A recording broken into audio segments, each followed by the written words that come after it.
Well, a lovely Monday afternoon. How are you? Welcome to the playoff edition of the Jason Gregor Show on Sports 1440 Oilers Nation, YouTube, and Facebook, as always, presented by PlayAlberta.ca, Alberta's only regulated online gambling website where 100% of the revenue stays right here in the province of Alberta. PlayAlberta.ca. Edmonton Oilers in Florida tonight for every game in the Stanley Cup final is huge. But when you look at in the salary cap era, because I think that's a little bit better to compare to. In the previous 18 years in the salary cap era, the home teams actually started the series 2-0 13 times. They won 11 of them. So odds not great if you lose both. Not impossible, just not great. Then you throw in the other 5 series. They were split 1 game apiece, and the road team went on to win 3 of those 5 series. So we will we'll see what happens here for the Edmonton Oilers down the stretch. Is can they find a way? Actually, the road team won 4 of those 5, not 3. So can they find ways to get a win tonight? There was lots to like about their game on Saturday. A lot. We'll break it down. The main issue, finish. It wasn't good enough, right? The Oilers had more slot shots. They had more high danger chances, more inner slot shots, like way more. They had way better. But a lot of their shot selection was the issue. They only had 2 shots upstairs on Sergei Bobrovsky. And as Kevin Woodley outlined, and as we've talked about, every goalie has a weakness. Now, it's hard to exploit it. But Bobrovsky, weakness is probably too strong of a word. The area he's more susceptible to allowing pucks to beat him is upstairs. But the Oilers only hit the net twice upstairs. So, some of their best chances, Nugent Hopkins from 25 feet out, Hyman, they missed over top of the net. And then obviously there's breakaways they missed. So we'll see tonight. The Oilers, honestly, you go through that film, they'll like the fact that look how they generated the faceoffs. I think Edmonton was a quicker team. I said it last week, and I thought it showed in game 1. Edmonton was a faster team. And Florida, in the first period, the hits were 27-20. It was pretty even. Now, after that, Florida out-hit the Oilers, but because Edmonton had the puck more. In the first period, the puck possession was pretty even for each team. Actual puck possession in the offensive zone was 2 minutes and 6 seconds for Edmonton. It was 2:12 for Florida. It was even. But after that, Edmonton had the puck way more. Thus, Florida hit more. Right? The hits were 20-9, I think, in 21-9 maybe in the second period for Florida. The Oilers were all over them. In the third period, they still got Florida out hit them, but puck possession was a little bit closer. And it's funny because in the third period, when Edmonton loaded up, they actually didn't generate more. They had less offensive zone possession time. And that's why I've argued. I think the Oilers are better when McDavid and Draisaitl separate. Because when both of those guys are on the ice, I don't care who they play with. They're a threat. And it strengthens the top line a bit, but I think it weakens the second line significantly, and that's the problem. So now, I understand if you're down 2-0, you play the odds. Okay, maybe load them up for the final 10 minutes. I wouldn't do it for the whole period if it's me. And we've seen it. It hasn't really worked this year in the playoffs. Lots of everything else that Chris Knoblauch has done has worked. Line changes, lineup changes, they've all seemed to work. And he's going to do it again. So we know that Desharnais is in for Ceci, and I think there's a good chance you might see Sam Carrick in for Corey Perry. If you look at the lines, Kane didn't skate, which he never does, on outside of the games. And Perry was with McLeod and Fogle. Henrique was with Draisaitl and Holloway. Now, would you run the lines in the morning like that, only to then put Kane back in and switch up all the lines? Because Carrick was with Brown and Janmark. We all know that Kane's not going to play there. He's not going to play in Carrick's spot there. So would you put Kane, I guess, up with Carrick with Draisaitl and Henrique can go in Perry's spot? You could. But if Corey Perry's just a placeholder for Kane, then why not just put him there, right? So to me, that would kind of make sense. So we'll see what happens when they get to the lines tonight. And really, guys don't necessarily have to play brutal to be taken out of the lineup.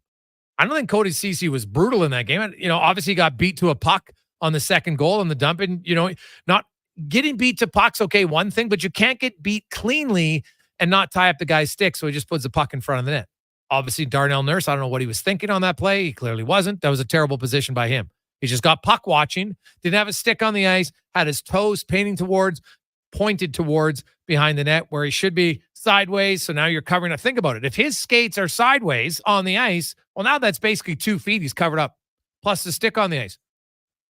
Much less chance of that puck getting through than going by the 2 inches of each skate blade. Right? Well, maybe it's about 3 if you look. Does the puck slide under? It might. So either way, it wasn't good. But the rest of the game, I didn't see Ceci getting beat all over the ice, and the numbers back it up. I think this is a case of, hey, you know what? Desharnais was out, but it was not like Desharnais was awful. We're rotating guys. After tonight, with Ceci coming out, of the 23 players for the Oilers this year, only 11 will have skated in every game, and that includes goalies. So 12 of your guys have sat out a game. Stuart Skinner, obviously the goaltender. You go through Ceci, Desharnais, Broberg on the back end, Brown, Brown, Perry, Carrick, Ryan, Fogle, McLeod. Go through the list. Henrique was hurt. He missed some games, so they've used their bench, man. They talk about having depth. Well, they got depth. They move the guys in. We don't see a significant drop-off from who comes in. So Desharnais comes in tonight. What are they going to expect from him? Get to pucks quickly, be physical, block shots, good on the penalty kill. All right? Try to outlet the puck as quick as you can. That's all you're going to ask for Desharnais. No one's expecting him to score goals, right? No one's expecting him to make a huge amount of plays in the offensive zone. Cody Ceci doesn't do that. Right now, Ceci does have 2 goals. So, hey, if you can get one through, great. But I don't think anybody's expecting Desharnais to do that. Right? Don't get beat to a dump in. It's probably what they're going to look for. So that would be the change. And I think the reason why I would put Sam Carrick in, the Oilers got crushed. The one area they got crushed was in the defensive zone on faceoffs. They only won 4 of 14. Draisaitl went 0 for 5. And he went up against every centerman except Stenlund. Right? Barkov, Lundell, Reinhart, Bennett. Lost all 5. Now, that's a rare game for him. But they didn't have a right shot center in there. Nugent Hopkins, funny enough, was 3 for 4. But 2 of his victories were against wingers. Right? He was 50% in the D zone against Barkov and Lundell. So I think having Carrick in, not that he's going to take a lot of them, but what if he takes 3 and can win 2 of them in the defensive zone? Small little things like that can help. So, Corey Perry, after he took his penalty, he had 1 6-second shift the rest of the game. Now, I get that there was only 11:40 left, but McLeod and Fogle, his line mates, were still playing. But he wasn't. So, a little bit of the penalty, maybe a little bit of the, lack of speed at this age of his career. So, you bring in Sam Carrick. Physicality is not going to bug him. Maybe he can help you win a few key draws. You know what? Him, Brown, and Janmark, when they play together, they mean a pretty good line. So to me, that would make sense to make that move. So, of course, we will talk lots about Game 2. How excited are you? Right? Why not be excited, man? It's the playoffs. I'll tell you right now, you would much rather be nervous about a Game 2 than have no Game 2 at all. Because trust me, you've seen the alternative for many years. It's not as fun. The Oilers played pretty well overall in Game 1. There's a few little areas they can fine-tune, but, man, they generated 3 breakaways, some other quality chances. You got to shoot high on goalie Bob. He's been really good in the postseason and excellent in his last 12 games. He's got a 1.63 goals against average, a 930 save percentage. He's only allowed more than 2 goals once in his last 12 games. So am I expecting a high-scoring game tonight? Probably not. Right, so the Oilers are going to have to be good defensively because right now it seems unlikely that you're going to get a boatload of offense. So you got to be sound defensively. Every shift is going to matter. You can't be caught as the third guy high in the offensive zone. Right, you can't lose it. Now, you can lose a race to a puck, but then you can't just flat out lose the battle and it goes right into the slot untouched. Right, you can't compound the mistakes. You're going to lose a 50-50 puck battle here and there. It's going to happen. But if you lose it, don't lose it so it leads directly to a great scoring chance. That's going to be the key. So George Richards will talk to us. No lineup changes for the Florida Panthers. We got Kelly Buchberger, former Oilers, scored a huge goal, of course, in the playoffs for the Oilers in overtime. A new coach. He's coaching the American League, NHL. Now he's going to be coaching Junior A here in Devon. We got Wanye Gretz will be by. Spec, Kevin Woodley will go more in depth on the scouting report on Bobrovsky. Yeah, we know you can beat him high, but are there certain areas of the ice that are even better? Like, do you short? Is it short side upstairs on the blocker glove? We'll find out, right? He talked about it last week. What did he say in Bobrovsky? He's actually not that great. Now, by their standards, the one area where he could get beat was on breakaways and dekes when you went upstairs. But the Oilers didn't go upstairs on the breakaways. They went down low. And Bobrovsky, like Vasilevsky, is there anyone else that might have as good a pad play down low and low glove than Bobrovsky? Might be hard to find. So we'll talk about that with Woodley. Andy Petrillo will be by. As always, we'll take your thoughts. 833-401-1440. 833-401-1440 in our inbox. Your local electrical distributor. When you think electrical needs, you are thinking Ewell. Your partner in power, ewel.ca. Connor Halley is here. He, of course, was at the Elks game. Oh, my goodness. You got the Elks game on Saturday. You're going into the fourth quarter. They played 3 really good quarters. You're thinking, hey, they're going to start the season on a positive. They're leading 21-8. And then everything fell apart, Connor. You had fumble, a missed field goal, a broken coverage, and the next thing you know, they lose 29-21. What a brutal fourth quarter. CFL football, baby. Anything can happen. But you're right. It was some self-inflicted wounds, and the fumble coming in a terrible spot, right? The momentum, you have a chance to get it back and let McLeod Thompson drive down the field. And then, unfortunately, for the backup running back, you get the fumble leak. Not great when you have 3 carries, one of them being a fumble. Not good to see. The Elks had a hard time getting the run game going at all in this one, which is something they're definitely going to have to work on.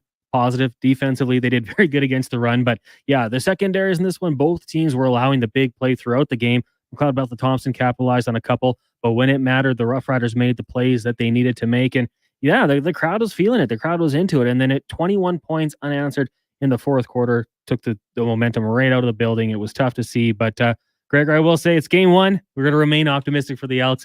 Got to clean up some of those mistakes, though. We saw a new signing in the secondary as well, bringing in the name slips my mind, but a former 6th-round pick from 2021, a Canadian, maybe trying to work on something there. Got to correct that, but good fun. It was nice to be out there, Gregor. I got to say, good to get back out there for an Elks game for the lead into the Oilers, but like you said, gotta clean up some of those mistakes. Yeah, like come on, like you can't fall apart in the fourth quarter. And what about the penalty by number? Are you kidding me? Robert Kondiche. Yeah, former NFL pick, long time there. You know what, Gregor? He was having a really good game before that too. Yeah. He was having a good game. But you know what? It doesn't. And they just wiped it out. You're in 2nd and 11. They're going to have to put him in 2nd and 11. Yeah. For what? A headbutt? To do what? Hey man, I'm tougher than you. Like it was so stupid. Like if you could have said, hey, you know what? In the course of the play, guys, everybody's hammering each other, and it kind of leads into it. I'd be like, okay, I kind of get it. That was a nothing play, like absolute garbage. There could be a face mask, something like that. But after the play, when it's all said and done, in a crucial moment, no surprise he was pulled out of the game after that. No, and like I'm sorry, dude, but like what is going through your head at that point? First of all, it's a gutless play. Oh, I'm going to lean in and headbutt a guy? Like, just an absolute... Anything that could go wrong, but man, talk about magnified by a few really bad decisions. Yeah, wasn't too sure about the decision to kick the field goal as well. It was a bit of a long one for BB. But a 47-yard BB's leg all day, like he just, to me, it looked like he overkicked it. Yeah. Clearly. But I didn't mind that decision because you go up in the game. You would be up 2 points. Right? And you say, hey, our defense, for the most part, it's been all right. Here, we can hold them. But, yeah, he missed that. It was awful. And then they gave up a big return. So that just adds a little punishment to it. So always worries me when you got the big boys out there blocking and then you're asking them to go tackle. Yeah. It's a tough situation. But, like, that guy he was money from distance last year. So, that's a kick that you would expect him to make more often than not. So, it's kind of a compounding your errors right there. Is what they were doing for sure. So Hey, guys, what's your thoughts on the Capitals buying Cap Friendly? An odd story. Seems strange for a single team to buy a website such as that. No, from Rick. Well, Rick, it's not that they bought the website. They bought the owner of the website who used to work in the NHL, and his name is escaping me right now. Right? And so he's worked for 2 other NHL teams. He started the website, and basically they're going to hire him to be part of their analytics team. And so by hiring him, basically he's shutting down the website. And now that David Johnson had that with Hockey Analytics a few years ago when the Flames basically hired him and he shut down his site. So that's what, it's not like they're buying the site per se. They're buying the owner of the site and then they're shutting it down because now he's working for the NHL team. And, all the stuff that he's put together there, they're now going to use. All right. So that's how it works. It's not like I guess in theory, you can say they're paying him to shut down his site by hiring him. That's what they're going to do. So it's you hire him for one thing, but he also gets paid out for the site and then they shut it down. So they're eliminating their competition a little bit. Hey guys, the wrong guy was scratched. I understand it. There was a bigger upside with Nurse, I think, from John. Hey, I do believe that the orders, Paul Coffey specifically, right? Because Knoblauch listens to his guys, is very close to making that call. I think it was a decision that they had after Game 3 against Dallas, right? And then Vinny Desharnais came out, and Nurse, to his credit, bounced back with his best game in Game 4. Well, he better be better. He needs to find that game. I said it before the series. If the Oilers want to win that second pair, Nurse specifically, he's got to play well. And he wasn't awful, but he was terrible on one goal. And so, yeah, Cody Ceci paying a little bit of the sins for that, maybe, partially, for sure. Also, I think it's, they don't want Desharnais sitting out forever. He hasn't played that poorly to deserve that type of, that many games in the press box. So, I think it's a combination of the two. But yeah, 25's got to be better tonight, without question. Without question. Take a quick break. When we come back, George Richards will join us. We'll get the Florida side of things. Now, you heard Chris Knoblauch. This might have been the first time we've had a little gamesmanship from Knoblauch. Oh, I think Florida can play better, right? The Cats, what do they think about their performance in Game 1? We'll find out the Florida side next on The Gregor Show, presented by PlayAlberta.ca, coming live on Sports 1440, Oilers Nation, YouTube, Facebook, and many other places, Twitter, Instagram, and more. For silly hockey fans, your partner in power just skated onto the ice. EWEL.ca, the new e-commerce website for electrical wholesalers Edmonton, is ready for the power play 24/7, 365. UL skates to where the puck will be in 5 years. Now that's forward thinking. Killer selection, slamming products from the best brands, and legendary service. Don't sit on the bench. Get your account today at EWEL.ca and win that project. Plug into your partner in power. Get an EWEL.ca account today. Your Edmonton Riverhawks want to be your wingman during turning singles into doubles night. Tonight at the ballpark, featuring dating fun with love at first light. Get your tickets today to watch the Hawks play at GoHawks.ca. When you want to recognize the top performer on your team, come create memorable and customized trophies and awards with Elite Promotional Marketing. Elite's in-house design team will help you achieve your corporate award goals. Head to ElitePromoMarketing.com. For a limited time at McDonald's, enjoy the tasty breakfast trio. Your choice of chicken or sausage McMuffin or McGriddles with a hash brown and a small premium roast coffee for $5 plus tax. Available until 11 a.m. at participating McDonald's restaurants. Price excludes delivery. The Brick's fabulous 96-hour sale is back. Check out amazing deals for 4 days straight, from Friday to Monday only. Find incredible savings in every department. Save up to 25% on love seats, recliners, and dining furniture, as well as up to 30% off home entertainment, furniture, and fireplaces. Visit The Brick this weekend to take advantage of these special prices during the 96-hour sale. Some exclusions apply. See in-store for details. The Brick, saving you more. The job isn't done until the last load is hauled, and having a semi-trailer out of commission is not an option. Whether replacing or adding to your convoy, Edmonton Trailer has a huge inventory of new and used semi-trailers, trusted by the gravel, logging, oil field, fluids, and freight industries. Find a trailer right for you online or at one of their 3 locations. For sales, service, parts, rental, and finance, when you're in it for the long haul, Edmonton Trailer. Join Kidsport Edmonton's Bids for Kids, presented by GS Construction, June 19th, 5:30 to 8:30 p.m. at the Bell in Scona. Celebrate 29 years of Kidsport with 90s attire and courage. Tickets are $75, including entry into a mountain getaway draw. Enjoy a night of sports talk, appetizers and bevies, silent auction, 50-50, and a beer tree raffle. All funds raised support local Kidsport Kids registration fees. Visit kidsportbids4kids.com for tickets. Event is 18+.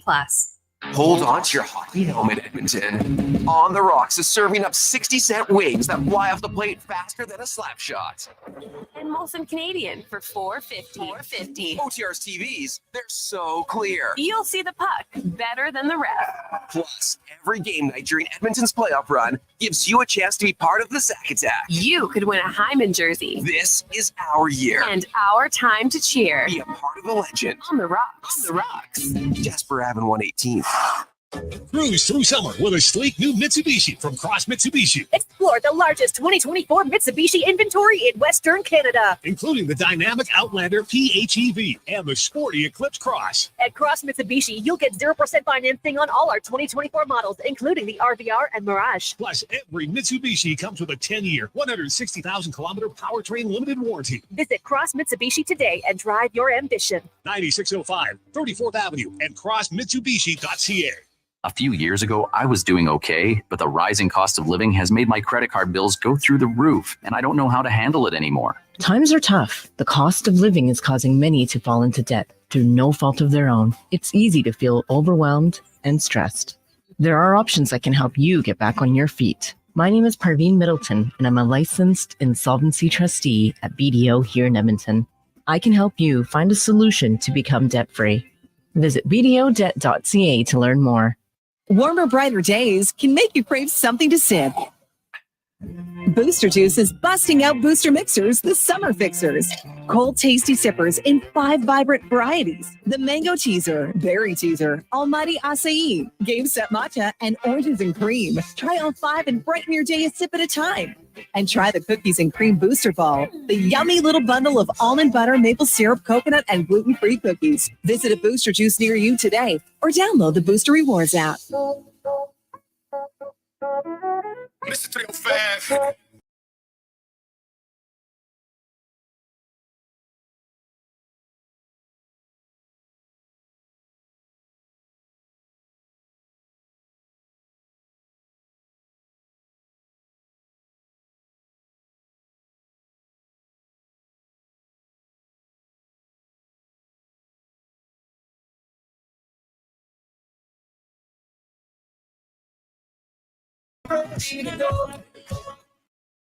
'23, welcome back. It is game day, a Monday afternoon as you get excited.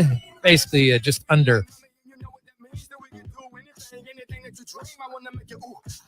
4 hours from puck drop. Well, DJ Halley over there, crank the tunes down a little bit so we can talk. I like it.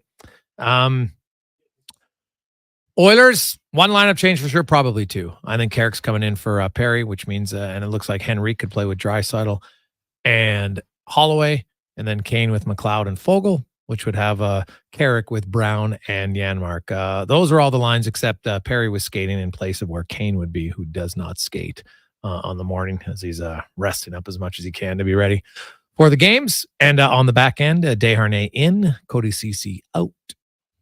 The Panthers, doesn't look like any lineup changes as we go around the NHL. Brought to you by McDonald's. And whoo, baby, you can enjoy all summer long at McD's. How about a $1 soft serve vanilla cone? That's right, only $1 plus tax. At McDonald's, as George Richards, longtime beat reporter for the Florida Panthers, writes now at Florida Hockey Now, joins us. And George, the Oilers, you know what? Obviously, I think they like most things about their game, except for the score, as they couldn't beat Bobrovsky. Where did Florida, you had a few days to talk about, how did they view their overall play in that game? Where they feel they need to improve other than in goal?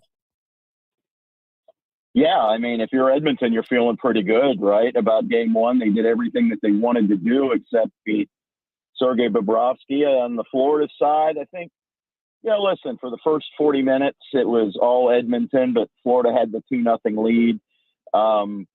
They'd like to, have the puck a little bit more. I think that's the biggest thing. They didn't create a whole lot of offensive zone time, and that's something that they've been very good at. It was, kind of a reverse from what we'd seen in the first 3 rounds of the playoffs, where it was Florida going, 10, 11 minutes without a shot on goal instead of, whoever the Panthers were playing, be it the Rangers, Bruins, or Lightning. But I think Florida just wants to, create some more havoc. And, listen, if it ends up being the same game and Florida wins game 2, they'll take that as well. The Panthers won't make any lineup changes, obviously. I think they won a lot of faceoffs, which is good for them. What area of their game, George, did they fit, did the players talk about where they feel they need to be better? They just feel like that they weren't themselves. They weren't able to get the forecheck going as much as they would have liked. They did in the third period. Florida really liked it third period, and for good reason. I think Edmonton only ended up with 6 or 7 shots on goal, and Florida was able to kind of do what they wanted. But up to nothing, you knew that's how Florida was going to play. They're very good playing with the lead, and they looked like it Saturday night. They were able to shut things down a little bit and, finally get that empty net goal in the final seconds, which, didn't mean anything unless your name's Eetu Luosterainen. Or betting or something. I don't know. But they feel, that they can do some things and maybe just, again, they want to get the puck more.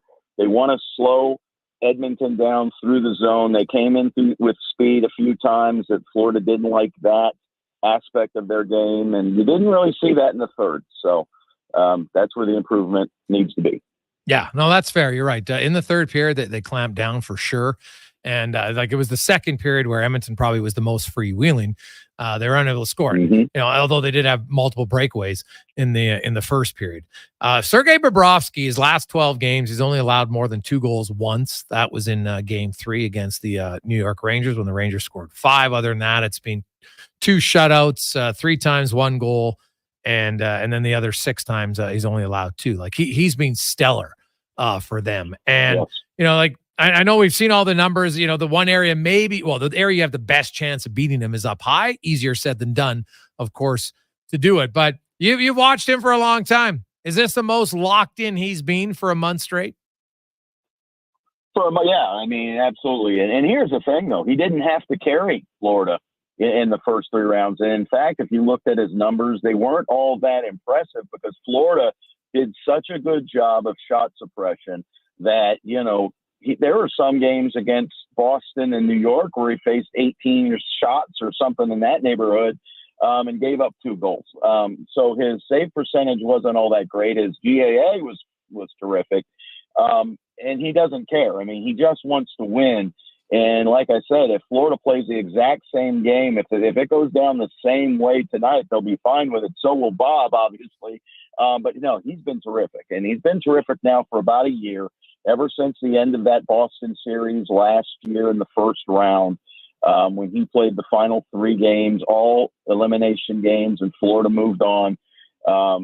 He's been locked in, no doubt. Yeah, no, he's looked really good. We saw Sam Bennett, and no surprise, he's a physical player. He got a really good lick in on McDavid. Some people thought it was after the whistle. I know it's kind of bang bang, so I'm not sure you can call that a penalty, and they didn't.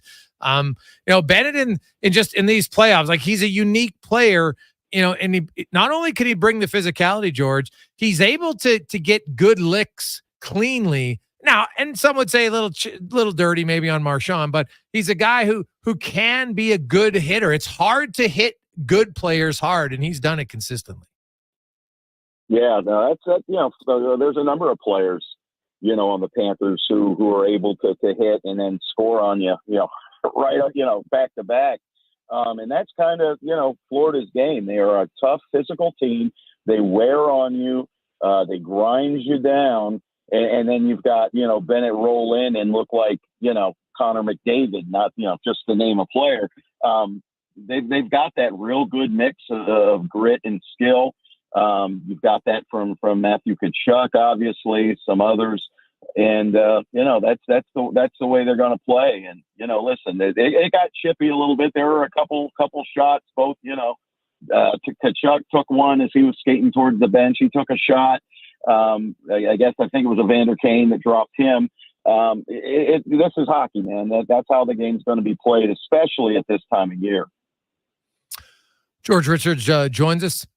George, looking at the at Paul Maurice, and he's not making any lineup changes or anything like that. I was watching like the matchups. When Edmonton put McDavid and Draisaitl together in the third period, that was, I think that might have made it a little bit easier for him to get the line matchup that he wanted. But overall, he doesn't chase the matchups, but he seemed to get the matchups he wanted for the most part in game one.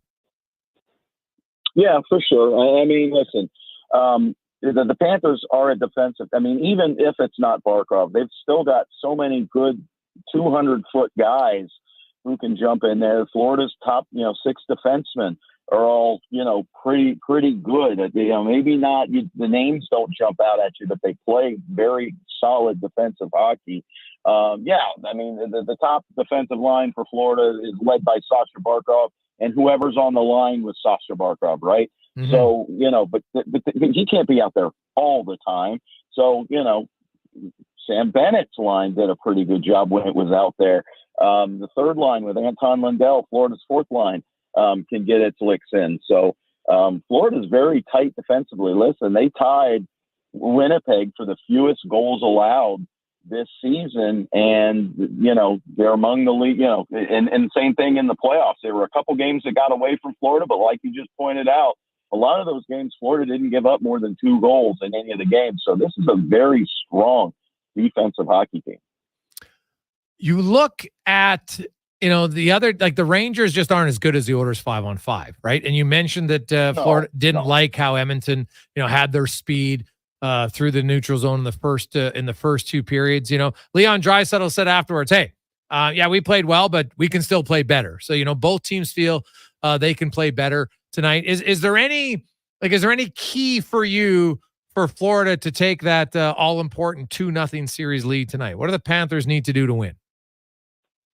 Well, they need to be as good on the penalty kill as they were, in game one.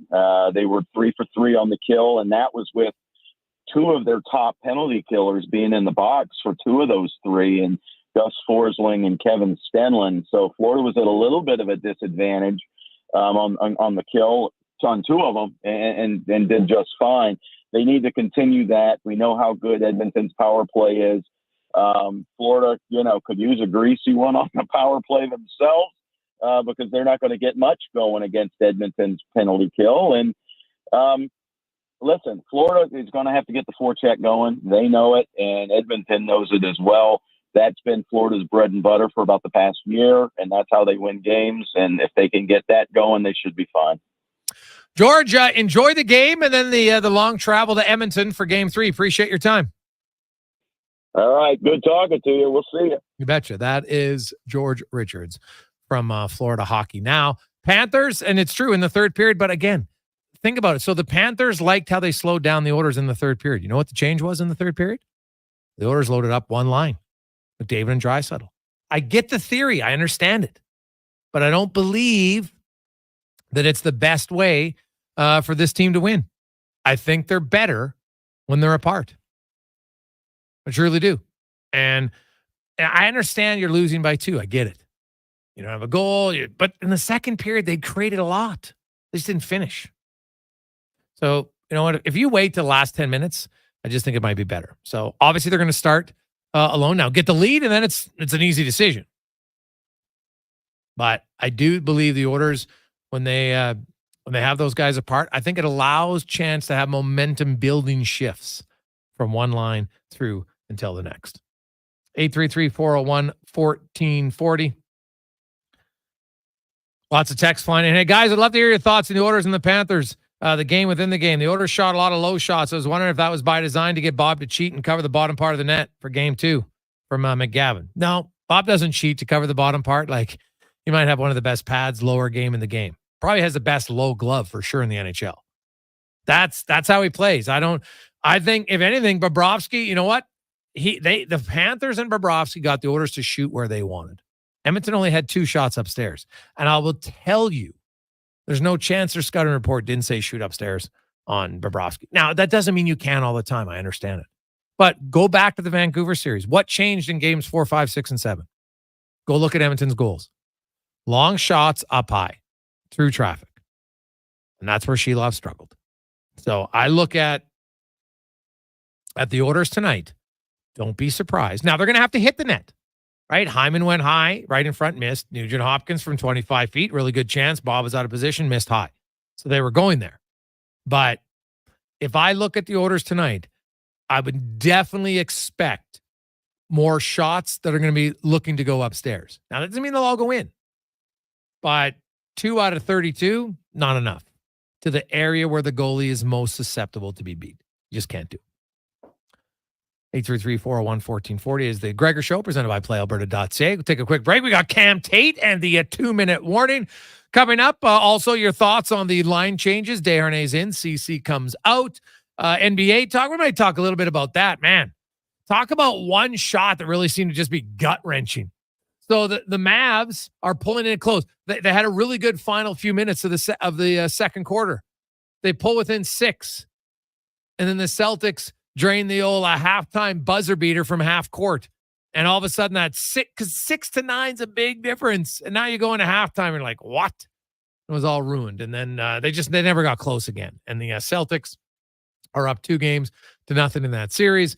And the Mavs really struggling to get to their A game. Even though Boston couldn't really shoot from distance yesterday, still won. So, we'll talk a little bit about that later on. The Oilers tonight, obviously, goes without saying, huge game. We'll crunch some of the numbers for you next after Cam Tate. The Gregor Show, presented by PlayAlberta.ca. Saddle for McDavid. Dive set steal.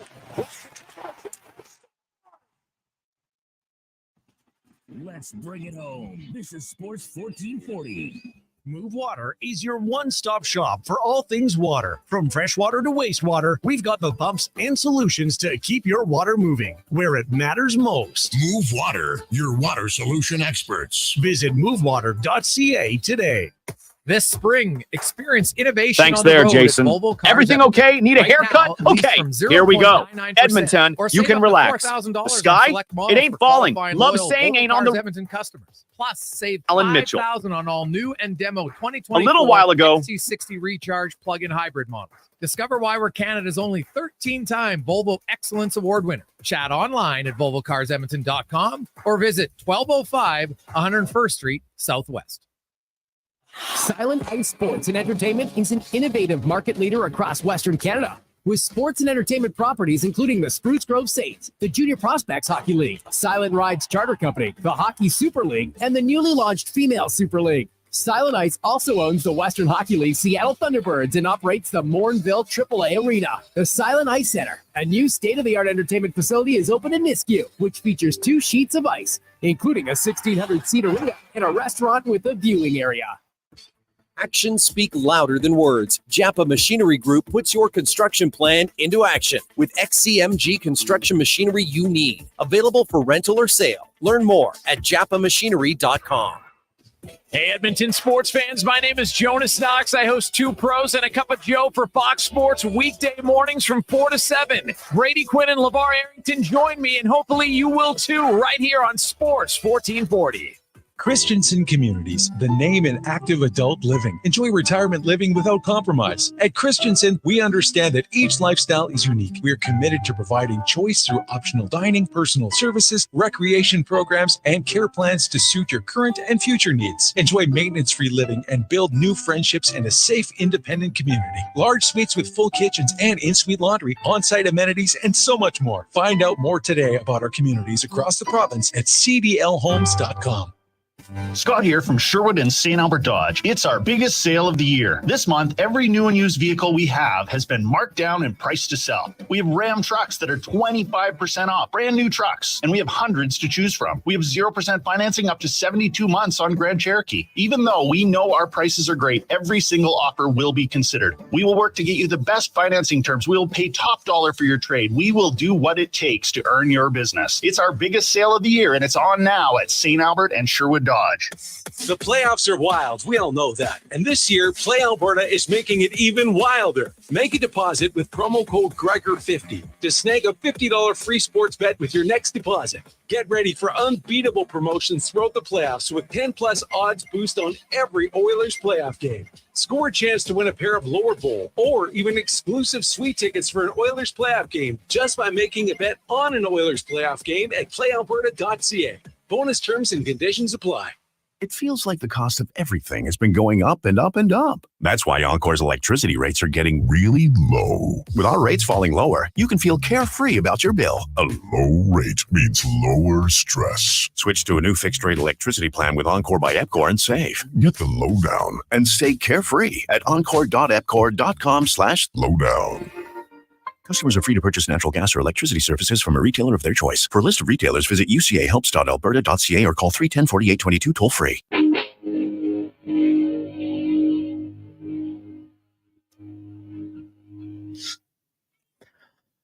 Portions of this hour brought to you by Cantork. We're excited to announce that we now have machining capacity in-house. Quicker turnarounds, improved quality control, and ultimate flexibility. Call 780-436-2000 or email colin@cantork.com to find out more.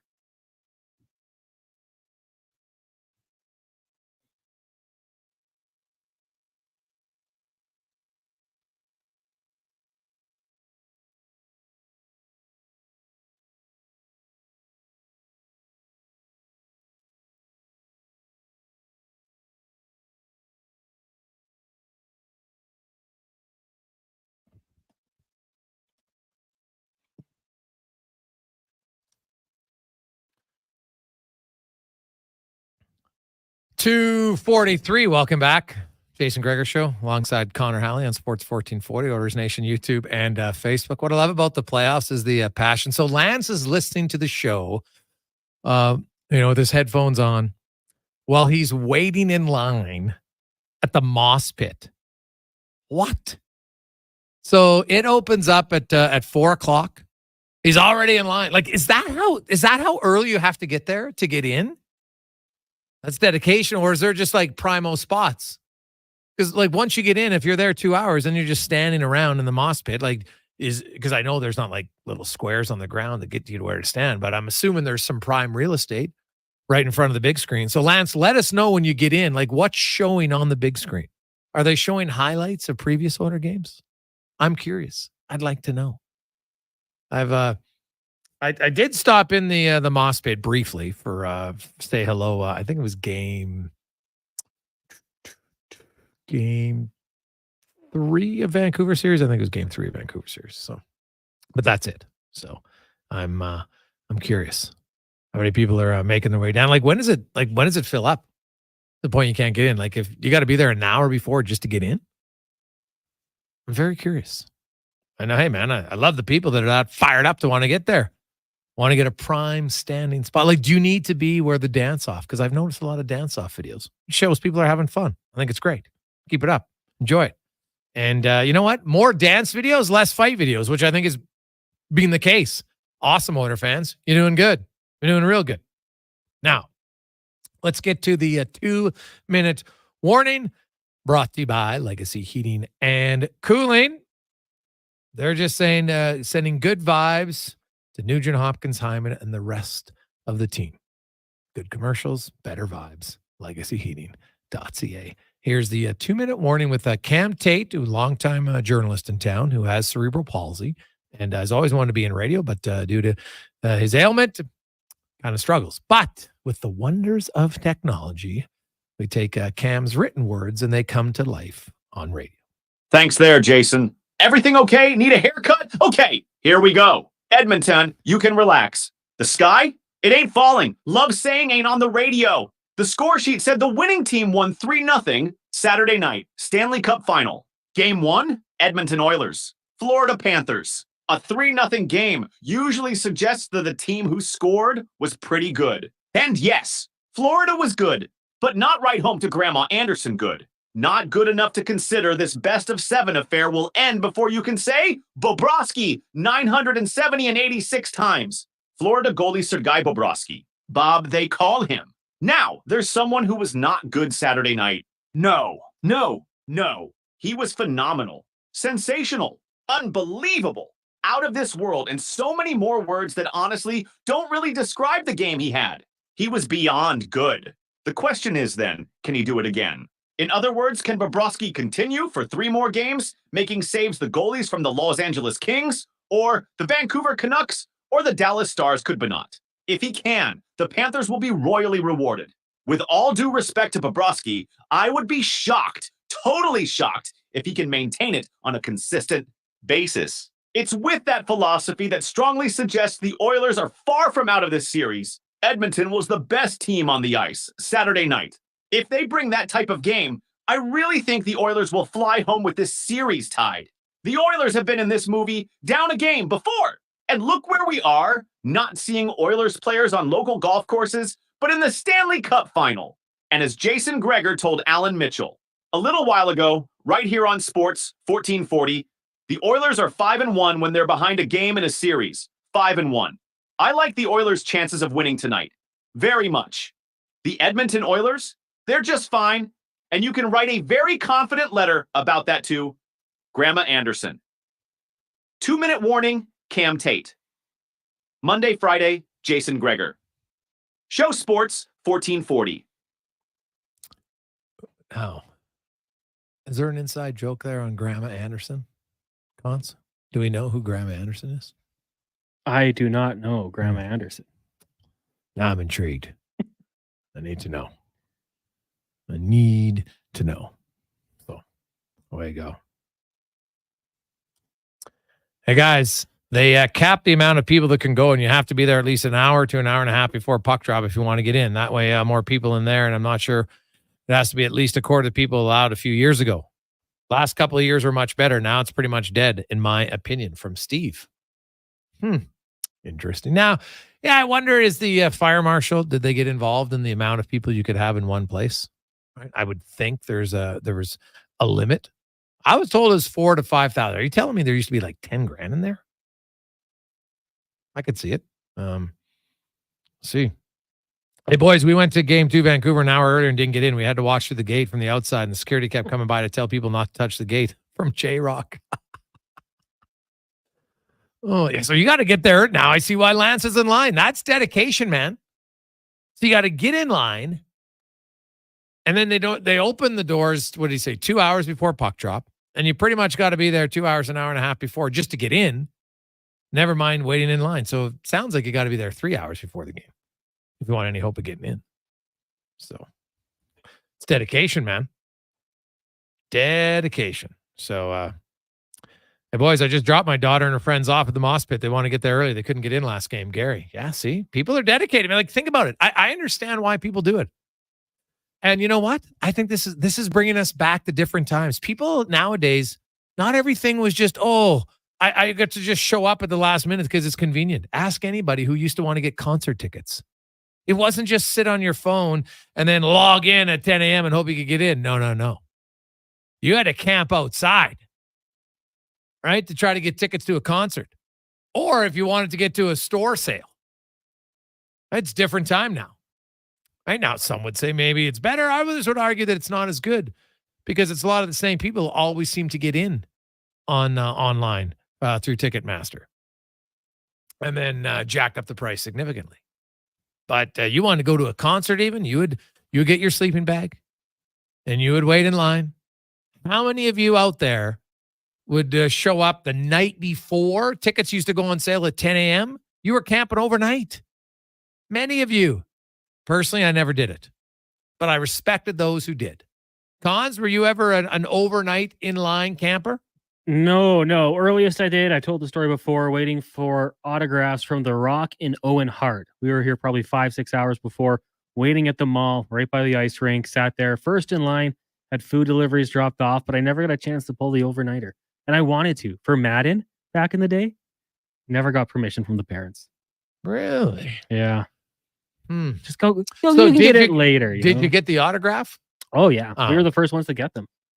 I think we got on the news because of it. Actually, you were first in line. First in line. Me and my friend Ravinder sitting at the front of the line. So you got there first. Yeah.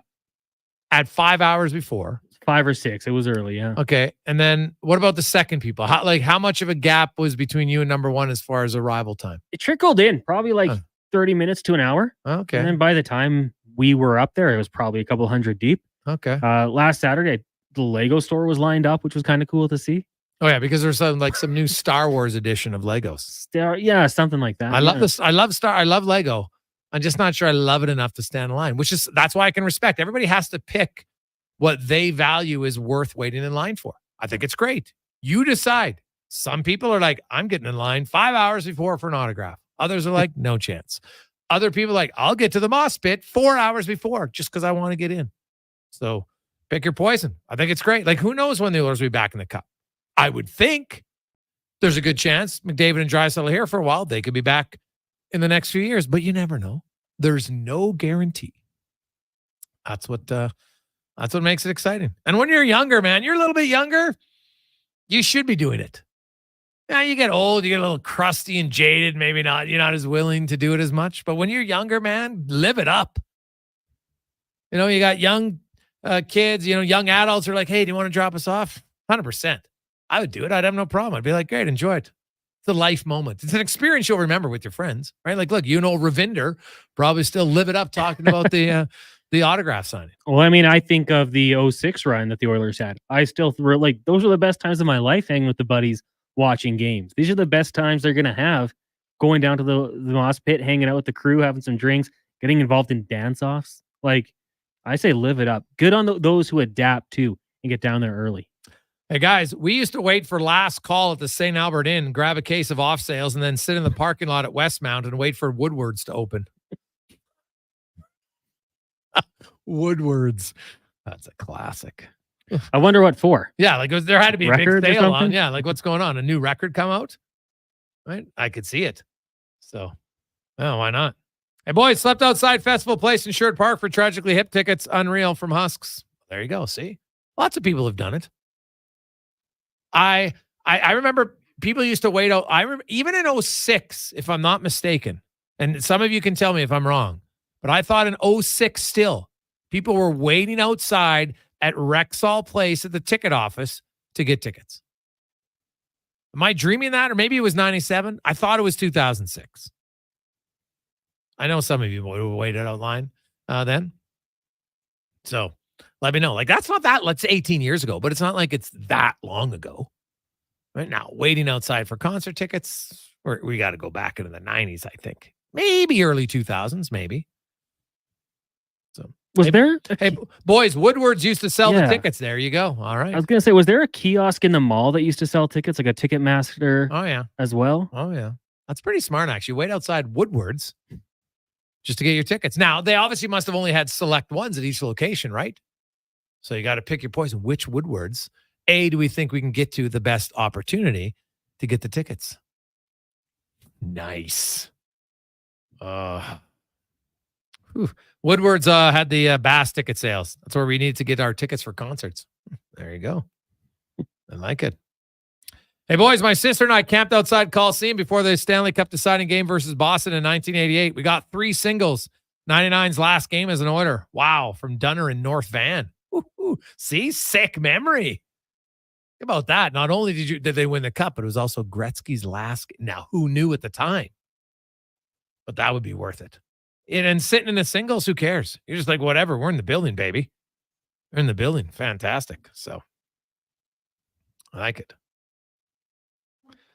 Hey, guys, I had a great hack. I'd go to Ticketmaster in Leduc. No lineups. Got front row tickets. Street Heart and others from Frosty from Leduc. Well, there you go. Ooh, yeah, see, everybody. Now a lot of Leducers are texting in. Leducers, I don't think is the proper term, but you know who I'm talking to. What is it? Leducites? Leduconians? I don't even know. And I lived there for 6 years. I don't know what it's called. Maybe it is Leducers. Sounds good to me. I know it's Beaumontonians. I know that. I don't even know what it is. Leducites? Leducers? Leduconians? I'm not sure. Maybe someone from Leduc can let us know the official term. So, Edmontonians, we know that one.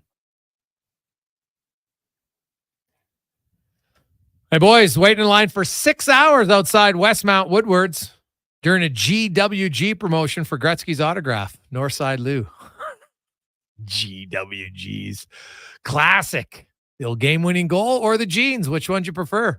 I remember the old GWG because I would always used to do a lot of JWGs because that was my initials. So I used to fire that one up. Well, that's fantastic. Oh, I can't believe all of you texting in about Woodwards. That's amazing. Like, guys, that's why it was the Woodwards Knothole gang. What? I don't remember that. It's even well before my time. The Woodwards Knothole gang. Outstanding. Now we're bringing it back in time. Oof. See, think about it. Now, some of you, if you're waiting outside the Moss Pit, Lance, just think of the memories you're having. I hope you're not in line by yourself. Have a few friends there. You got now the longest I ever waited in line, Con's true story, was in Vegas for a Sunday at the Hard Rock because my buddies were staying there, and me and my buddy, good looking boy, we were staying at we stayed at the different hotel. So anyway, we get in line at like, I don't know, 8 in the morning, right? It opens at 10. I was like, this is dumb. So we're waiting in line. And there's some, now I say I'm older, but I was like 30, I don't know, 32 or something. You got a little bit more money when you're 32 than when you're 20. And there were some young guys in line behind me. And I said, hey, I'll do you a favor. You guys hold my spot in line. I'll go buy a 12 pack and I'll share it with you. And they were like, what? I'm like, oh yeah. So, cause it was right around the corner, right? Cause you're in Vegas, but I didn't want to lose my spot in line. So they held it. But when got a case, we had some beer out. So we just, I think I went twice actually. And, people around us in front and people behind us. It was great. Then we finally get in. You had to pay $100 to get in. It was kind of a joke. We get inside to the pool and it's freezing out. No one's in the pool. Everybody's standing there in towels and money. So we waited about 25 minutes and finally like, this is a joke. So we went in line and then we played, ended up playing blackjack. So I go to the washroom. I come back, Cons. All my buddies were at one table. I didn't have a chair. Yeah. So I went over. I've never played blackjack split where you have the where you can get two hands and you can split you reverse blackjack switch. Excuse me, where you switch the top card, right? But the dealer pushes on 22, right? Okay. So I'd never played it before. We ended up playing that for hours. T.I., true story. T.I. ends up playing. I didn't even know it was him. The rapper. Yeah. He's playing at our table for, and my buddy Hutch, who of all people comes over, he's like, do you know who that is? I'm like, what are you talking about? And we'd been high-fiving, and this guy, he didn't know how to play. So he's hitting all the time when he shouldn't be, but we're winning. But anybody who knows, eventually that's going to turn. And so I'm standing there, and I'm not saying anything, but finally I'm like, I can't do it. I'm like, dude, and he was betting big, right? Like I'm betting like $25. He's betting like 500. Yeah. Right? And so finally I'm like, I got to say something. I'm like, dude, the dealer has 4-6. Don't hit that. And I'm explaining to him why. And he's like, okay, boom. And he doesn't hit that time. The dealer busts. Now and I'm like, why are we allowed to cheer? Because normally in the casino, you can't cheer. Right. And so I didn't really catch on to who he was. But then a few hours later, so we played for like 8 hours, the longest switch I ever had. So I basically spent $100 to stand in line to stay outside at the Hard Rock for 20 minutes. But it turned out to be a fun memory. So even then, even when it doesn't work out the way you want, it's still a good memory. So I have a lot of laughs about that. Quick break. When we come back, we will we'll dig in more on the Oilers, and we'll get to the lineup changes. Also, Kelly Buchberger. Hey, we'll have a little 1997 as well as the Cup years reminiscing with Bucky. Also, some coaching strategies. He's now going to be coaching the new Devon team in the AJHL. That and more after the Con Man and a Sports 1440 update brought to you by High Street Insurance, driven by people, not products. They'll take care of people, and they have been for over 10 years. For all Canadian businesses, they'll help you get the best insurance you need. Go Oilers, go at highstreetinsurance.com. This is a Sports 1440 update. Game day, Edmonton Oilers down in Sunrise. That's big on the Panthers. Game 2 of the Stanley Cup final puck drop, just about 6:20. Vinny Darnay drawing in for Cody Ceci for the Oilers. In the majors, the Jays back in action, taking on the Milwaukee Brewers. First pitch set for 6 o'clock. You'll also have the Yankees up against the Royals. Twins host the Rockies. Orioles in Tampa. Mariners host the White Sox. Athletics take on the Padres. And the Giants hosting the Astros. One game in the WNBA Commissioner's Cup. Beaver taking on the Sun. Tip-off at 5 o'clock. Pittsburgh Steelers announced that they've signed Mike Tomlin to a 3-year contract extension. They'll carry him through the 2027 season. He was about to end at the final year of his contract. The 52-year-old Tomlin has a record of 173, 102 since taking over for Hall of Famer Bill Cowher back in 2007. He's never had a losing record, winning one Super Bowl. And Mercedes Lewis' NFL career will continue for a 19th season after he signed a one-year deal with the Chicago Bears, who he spent last season with when he broke a tie with Jason Witten and Tony Gonzalez for the most games played at the tight end position. He turned 40 on May 19th. He'll be the second oldest player in the league behind Aaron Rodgers. And Dan Hurley has turned down the chance to coach Los Angeles Lakers. Apparently, it was a 6-year offer worth $70 million. Instead, he will now look to chase a third straight national title with UConn. Hurley signed a 6-year, $32 million deal with UConn after the 2023 season. Coming up in hour 2 of the Jason Gregor Show, we'll be joined by former Oiler Kelly Buchberger and hear from members of the team. I'm Connor Halley. This has been a Sports 1440 update. It's Sports 1440, a Stingray radio station broadcasting on Treaty 6 territory. Download the free iHeartRadio app and listen to CKJR wherever you go. For a limited time at McDonald's, enjoy the tasty breakfast trio. Your choice of chicken or sausage McMuffin or McGriddles with a hash brown and a small iced coffee for $5 plus tax. Available until 11 a.m. at participating McDonald's restaurants. Price excludes flavored iced coffee and delivery. The job isn't done until the last load is hauled, and having a semi-trailer out of commission is not an option. Whether replacing or adding to your convoy, Edmonton Trailer has a huge inventory of new and used semi-trailers, trusted by the gravel, logging, oil field, fluids, and freight industries. Find a trailer right for you online or at one of their 3 locations. For sales, service, parts, rental, and finance, when you're in it for the long haul, Edmonton Trailer. What's cracking at Cattail Crossing? Great savings when you book a weekday tee time. Join Cattail Crossing Golf and Winter Club for an 18-hole round and get a $10 discount on your next round. Ask for details. Plus, their out-of-bounds restaurant is a must-try. CattailCrossing.ca. Heavy hauling in the worst of climates can be dreadful. Take the stress off the job with AccuSteel Heavy Haul Trailers. They redefine heavy hauling with premium heavy haul trailers designed, also some coach strategies, some coach strategies. And if your heavy haul trailer has issues, their full service and frame inspections will tell you exactly what's wrong and why. They take the guessing out of repair work with quality engineered frame repairs that get you back working quick. Discover the difference at AccuSteel.ca.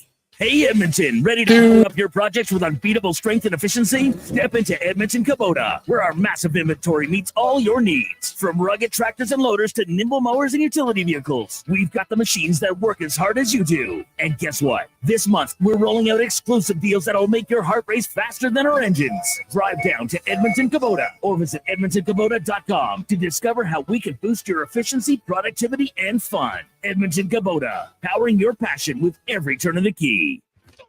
Friday, your Edmonton Elks host the Grey Cup champ Montreal Alouettes for 90s Night, presented by Edmonton International Airport. Wear your best 90s outfit for your chance to win a trip to see last year's Grey Cup halftime performers Green Day in Montreal at Osheaga. Tickets and more at goelks.com. For 50 years, GS Construction has been laying the groundwork for your community. But they couldn't have done it without building their employees from the ground up. Many of GS Construction's employees started without any industry experience at all. But because of such programs such as GS's Next Person Up, they've gone on to become valued members of the team.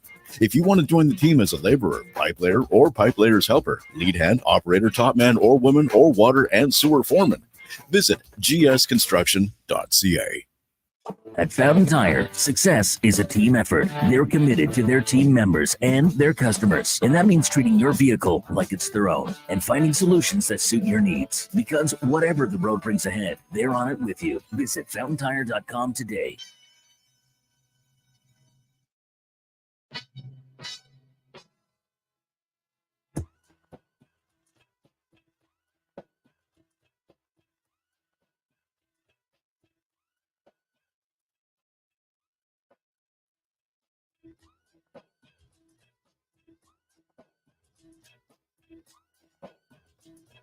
Get up, pack it in. Let me begin.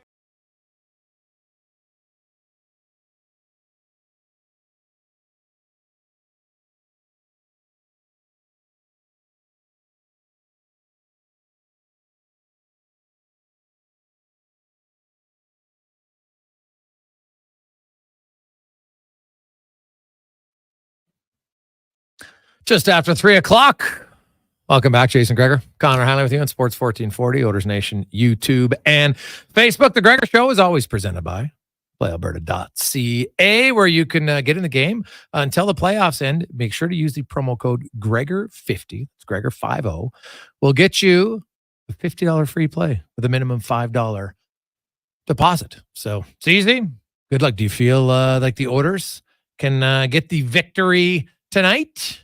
Even up the series? It would be rather large for the Edmonton Oilers to win that. Teams who split the series, the road team has won 60% of those games. Not 60% of the game, 60% of the series when it's a split in the salary cap era.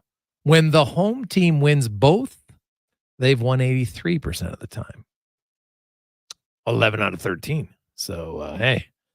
I think I'm not a mathematician, but I can tell you one is significantly more favorable for the Oilers than the other. So we'll see if they can get a big win tonight. Man, we got lots of great tech. Now this one came in from Brownie, and who said, "Hey guys, when you run an Ironman, you have to finish in 12 to 17 hours. Then you wait in line so you can sign up for the following year because it sells out so fast." What?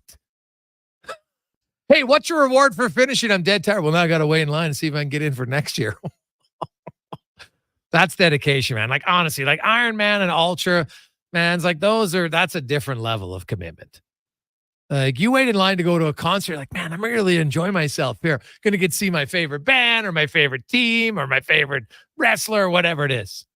You wait in line just to sign up so you can punish yourself for many years just to try to say, I respect it. Don't get me wrong. I respect it. I did a triathlon once. That's the level that, but nothing like, and it was only a sprint. Okay. And I enjoyed it. It was a good challenge, but it was like the swim was the worst, but like that was nothing comparatively to what they do. And then like ultra thons, like what? It's ridiculous, man. Like that's just a level of, I remember talking to one of my buddies, Mike Brown. We actually interviewed him on the show when he did. He's like, yeah, I was kind of hallucinating on the run. I'm like, what? Like, that's fun for you? So it's a different level of commitment. I'll tell you that. A different level of commitment for sure. John, hey guys, I've lived in Leduc 36 years. I'm pretty sure it's Leducians from John. All right. We'll try to get confirmation on that, John. I'm not doubting you. I'm just honestly, I've never heard anybody refer to Leduc people. Well, I have, just in ways that we can't say on air. Nice. Let's get to the lineup report now, brought to you by Sherwood Power Sports and Marine, where, hey, guess what? Because, hey, I know it's been cold, but trust me, you are still thinking about all the fun times that are going on, baby, right now. And if you want anything done, whether it's a test run, some trailer TLC, it's adventure time. Get it done. All makes and models they can service for boats, motorcycles, ATVs, and more at Sherwood Power Sports and Marine. The Edmonton Oilers, for sure, one lineup change. CC is out. Desharnais is in. He'll start with Nurse, Kulak with Broberg, Bouchard, and Ekholm. Of course, Stu Skinner will start in goal. Now, up front, this isn't official, but I think there's a good chance you're going to see Carrick in, Corey Perry out. Carrick will come in. He'll center Brown and Janmark. Then that will have McLeod centering Fogle and Kane. Henrique today took the morning skate with Holloway and Draisaitl, and then you have Hyman, Nugent Hopkins, and McDavid. Now, I guess Kane could still play with Draisaitl and Holloway, and then Henrique is with Fogle and McLeod. It's possible. But, you know what? I could see Henrique getting a shot with Draisaitl per game. We'll see what happens there. So that's the lineup for the Edmonton Oilers. The Florida Panthers say they won. They're not making any changes. You will have Sergei Bobrovsky, who, of course, pitched the shutout in game one. He also shut out the Rangers in game one of the last series. So good start for the Panthers. He is, in his last 12 games, he's 9-3 in the playoffs. He has a 1.63 goals against and a .930 save percentage. Goalie Bob has been goalie good for the Florida Panthers. On the back end, Forsling with Ekblad, Mikkola and Montour, Ekman Larson, and Kulikov. Now, Forsling and Ekblad, if you look at that game, they played, now Ekblad and Forsling, they played 25 minutes each 5-on-5, but they played 14 minutes against McDavid. Now you think, oh, they must have played a lot again. No. So they played 14 minutes. The other D pairs, Mikkola and Montour, played 2 minutes against McDavid, and Ekman Larson and Kulikov played $1.25. So combined, it was $3.25, and then the other 14 minutes was all Ekblad and Forsling. So that was obviously the matchup they wanted, and they got it. And mainly with Verhaeghe, Reinhart, and Barkov, mainly, right? They played 12 minutes against the McDavid line. Then you had Sam Bennett played 3.5. Roderick played 3. I'm trying to dive into what's up with Tkachuk. He only played 13:57 the entire game. So is he banged up? Because did anybody really notice him in the game? I didn't. It was almost eerily reminiscent of the Calgary series in 2022 after game 1. You didn't notice Tkachuk much, but that's probably a good thing for Florida. They win the game and you didn't notice Tkachuk. You have to think at some point he'll get noticed. So that's why the Oilers, you can say, yeah, the Oilers should feel good about themselves, but not that good because you still lost. And in the playoffs, it doesn't matter how you play. What matters is you win. Did the Oilers play great in game 6? Well, Stuart Skinner did, but the Oilers didn't, and they lost. Now, they played well, but they lost in game 1 of the Cup final against Florida. So trust me, if you had to pick your druthers, you'd rather play poorly and win than play well and lose in the playoffs. Because there's no guarantee that the next game, you're going to, well, if we played poorly one game, we're going to play poorly the next game. It's not how it works. So the Oilers, they got to win tonight. Don't question them out. They need to win. Their penalty kill, they wanted to keep rolling. That's now 30 consecutive kills for the Oilers. They're up to 11 games, which is the second longest in NHL history behind the Montreal Canadiens, who went 13 games in a row. Now, they had 32 kills in their 13 games. The record I have is 34 kills over 8 games plus, right? Because it's 8 games in a row that they didn't score. And then there's a game, maybe the last one of one game, and then the next one of the next game. But they had 34 consecutive kills in the 2001 playoffs for the St. Louis Blues. That's the most consecutive that I was at. Now, there might be one in the years prior to 77 because it's not tracked by the NHL on their website. I want to ask them. They actually don't have the data. So I think it's 34, but we'll see. Either way, the Oilers, they're into the 30s. It's pretty darn good. There's not many teams. There's a few that have done 32. The Devils, the Montreal Canadiens, the Blackhawks, I think, had 31, or maybe they were 29 to double check, but not many teams will get in the 30s consecutive. So obviously the Oilers' penalty kills being very good. They want to hope that continues. Their power play, would love nothing more. Had they scored on one of their early power play chances, you just wonder how that changes momentum. And, the desperation in a series. You never know what could happen if you score a goal at a key time. So we'll see how that goes. That's the lineup report brought to you by Sherwood Power Sports and Marine. We got a lot more text line in, 833-401-1440. Guys, my sister-in-law waited in line for Garth Brooks in 1996, days of the old Northlands.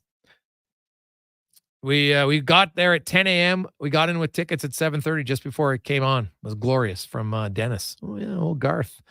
Not bad. Not bad at all. Hey, guys, they used to give away discounted tape cassettes as prizes. I remember winning Def Leppard and Guns N' Roses albums, spurning on my love affair for hair metal. Oh, waiting in line at Woodward's. Hey, why not, man? Oh, cassette tapes. Would you bring your Walkman with you? Just so you could play it right away? Oof. Now that's next level. Next level, right? Hey, guys, we waited in line for overnight for ZZ Top. That might have been better than the concert. I get it. Why not? So that's why I say for people, I wouldn't let my my young kids wait in line outside the moss pit. Thought it was too dangerous. Frank, I think you got to rethink things. What do you mean too dangerous? It's daylight out, dude. What's too dangerous? I haven't seen many issues. Even that terrible site, Yag Wave, hasn't been posting any fights. Why? Because there isn't any. They don't really want to post the good stuff, sadly, or at least not nearly as much. So I've seen a lot of dance-offs, a lot of positive videos. I don't think the moss pit has been dangerous at all. So come on. It's middle of the day on a Monday. I think it's all right. Now, maybe I'll text my police officers to confirm that it's been pretty safe, but I know they have security and everything there, so I don't see how it's unsafe. It's good life experience memories. That's the way I look at it. Hey, guys, maybe Tkachuk's limited ice time had to do with Kane popping him when he was coming off the ice. I got to look at when that hit happened. That's a fair point, JJ. And see, did it limit his minutes after the fact? It's a fair point. But, you know, I didn't really notice him even up until, like, honestly, that's probably the most noticeable part of the game for Tkachuk. Didn't really notice him. Which, again, he's their leading scorer. They win a game. He's not noticeable. That's probably a good thing for Florida because it's rare that your leading scorer is going to go noticeable every night. So. Did get a text back from George Richards. Okay. Told us not on the PK for one, and the fourth line got extended minutes. Okay. So he's liking the fourth line. But, Yeah. but hey, when you say the fourth line got extended minutes and Tkachuk only played 14, well, that's maybe the coach saying, hey, the coach didn't notice him as well. So a little bit of a message there. And both coaches, you know what? You can't play. It's not about individuals. It's about who's playing well. And if you're playing well, I don't care what the name in your jersey is. It makes sense at this time of year. So. Hey, guys, tell Frank no other fans will let anything happen to him with their kids in line. I've been there, and everybody's been great. That comes from Lance, who's down in line right now. Attaboy, Lance, right? Everybody looks out for one another. Much better chance of no issues happening. So I like it. I like it all. So we'll see. Hey, Gregor, if you were Knoblauch, would you try to get McDavid away from the Forsling-Ekblad pairing? Well, I think when he has home ice, he will. Right? Because you can choose it more. But, you know, we've seen this in every series. The other teams on home ice, they want to play a certain pair against McDavid. And he's still been able to produce points. I wouldn't be too worried about it. The one thing I will say is in the third period, when Florida was able to limit Edmonton's chances much, what changed? Well, they loaded up one line. And I think it just do the math. I get that there's chances if that line's going, then sure. But they didn't produce a ton in the third period, that line. So, you know what? I like McDavid and Dry, and I've said it all playoffs, and I'll continue to say it. I get the odd shift after a power play for the opposition. Don't get me wrong. That's really smart coaching. But the way they played in that second period, Edmonton, I know they didn't score, but they had almost 9 minutes of puck time in the offensive zone. Now, that doesn't mean it's always possession. It just means you have the puck, you're cycling around, it's off your tape, you're moving it around. They had almost 4 minutes of offensive zone possession time, which is a very high number for one period in the second. And then they switched the lines in the third. Just me personally, everything's easy in hindsight, but I wouldn't have done it at that point. I thought they had Florida on their heels a little bit. Now, Florida regrouped, and maybe they would have regrouped anyway. We'll never know. But I think Edmonton's a good team, and I think they're a better team when 29 and 97 run their own lines for most of the game. Obviously, getting a lead will help. No question about it. And that's why tonight, I mentioned it, first period goals this postseason. The Oilers have been very good in first periods, coming out strong. Game 4 against LA was the only game in that series they didn't score a goal in the first period. They still won the game. In Game 7 against Vancouver, they didn't score a first period goal. They won the game. Game 1 against Dallas, they didn't score a first period goal. Now, they did score 58 seconds into the second period. They won the game. Florida didn't score a first period goal. Obviously, they were shut out. So, one game of each series, the first period, they haven't scored. I guess they got out of the way early for Florida. I think a first period goal tonight will be very crucial to Edmonton. Get some moxie going for the bench. Eliminate the shutout streak in your head stuff for Bobrovsky and potentially give Edmonton a lead. We'll see. When we return, Kelly Buchberger will join us. It's the Jason Gregor Show on Sports 1440, Oilers Nation, YouTube, and Facebook, presented by PlayAlberta.ca.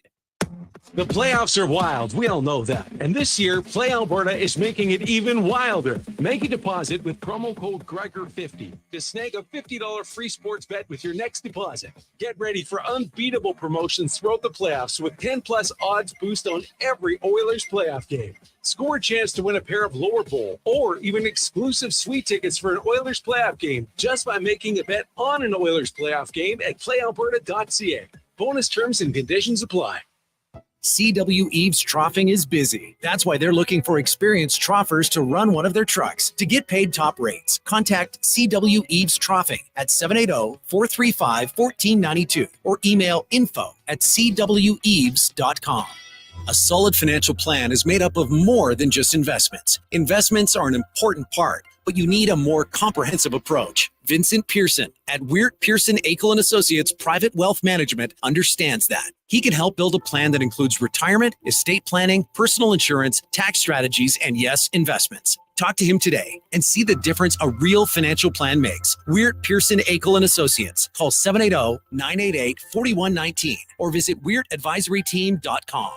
There's still time to book your tournament at the Ranch Golf and Country Club. As one of Alberta's top tourney courses, the Ranch makes hosting fun and easy for any group or business. No matter how unique or unusual, they'll accommodate your vision for an event no one will soon forget. Start planning your tournament today at their beautifully landscaped course on the outskirts of West Edmonton. On-site event coordinators are here to help, but hurry, availability is limited and booking fast. Visit theranchgolf.com. Hey, sports fans, we've got a clear choice for you. At Crystal Glass, we provide customers with the perfect glass for any job. From home to auto and even commercial, installation or repairs, we're your team. Call 310 Glass or visit crystalglass.ca. Crystal Glass.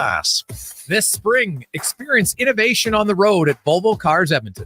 Right now, lease from 0.99% or save up to $4,000 on select models for qualifying loyal Volvo Cars Edmonton customers. Plus, save $5,000 on all new and demo 2024 XT60 Recharge plug-in hybrid models. Discover why we're Canada's only 13-time Volvo Excellence Award winner. Chat online at volvocarsedmonton.com or visit 1205 101st Street Southwest. Hold on to your hockey helmet, Edmonton. On the Rocks is serving up 60-cent wings that fly off the plate faster than a slap shot. And Molson Canadian for $4.50. OTR's TVs, they're so clear. You'll see the puck better than the ref. Plus, every game night during Edmonton's playoff run gives you a chance to be part of the Sack Attack. You could win a Hyman jersey. This is our year. And our time to cheer. Be a part of the legend. On the Rocks. On the Rocks. Jasper Ave 118th. Hey Leduc, it's me, Grant Fedor from Leading Edge Physiotherapy. What you might not know is that I started practicing physio here in Leduc more than 23 years ago. In those years since, I haven't forgotten the kind and welcoming people that trusted me then. It feels great to be back, but I know we have to live up to our promise, and that's to live up to our name. This means bringing a leading edge focus on our environments, technology, communities, and the people who will care for you, like Graham Raymond and Amanda McIsaac, two locals who want to make a difference in your life. We're now open in Leduc. Learn more about us at leadingedgephysio.com. It's time to embrace the drive and comfort and luxury at Buick. Right now, finance the 2023 Envision at 3.99% for up to 48 months. With Envision's available 2-liter turbocharged Ecotec engine, available adaptive cruise control, plus available panoramic power moonroof and impressively stylish exterior. From downtown shopping to out-of-town exploring, people will be turning heads. I mean, can you blame them? Visit your local Buick dealer for details. What's new at Vision RV? Too much to tell you in 30 seconds, but I'll do my best. Larry Ricci here. And at Vision RV, the beautiful brand new 2024s have arrived. Have they ever? Ultra-modern designs, unparalleled comfort, and the technology out of this world. We also have a great selection of pre-owned units priced to move today. So why not bring your family and get to know the Vision family? We're open 7 days a week, just south of the Yellowhead on Highway 60.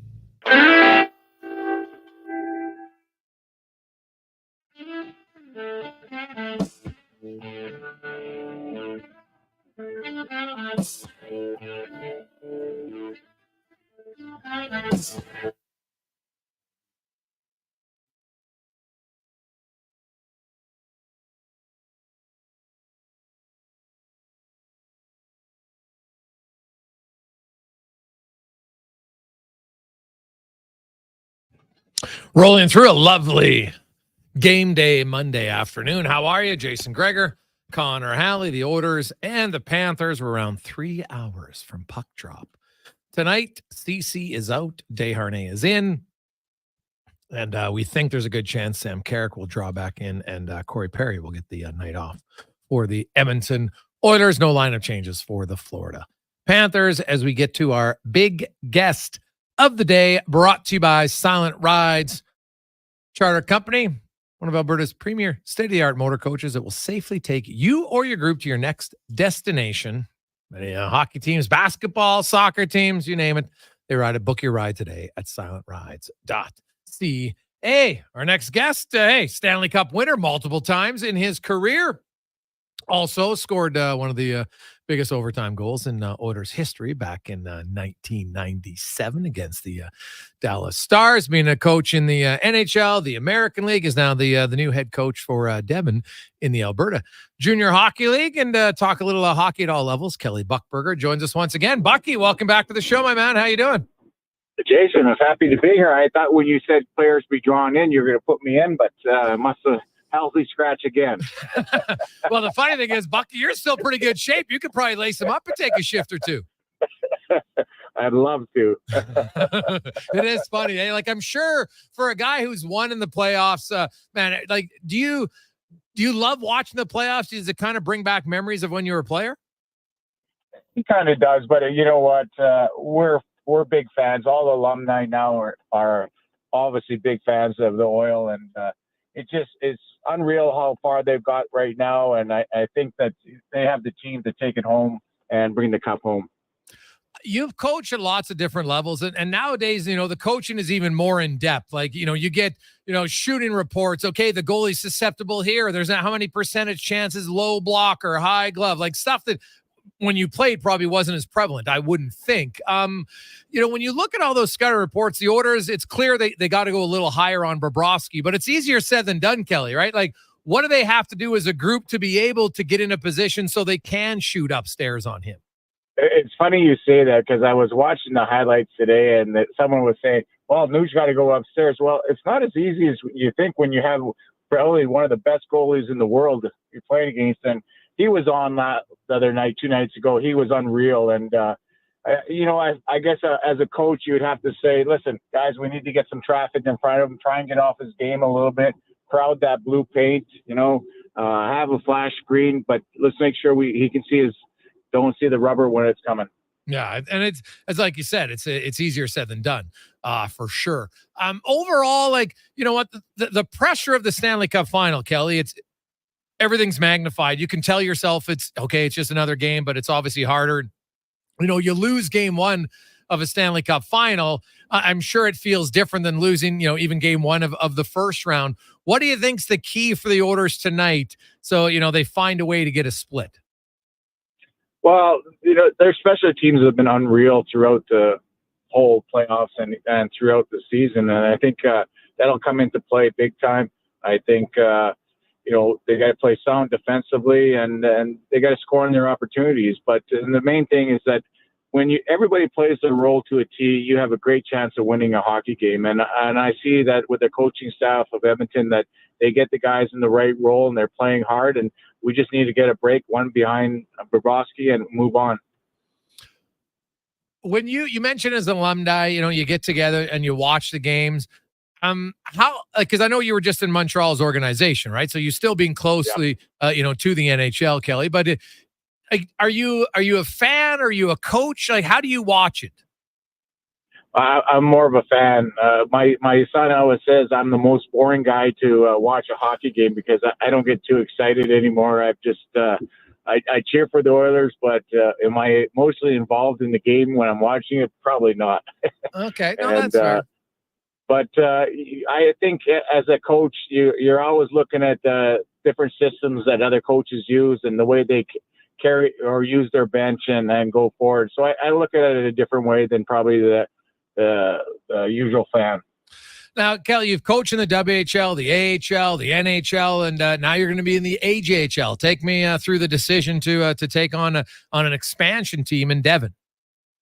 Well, I would say it's probably my 3 grandchildren, and they're all boys. So it's an opportunity to stay home. This is the first time in probably 9 years that I'm going to be back home in the wintertime. And it had a lot to do with that. I had a couple opportunities to go somewhere, but this came up, and it's a great challenge for me from building a team from nothing. I'm at the office all day trying to recruit players, get players, and it's not easy. And we're filling in the boxes. We're getting some players, but for me, it's just another challenge. Coaching is coaching, and a lot of coaches say, Kelly, you know what, you're coaching, and it doesn't matter where you are. And if you're enjoying it, you're going to enjoy it more. And I love to see the development of the players at this age. Now, you being a head coach, of course, being an assistant launch, but you were the head man in Tri-Cities for a few years, and you were back as an assistant in Laval. Going from a head to an assistant coach now back and having had a chance to run your own bench, are you more comfortable as a head coach? Like, do you find, okay, you know what, I think I'm actually better as a head coach, or I want to be a head coach more than an assistant coach? Well, I've always wanted to be the head coach, and there's only so many jobs open, and I've chased other vacancies around all the leagues, and but I think there's a little more pressure on a head coach than there is on assistant coach. Assistant coach, you have one responsibility. If you run the D, that's one of theirs, and you run the PK or power play. And otherwise, it gets allocated all over the place. But the thing is that it all comes down to the head coach, the pressure on winning and losing. Kelly Buchberger joins us, head coach of Devon in the Alberta Junior Hockey League. Now, when you're recruiting young players to come to the AJ, Kelly, what's kind of the recruiting pitch? What are you looking for to hope to want to convince them to come? Well, I think it's all about development and a chance to play. And I'm not one of coaches that, I want my players to be accountable, but at the same time, I don't want to bench them. I want them to play and play through their mistakes and hopefully get better. And the biggest thing is that we want them to get to their dream, and their dream is just like everybody else as a hockey player wants to play in the NHL. If they go to Dub or they go to NCAA after that, we want to make sure that the players come first in our organization, and we want to make sure we treat them right, and we want to make them good hockey players plus good people. Kelly Buchberger joins us. The challenges of a new team, Cal. I don't know. Well, I don't think you've ever been in that kind of a challenge. In your early days, has something popped up as kind of a surprise? You're like, oh yeah, we don't have this in place yet because we're a new team. Well, NAX is a prep school, academy school, and it's they have a lot of guys in there, so they're helping me out a lot with everything from organizing camps to help me with main camp and everything else. But it's a matter of getting the players in place right now. They're really good people.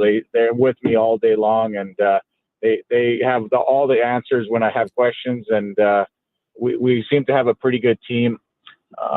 Ty Rimmer's going to be my goalie coach, and I was part of him when I was in Edmonton. Yeah. And another kid that is my other assistant coach is Sebastian Bissalon, and I actually coached him when I coached Springfield. Yes. He played for me in Springfield. Well, I think he got called up and played one game for the Oilers, did he not? I think he played 2 games, and he was still a junior hockey player. Right. Yeah, that was like way back in right. That might have been the year after the Oilers went to the Cup, if I'm not mistaken. And 2 really good, solid people. So looking forward to working with them. Also, and I have another assistant coach, Keegan Pruden, which is coming aboard also. Okay. Kelly Buchberger. Do you guys have a team name, Devon what? I don't even know your last name. Extreme. Okay, the Devon Extreme. All right. Okay, so NAX, that makes sense.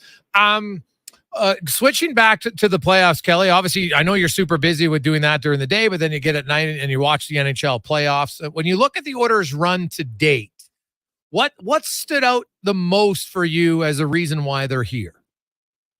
Well, it's got to be their specialty teams in playoffs. That's number one for sure. And I really like what the coaching staff has done with the team. I feel like they made all the right moves when they needed to. If it was taking players out of the lineup, the fans will always question everything, but it's in my view of what they've done is that they've pretty much made, I would say, 90% of all the right moves they needed to do to get here. And I really like the way the coaching staff has come together and throughout the season and built this team, and they got everybody playing for one another, and it helps when you have the best 2 players in the world playing for you.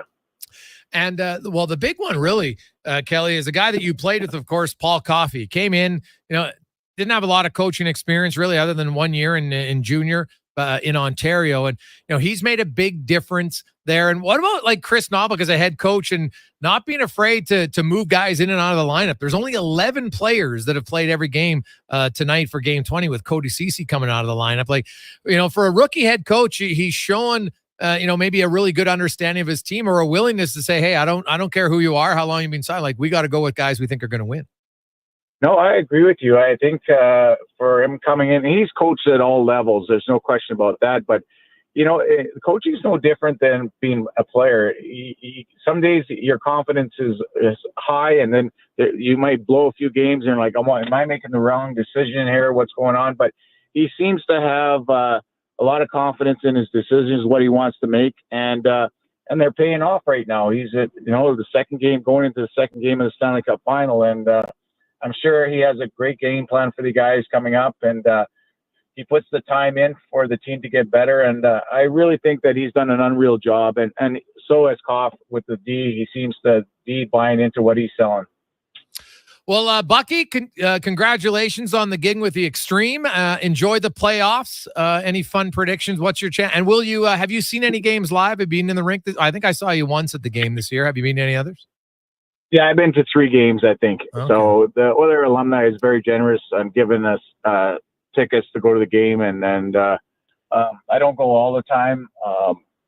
But when I do go, I do enjoy the games. The atmosphere there at the rink is unreal. And I would say tonight, I think the Oilers will get behind it. They'll probably be, I'm saying 3-2. And that's what my prediction is tonight.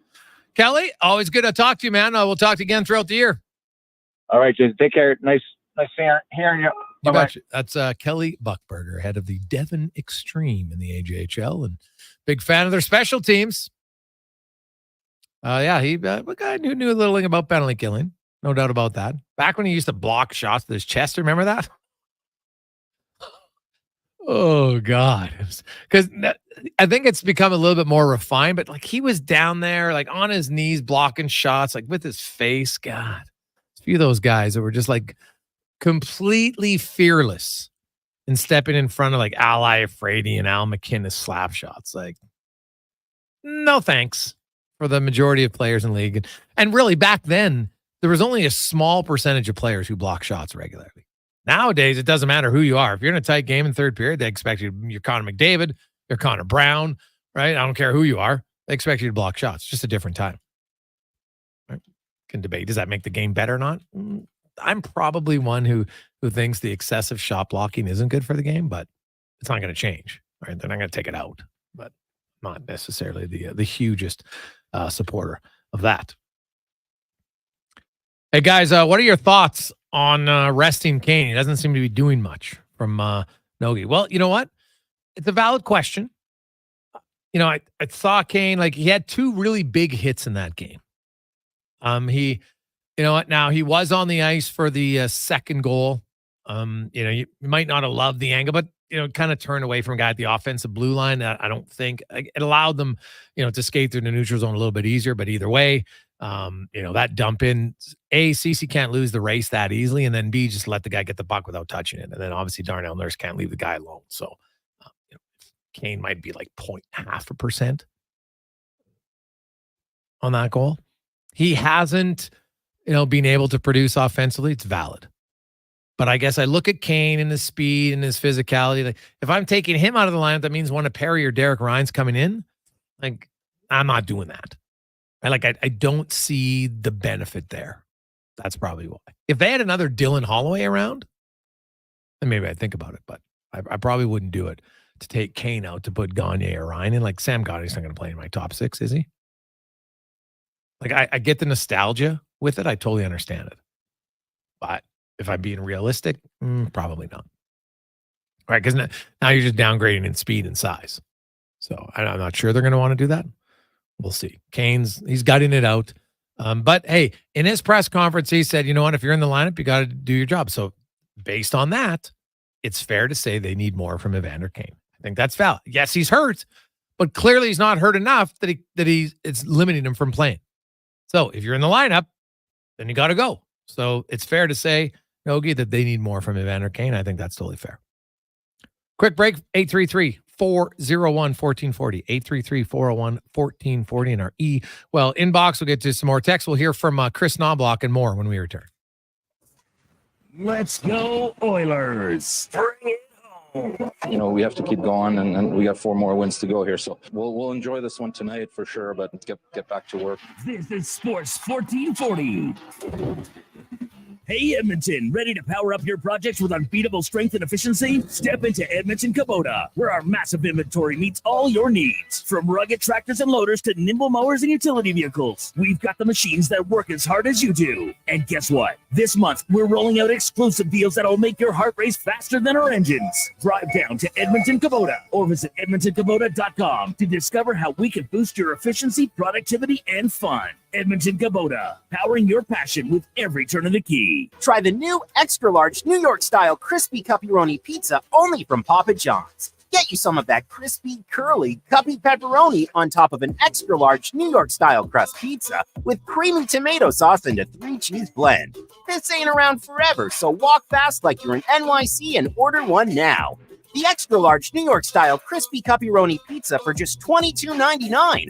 Only at Papa John's. Better ingredients, better pizza, better get you some. The locks are on a timer. They're going to get out. Sounds like Johnson. The men and women of Action Electrical. Service team reporting. With the remarkable reach of our bucket trucks and other equipment, we assess, service, and maintain your electrical lighting and automation systems. Facing an electrical menace? Call the men and women of Action. Operating throughout Alberta at actionelectrical.net. At Fountain Tire, success is a team effort. They're committed to their team members and their customers. And that means treating your vehicle like it's their own and finding solutions that suit your needs. Because whatever the road brings ahead, they're on it with you. Visit fountaintire.com today. Edmonton Stingers basketball face the Ottawa Blackjacks Thursday, June 20th at the Edmonton Expo Center. Enjoy affordable family fun with a $5 food and drink menu and free parking. Tickets start at just $20. Visit thestingers.ca/tickets. I'm Ryan Nugent-Hopkins. And I'm Zach Hyman. And when we're not making juicy, sweet passes or having my goals disallowed, we're working for Legacy Heating and Cooling. You know, guys used to call me a plumber. And now they call you an AC repairman. Nice. Hey, guys, you're not here to fix air conditioners. You're here to sing the jingle. Oh. Well. Okay.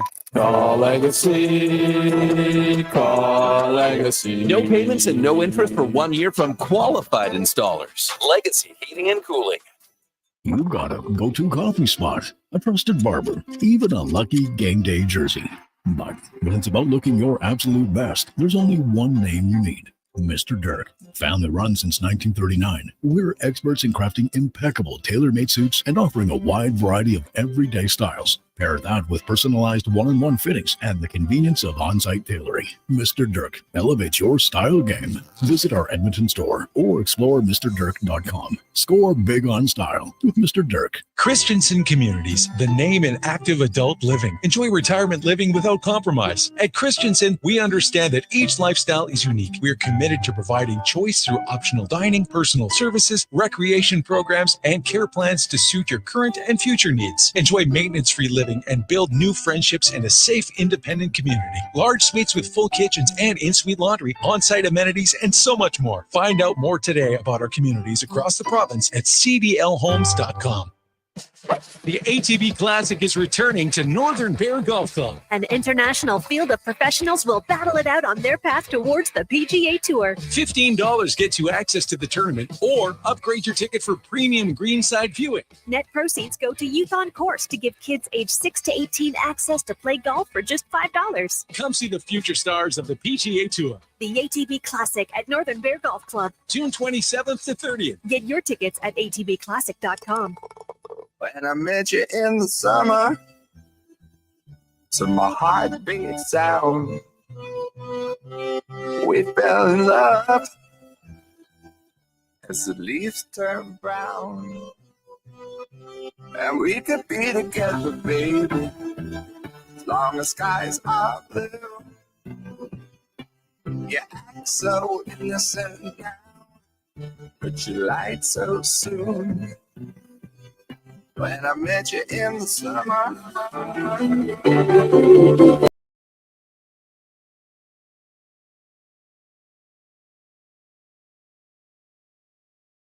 $3:45. Welcome back. It is game day. Hey, how fun is this for Oiler fans? Hey guys, my kids were never really into the Oilers until this run. It's awesome. Exactly. How many people have a playoff run like this? It brings new fans in. It just does, right? Everybody, the emotion, the energy in your neighborhood, more people are watching the games. Everybody's getting together. It's just kind of how it is. You're at work, all of a sudden, Bob in accounting or Sarah is like, hey, let's go Oilers. And you're like, what? And now they know who's on the team. It's good. That's how you bring in more fans. And people get excited. And now if they win, that's a whole new level, right? You obviously get close like you did in 2006. It was an unbelievable run. And think about it. It was great. Every part of that run for Oilers fans up until the final game. And probably even the final period. Right? Because wasn't it 2-1 going into the third? My memories, maybe it was 2-0 and Pisani scored in the third. One of the two. Either way. It was a close game. I think they got an empty netter to make it 3-1. So it's you win, and it changes things for people. There's just something euphoric about the team you cheer for, whether you've been a diehard fan for 20 years or maybe you're a new fan for 3 months. All of a sudden, you're like, oh my God, this is awesome. This sports thing, like, I'm always kind of perplexed about some people who I think they miss out. You don't have to love sports all the time. You don't have to love every sport either. But cheering for one sport, heck, it might even only be at the Olympics. I don't care. But there's just something about it, right? Like, you go to the concert, you're a fan of the songs, you love it, it's great. But, it's kind of different. Like, you can have Taylor Swift, she's got to be one of the biggest artists in the world right now. If she has a concert in town, people are going, they love it that are there, but there's not a watch party outside, right? It's not like everybody else at home gets to watch it. It's kind of a select group who get to enjoy it. And that's fantastic, but it doesn't resonate as much. Now, a lot of people listen to the songs, right? Maybe you sing in your car, you roll your window down, hey, you're listening to the same Twisty song. Oh my God. Yeah, okay, great. But it's just not the same. And there's nothing that really compares to it when a team in a city goes on a deep run. And what's unique, that's what makes the NHL playoffs. There's so many games, right? Like, you're in the NFL, you can play 3 games, and you can win a championship. It's still awesome, don't get me wrong. But, there's a build up and a build, but it's 3 games. The Oilers are going to play at least 22 minimum, probably close to 24 or 5 when it's all said and done. And if they win, many people will have memories and stories to tell for years about where you were when this happened or that happened, whatever. So we'll see. Cons pointed something out about I think they tracked down somebody had tapped into Buster Olney's Twitter account. It's going around. I think Sportsnet got on Friday. Oh yeah. Well, I had messages sent to me that said, quote, and it looked like it was somebody from X saying, hey, your account's currently under investigation for copyright violations. Provide feedback. Click the link, blah, blah, blah, blah, blah. If you click the link, then it asks for your password and everything. And I'm like, there is no chance I'm doing that. Right? Because first of all, I don't put anything that's copyright. So, right. But I could see some people are like, I better fill this in. Because it looks like it's legit. It's like phone scams. People fall for it. And yeah, that's what's happened. Now, you got to think like you're a hacker, and I'm sure they can hack in anything. But I always remember when someone hacked my account because they tweeted out something stupid. You ever notice that's not how it works? Right? Like when someone hacks your account, it's like this hacker guy was I don't want to promote that it was funny, but he was doing it not very vindictive. Is that fair? Yeah, I mean, I don't know where it's going. One of the first tweets he had was, I swear to you, I don't even know who I hacked. Who is this Buster? Followed by, I hate Mets. So I don't know where they're going with this. Yeah, it's not a lot, but he's probably just trying to get some reaction. So I wouldn't recommend doing it, people, but it is a pain. So then he tweeted a trade. No. Was it a legit trade? Phillies and Chicago White Sox. He'll send Luis Robert Jr. to Philly. Well, I don't know. Is it legit? I haven't seen it anywhere else. It's I don't think it's legit. But I bet a lot of people saw that and thought, if Buster's tweeting it, it must be. Yeah. The guy Swift was a bad example. There are thousands of fans outside the stadium when she's performing. In Edmonton, how many thousands of fans? Right, and the point is, there might be some thousands of fans, but it's not like everybody in the city or the province is watching the concert. It's totally different, Juice. It's not the same. Right? You get excited, people go to the concert, and there we go. So, hey guys, why is McLeod in and Carrick out? At least Carrick will hit someone. McLeod doesn't hit anything from Don. Well, there's more to the game than just physicality. I think McLeod skates quicker, right? There's no question about that. Yeah, I think they want more from Ryan McLeod. I think Perry's actually the one who's coming out tonight. Now, maybe McLeod. I could be wrong. Maybe it's McLeod. But I think Sam Carrick's coming in. And I think it's Corey Perry who's coming out. Just based on their the morning rush lines. So that's what I would see. And you know what? Hey, Carrick will come in and you know what? He's not the fleetest of foot, but hopefully they grind it out a little bit. And I think the real big addition for Carrick is they're going to want someone to try to win some faceoffs in the defensive zone specifically. The Oilers went 4-10 in the D zone. I said it was 0-5. Now that's probably not going to happen again. Right? He's a pretty good faceoff guy. And the funny thing was, if you look at his faceoffs, it wasn't like it was just head to head against one guy. Right? He went 0 for 1 Lundell, 0 for 1 against Barkov, 0 for 1 against Reinhart, and 0 for 2 against Bennett. So out there against everybody. It's kind of a rarity to see him lose that many in the D zone. I don't expect it to happen again tonight. Now, those faceoff losses had nothing to do with the goals that were scored. So, again, certain draws definitely mean have more importance than others. No doubt about it.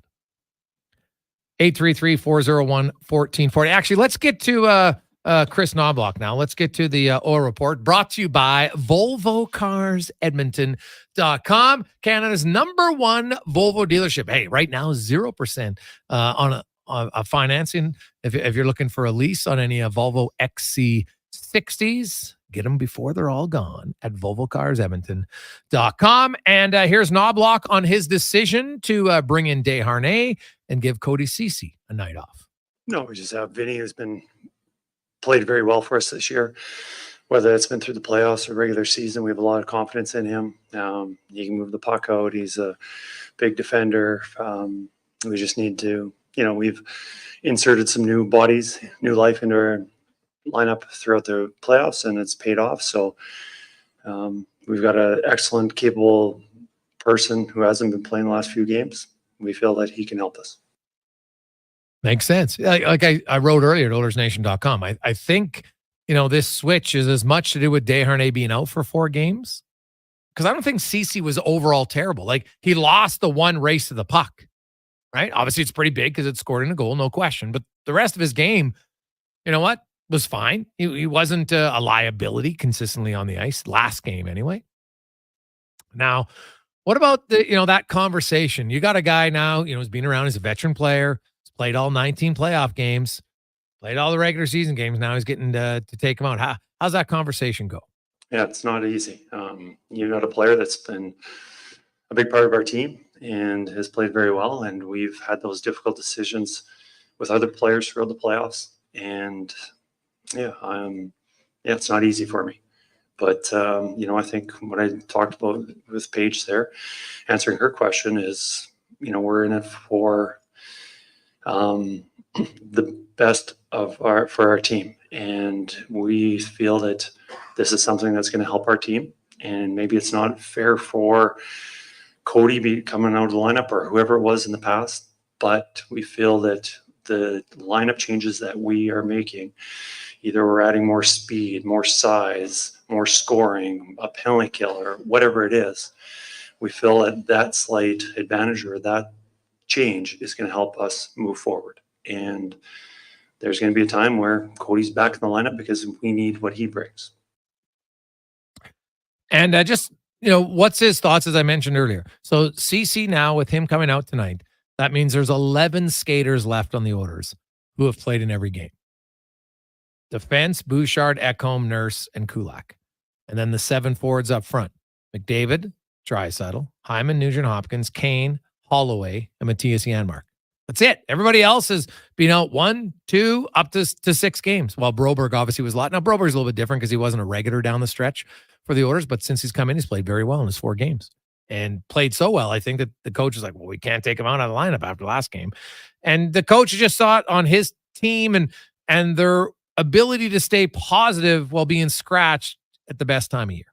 Well, throughout the year, I've talked about this team being very, very close, very tight, and very dedicated to win. And whatever role that they get, whether it's a first line player or fourth line player, in and out of the lineup, whatever it is, they've always checked their egos. They've always thought about the team first. And because of that mentality, when we've inserted those guys, we haven't missed a beat. We haven't changed the style of play. We haven't done anything differently. We just have guys who are reset and refocused and are able to help our team move forward. Well, that's what you have to have at this time of the year. There's no I in team, right? The last thing you want is to be a fun sponge and be a negative Nelly. No player is going to like it, I can tell you that. No player who wants to be out of the lineup whatsoever. Sam Carrick could be in. A right shot, face-off center guy. What else would he bring if they bring him back in the lineup? He's been great. We wanted some depth to our lineup. And, here's a guy that's been doing some penalty kill, key on face-offs, especially we don't have any right-handed centermen. Him and Derek Ryan share that responsibility. He's been great on the face-offs. And, through the regular season, he's chipped in with some offense. But, I think the biggest thing is just his defensive play has been really strong for us. And also adding some a physical element to our game. So, it's been nice when he's been playing.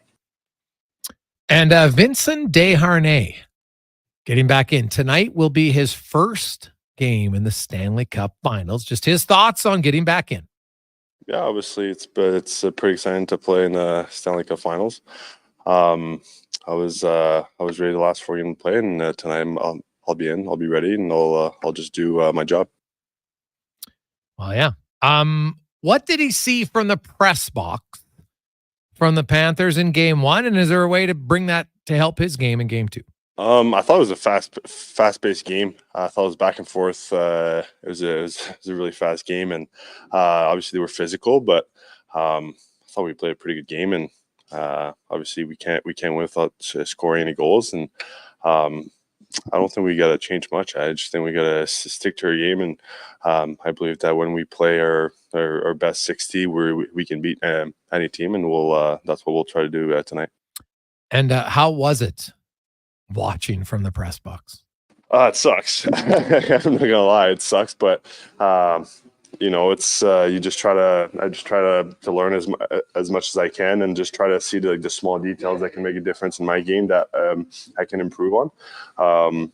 And obviously, when you have a 60-man out there like hers that played so great for 4 games, I definitely learned.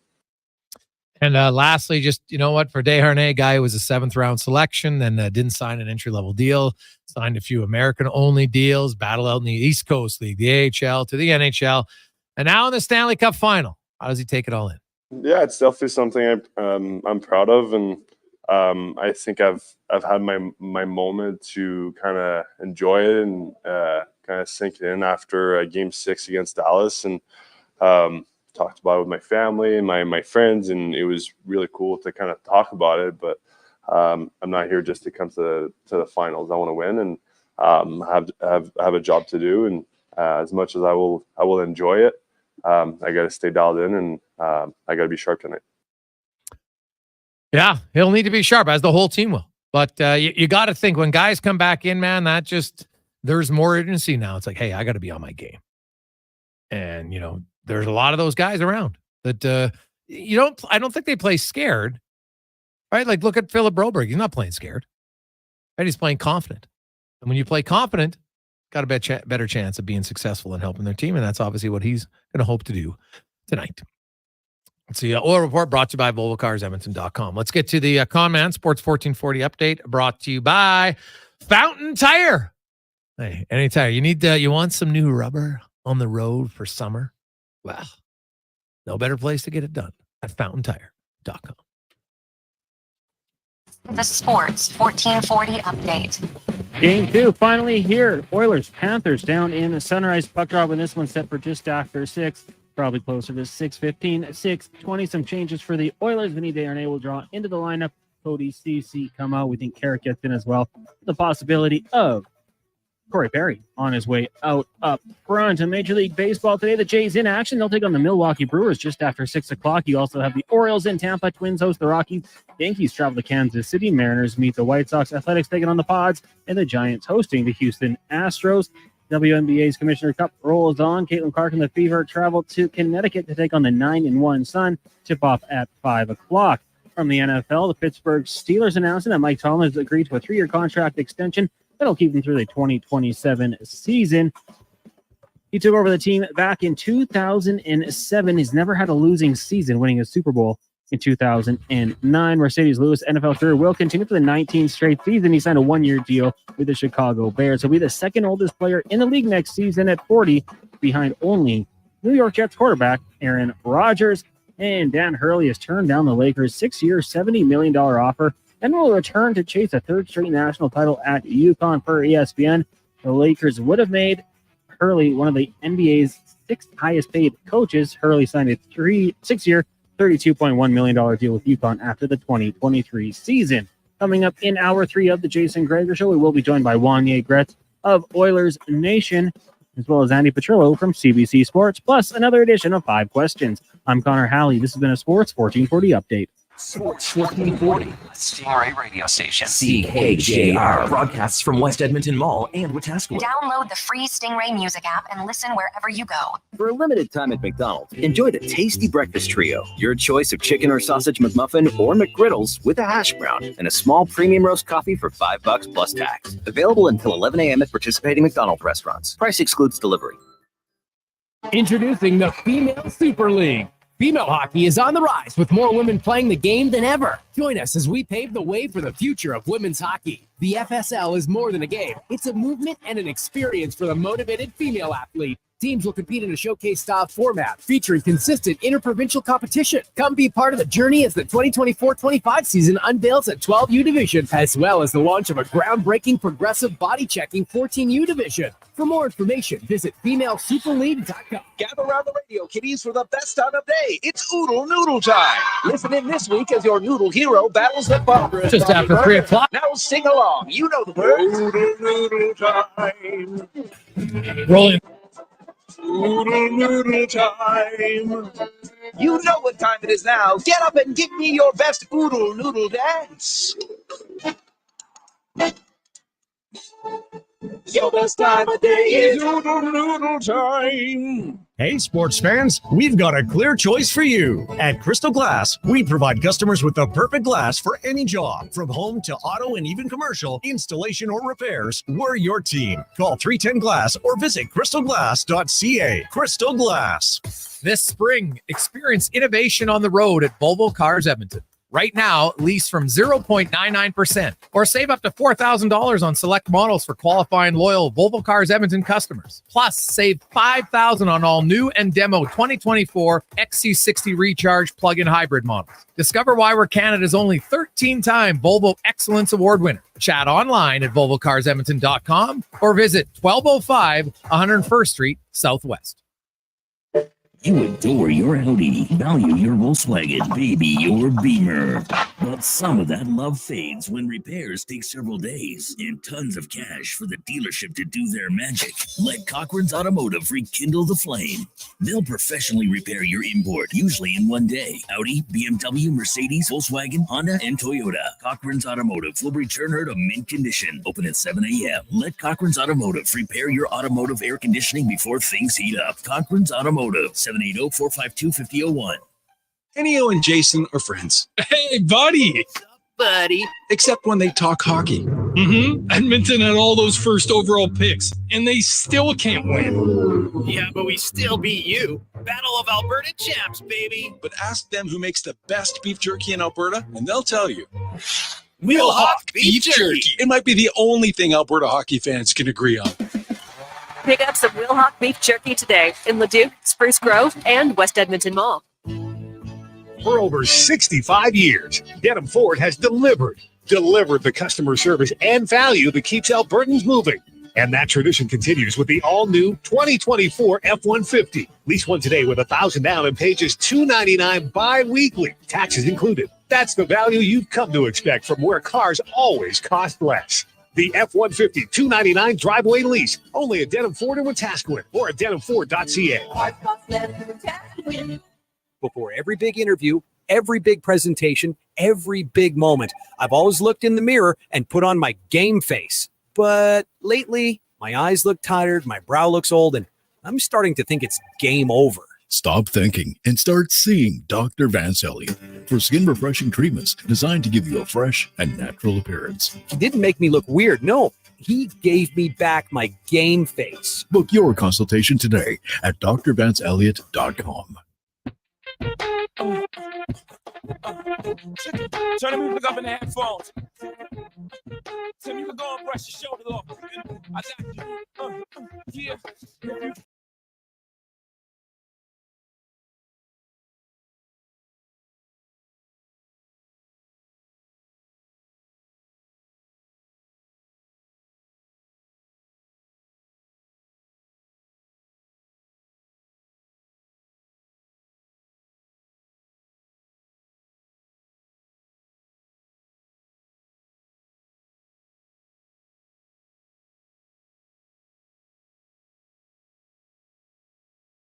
Hey, just 2 hours away. And hey, think about this for the next home game on Thursday and Saturday. You get a free concert if you want before the game, as Our Lady Peace will be playing on Thursday, and then Shania Twain will be playing on Saturday. This will be at the fan park outside Rogers Place. So it's a free concert. So get in there, enjoy it. No tickets required to view the performance. Doors it looks like the doors will the gates will open there at like 3:00. I'm thinking. I know the gates in the arena are actually 2 hours before game time. But so there you go. Thursday might be a little bit harder to get to because a lot of people are working. But Saturday, we were talking about people lining up to go to events. A free Shania Twain concert. You'll probably have a few people lining up rather early on a Saturday, especially if it's nice out. So, hey, there you go. We got some free concert right before the game. Now, imagine if the Oilers win tonight, how jazzed up everybody will be on Thursday and then again on Saturday. So, either way, if the Oilers lose tonight, people are still going to be jazzed up because fans will be like, you know what? I got to cheer extra loud because I help them win. That's how I feel at this point. Because remember, the Pittsburgh Penguins against the defending Stanley Cup champions lost the first two games, 2009. Came back to win in 7. And was it the LA King? No, not the Kings. There's another team who, the Boston Bruins lost the first 2 games in 2011. Let's come back and win in 7. So is it possible? Yes. It's not ideal, but it is possible. It is the Gregor Show presented by PlayAlberta.ca. You know what's possible? Use the promo code Gregor50. That's Gregor50. At Play Alberta with a minimum $5 purchase, and you will get a $50 free play. Use it today. Good luck. PlayAlberta.ca. We welcome to the program from OilersNation.com, Wanye Gretz joining us. I've never seen you wear that jersey, I don't think, before. Is that like a special? The black and white Connor? Yeah. Yeah. It's big games. We need a big game tonight. Got to get the big game jersey, big game performance. How many jerseys do you have? 20. What do you have, like a favorite? The original Connor McDavid Captain C that I got made for his draft day. And I had to go from store to store in town and insist they make one. And no, everyone said they couldn't do it. But somebody did. Somebody did. And then so how many McDavid jerseys do you have? 5. 5 McDavids. This one's a cool one. Well, it's black though. But that's cool. This is like the big game jersey. Really? Yeah. But it's not an ordered colored, like they never wear black jersey. Yeah, because this is serious. Well, someone say it's morning, so I don't know if that's correct or not. I got the Reed Schaefer 53. No, I wouldn't wear that. I got that, but I'm not going to wear it to the playoffs with all due respect to Reed. Yeah, no, that's all right. Got the Yakupov 6'4". Yeah. Won't wear that to playoffs. No. What is this, a joke? No.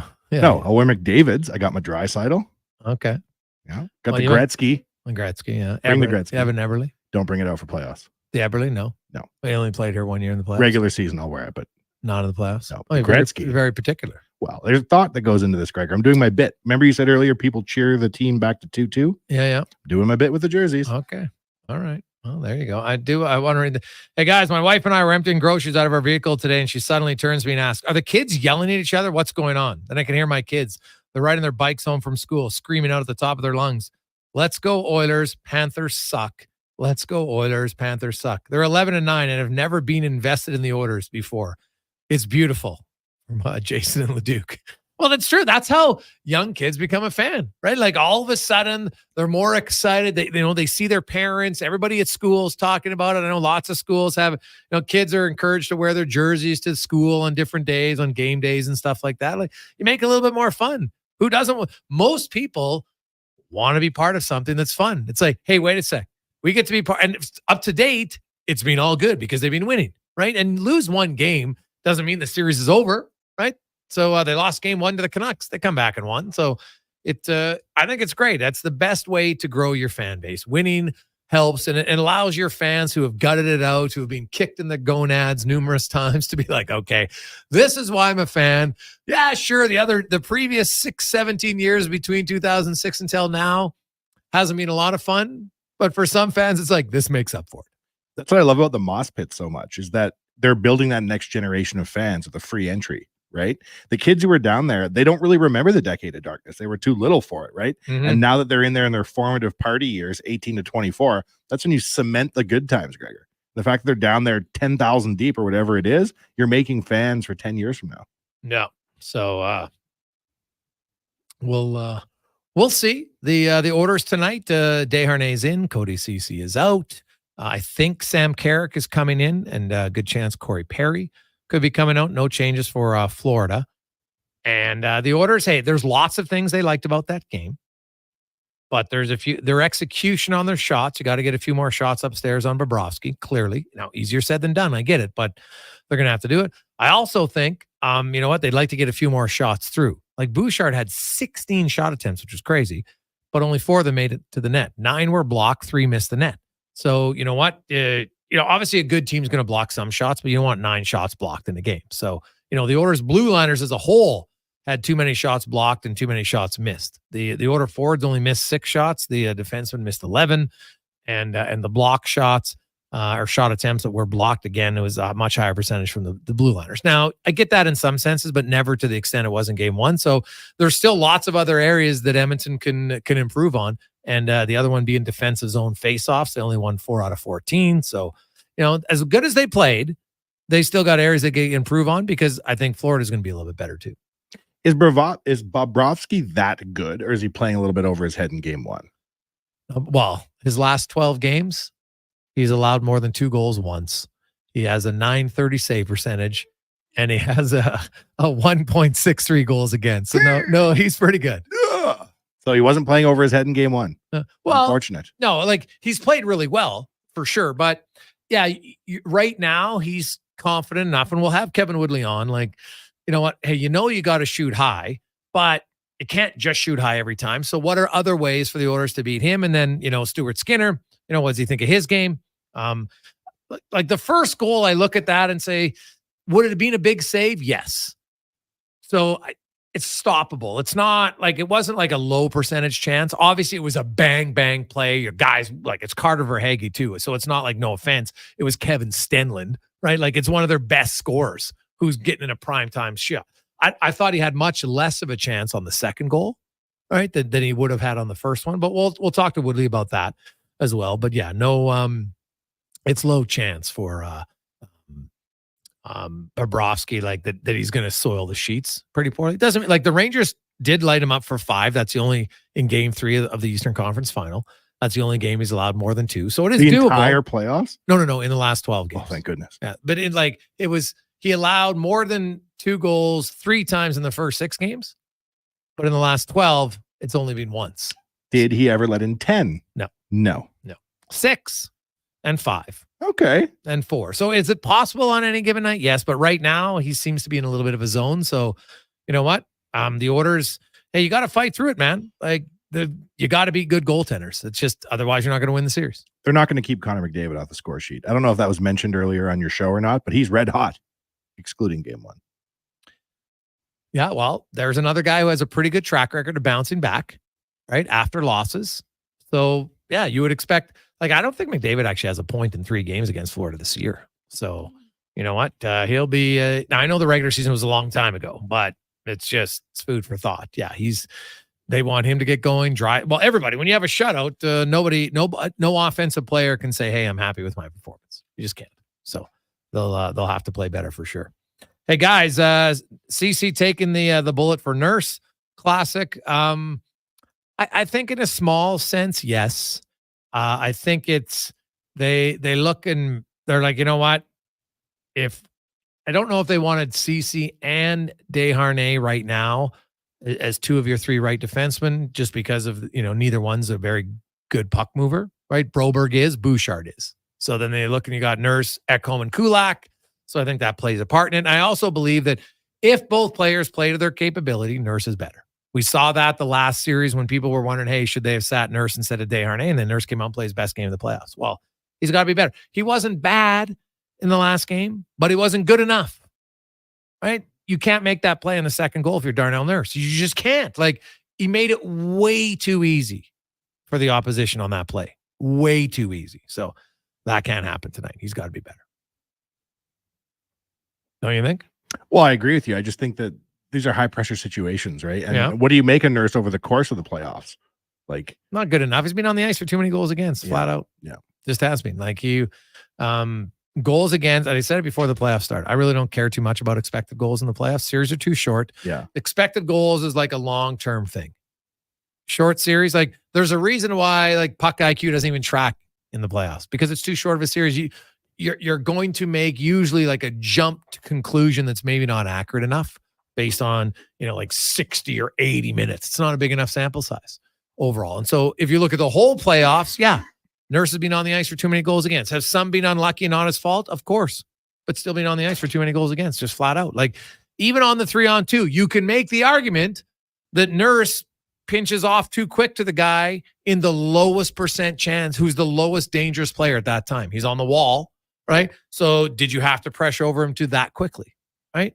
I get in hindsight, I understand it, but my point is, if you just play that way and don't lean at him, if that guy wants to go in and take a shot from there, go right ahead. So I don't think he played it perfect. And then he made an egregious error on the second goal. So yeah, not good enough. Not good enough. Would you ever pull Nurse in the playoffs? Well, I can tell you this, that I know for sure it was discussed within the organization. The coach, they discussed it. And like I said before, I said, hey, I get it, but I still would have played Nurse ahead of Desharnais, because at the end of the day, if both guys play their best, Nurse gives you way more. And then we saw that for 3 games. So you know what? You can't, if Nurse cannot, and I said it before the series started, a lot of this the Oilers' chances of winning is going to hinge a little bit on Nurse because he plays so many minutes, right? I expect Bouchard and Ekholm to play well. Expect the other guys. So Nurse can't have a game like he had again. He just can't. You can't overcome those type of mistakes if you want to win. It's a fair statement. I think Nurse detractors online have been yelling all year, and I think a lot of it's been undeserved. But these are do or die situations. And like to your point about the egregious error on the second goal, that's a tough one. That gets all the Nurse haters riled up, but that doesn't necessarily mean much. Yeah, no. I don't worry about the haters. I'm just evaluating on a game-by-game basis. But just reading the zeitgeist. Yeah. So it's very true. 4:19, we got Kevin Woodley coming up on the program in about an hour or so. And I know many of you, we love the Kevin Woodley scouting report. He's been pretty much bang on with a lot of his evaluations. So we got that coming up. Also, we'll get to Spec. We'll find out a little bit of, like, why is Tkachuk only playing 14 minutes? It's a little surprising to me.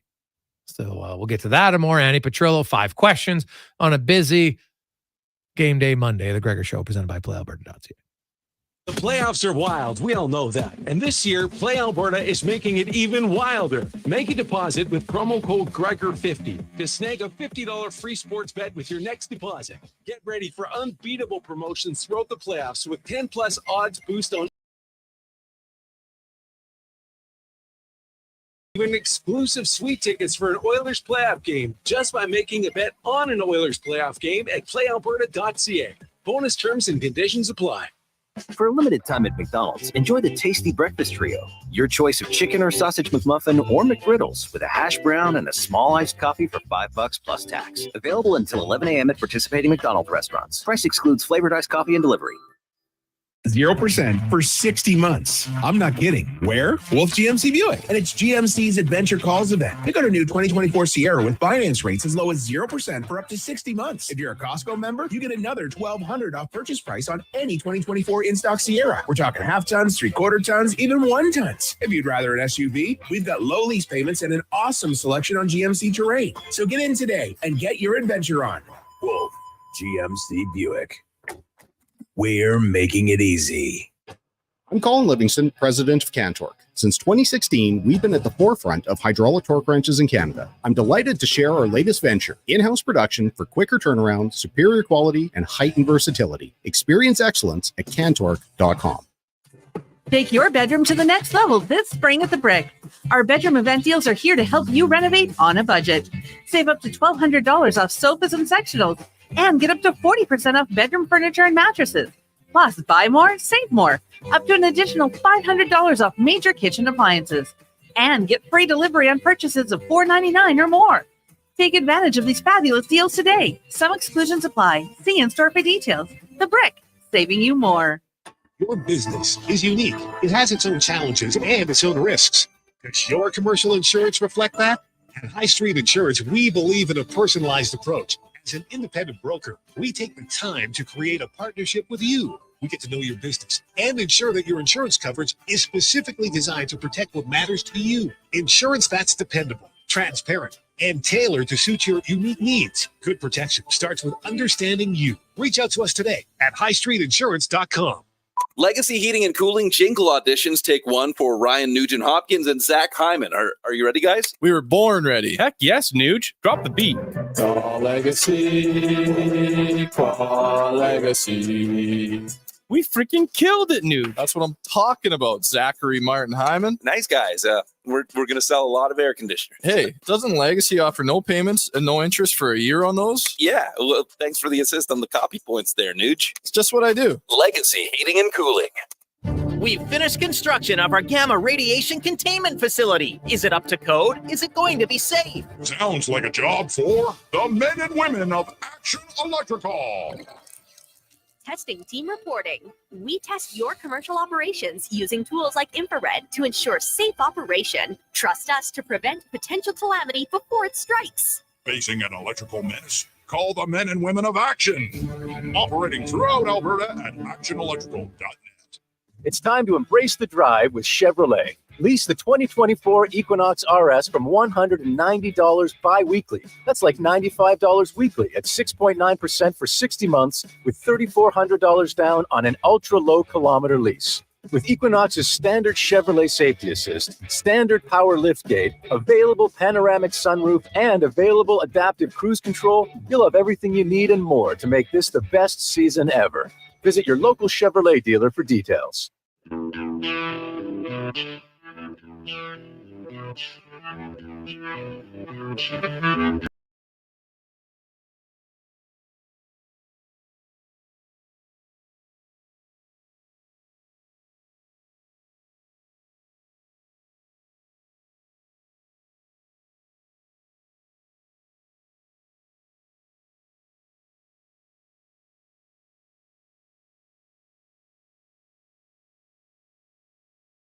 Continues on Monday afternoon on Sports 1440, Oilers Nation YouTube and Facebook. Welcome back. It's the Gregor Show. Wanye Gretz, Connor Halley, presented by PlayAlberta.ca.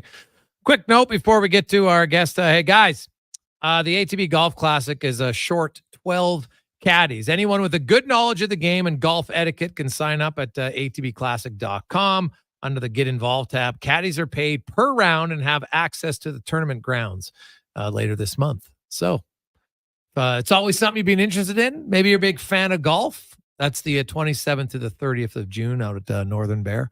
Go to atbclassic.com. Click on Get Involved. One time I caddied to the Canadian Amateur in Winnipeg for a guy. Oh, yeah? How was that? They told me I talk too much. That is true.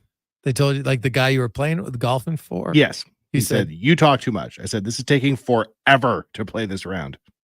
Oh, he was a slow player? The other guy was, but they're taking their sweet time. Oh. I was on the bag as like a friend thing. And I was like, I play golf. This is taking forever. Oh, it was one of your buddies you were catching. Yeah, exactly. Oh, yeah. okay. Boy, come on, Canadian amateur. We think they're paying me to come out on the bag. I get it. Why not? Yeah. Good time. Slow play. That's the worst. It was slow. I don't like the slow player guys. The guy stands over the ball, the gal's over the ball like 10. Are you serious right now?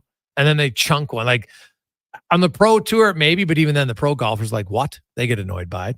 But you're playing with someone on a weekend and they're just like, how many practice swings or look? I'm like, what? Or they're putting it. And I'm like, are you serious right now? That's what it was. You don't know how to read a green and you're walking all around it. Then you miss it by 15 feet anyway. Like, what are we doing?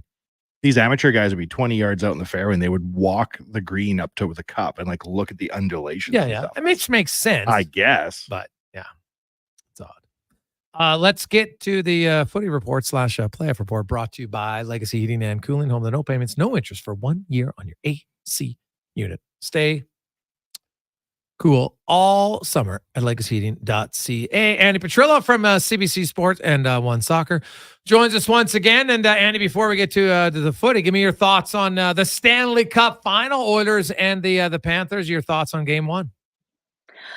Well, it's funny because every time when I would host, my hockey show and I would talk about a goalie having a night and just stealing the game and getting it done, if Dave Poulin was my co-host, he'd always turn around and say, you know what? Goalies get paid too.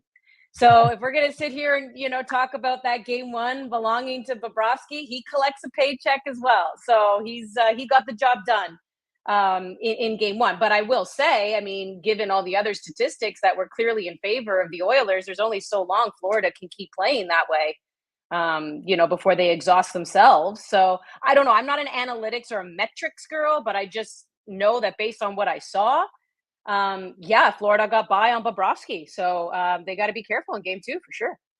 Yeah, they'll want to bring more. The Oilers, they'll just want to finish a little bit better, I think was their biggest thing in that game. And yeah, it always gets harder. Everything ramps up. It's only game two, but it's a Stanley Cup final. And going down 0-2 in the Cup final historically is not great odds. Teams are 2-11 that do that in the salary cap era. So whereas if you get a split and you're the road team, then you win 60% of the time. So 60% or 16.6%.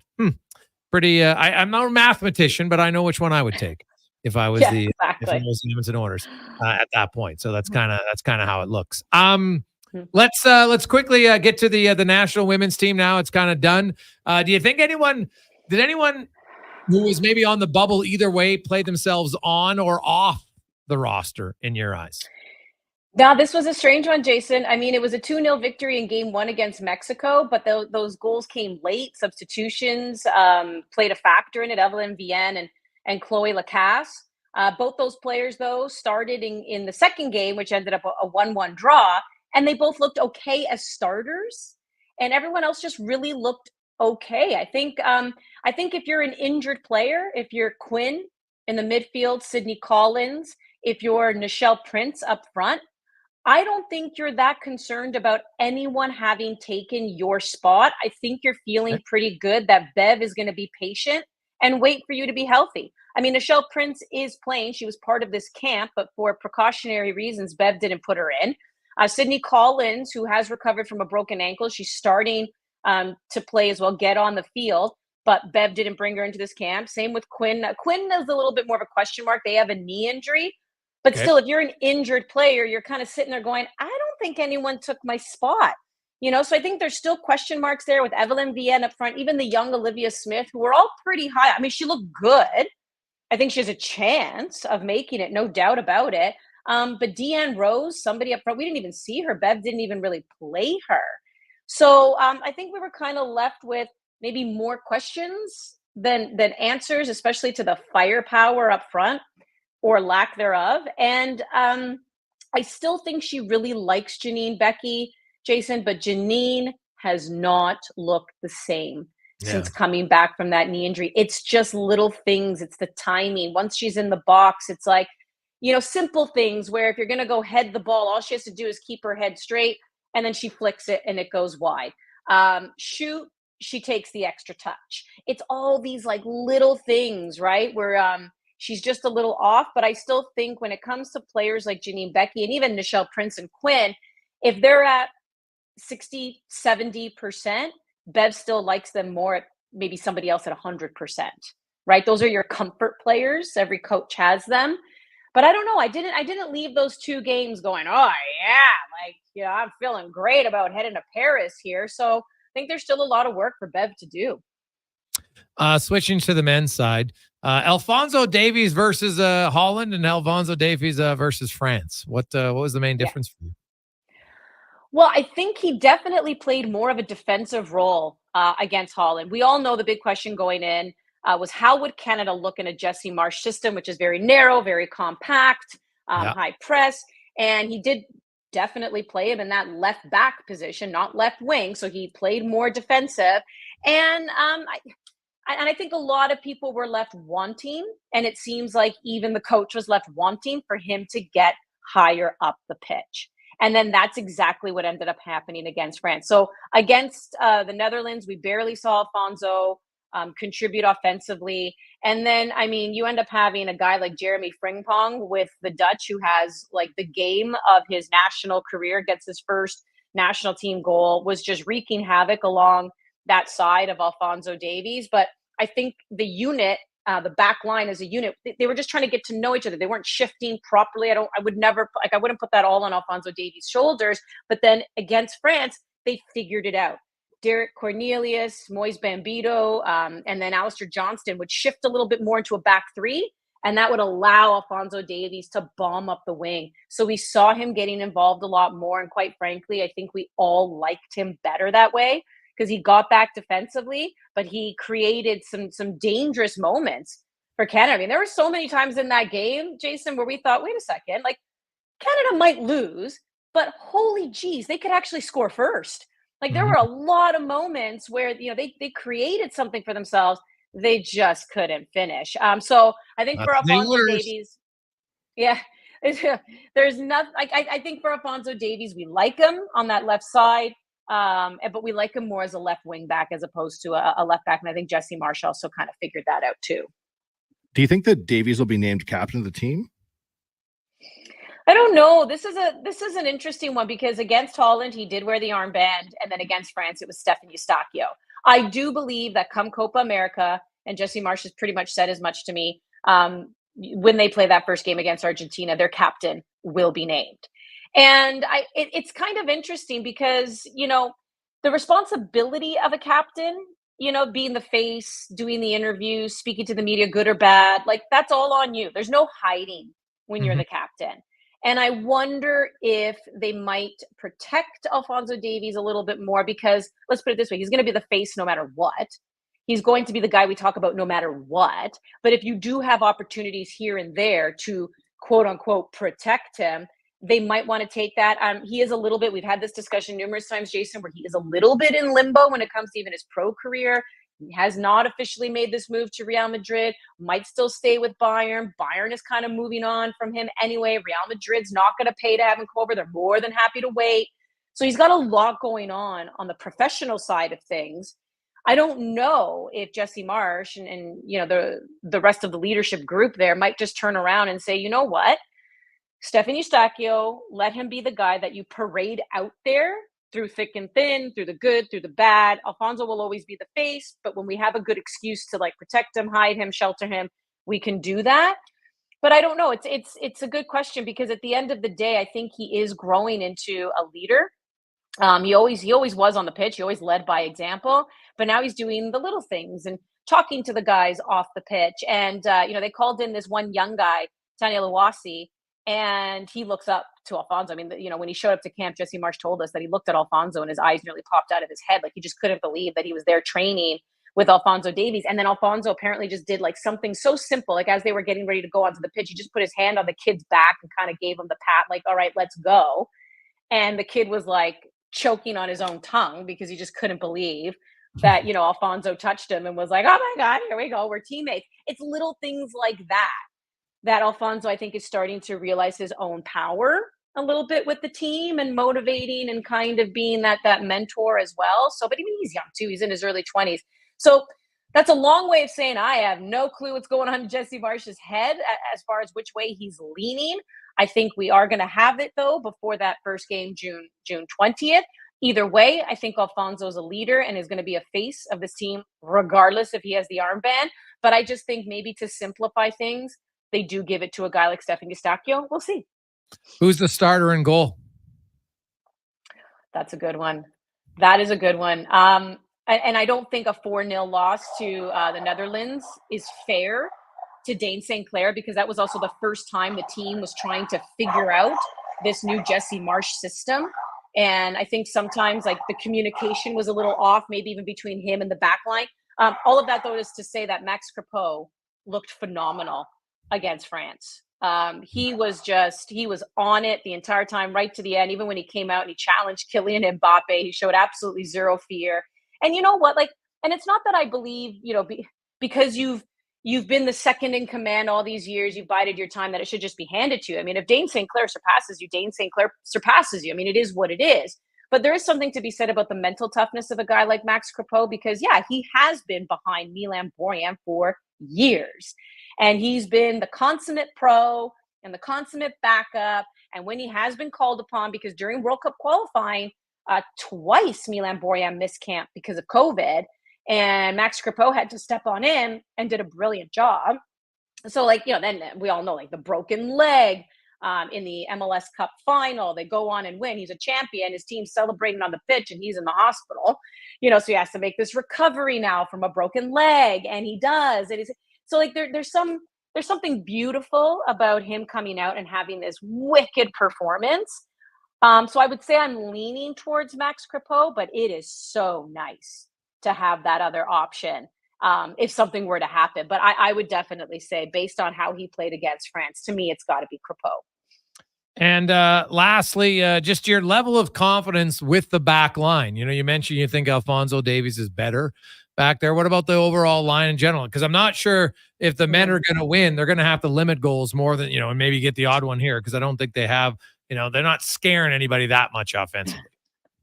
No, and with this new system as well that Jesse Marsh is playing, which is a lot of counterattacking, I do worry a little bit, though, where the goals are going to come from. Jonathan David, he was hustling out there, but, we rarely heard Kyle Laren's name. They didn't register a shot on goal against France. So I'm a little concerned, too, about their ability to get the goals. But you're right. If you could take a team to penalty kicks, and that means you're also playing very strong defensively. And there were question marks with that center back position, in particular with Steven Vittoria no longer being called into the team. They've moved on from him.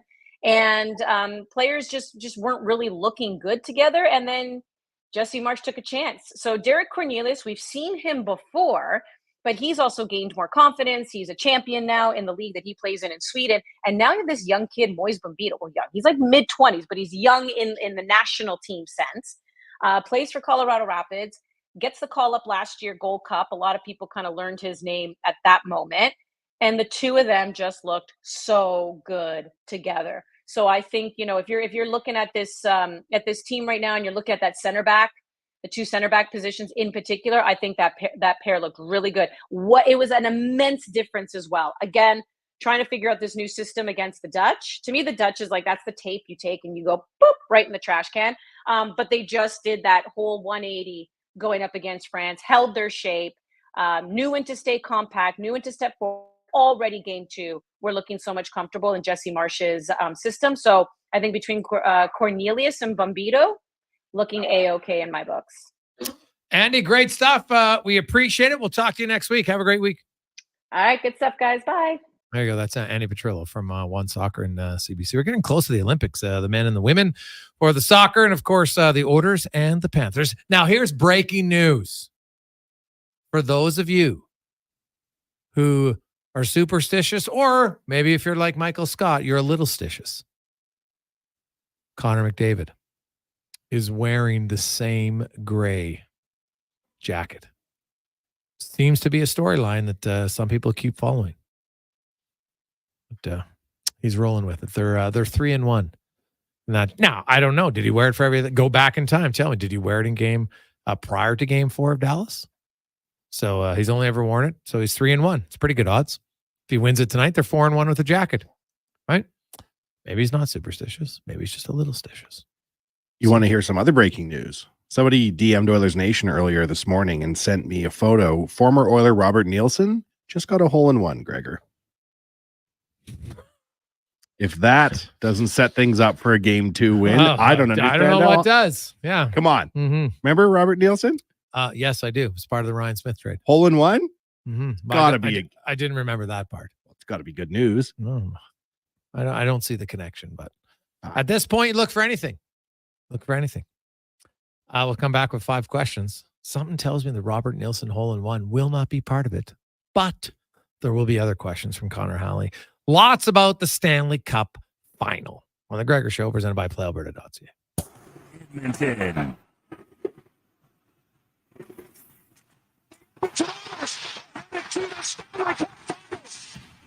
Let's bring it home. This is Sports 1440. Try the new extra large New York style crispy pepperoni pizza only from Papa John's. Get you some of that crispy, curly, cuppy pepperoni on top of an extra large New York style crust pizza with creamy tomato sauce and a 3-cheese blend. This ain't around forever, so walk fast like you're in NYC and order one now. The extra large New York style crispy pepperoni pizza for just $22.99. Only at Papa John's. Better ingredients, better pizza, better get you some. Mr. Ruther does a TED Talk. Thank you for coming today. Let's talk about it. Pressure. Everyone in this room feels pressure. But let me tell you something about pressure. I'd rather feel too much pressure than not enough. You know why? Because low pressure often means you have corroded pipes, impaired water lines, or a calcified shower head. And who needs that? I'm Mr. Ruther, and this has been my TED Talk. For an inspirational plumber, call Mr. Ruther. My utility bills are going through the roof. How can I take advantage of the sun and put my lazy roof to work? Sounds like a job for the men and women of Action Electrical. Energy team reporting. When you're ready to make your home or business more efficient, Action Electrical has the power to install solar panel systems and EV chargers. Facing an electrical menace? Call on the men and women of Action. Operating throughout Alberta with supercharged skills and strong family values. ActionElectrical.net. Hey, Eddie Steele here. If you know me, you know I'm motivated. And what motivates me? Winning? Been there, done that. What motivates me is the smell of fresh baked goodness, the kind you find at Bonton Bakery. As soon as you walk into Bonton, you're greeted with a big smile, a warm welcome, and the aroma. So good. The showcase of their baked goods always means trouble for me, not just because of the selection, but the excellent fresh ingredients.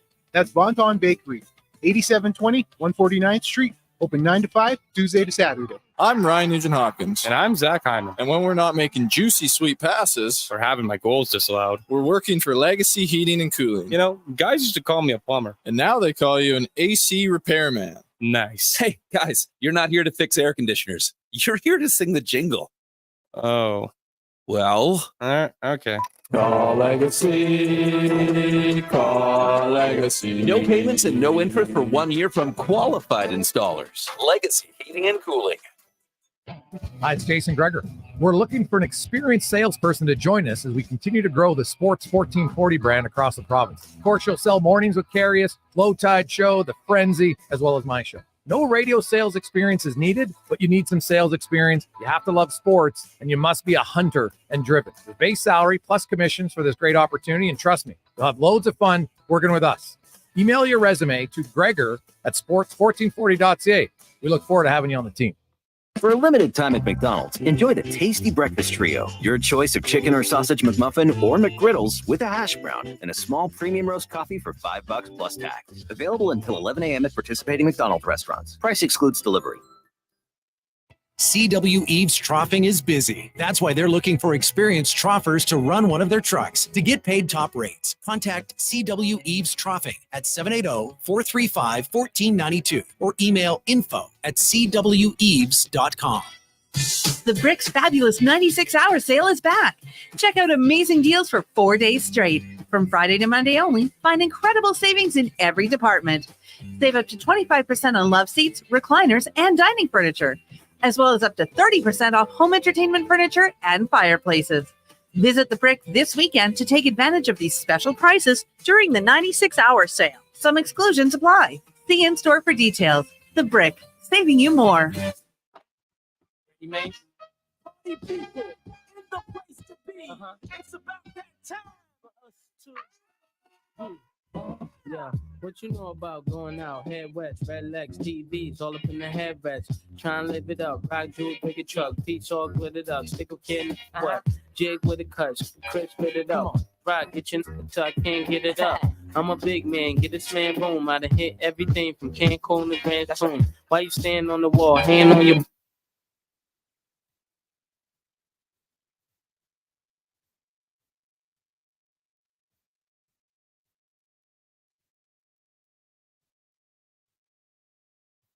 Rolling through a lovely game day. Ooh, it's getting closer, about an hour and a half. Tell puck drop. You got a lot of time. Drive safe. You do not want to get an offender bender today.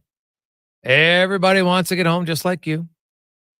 So merge properly. Give them the wave. Now more than ever.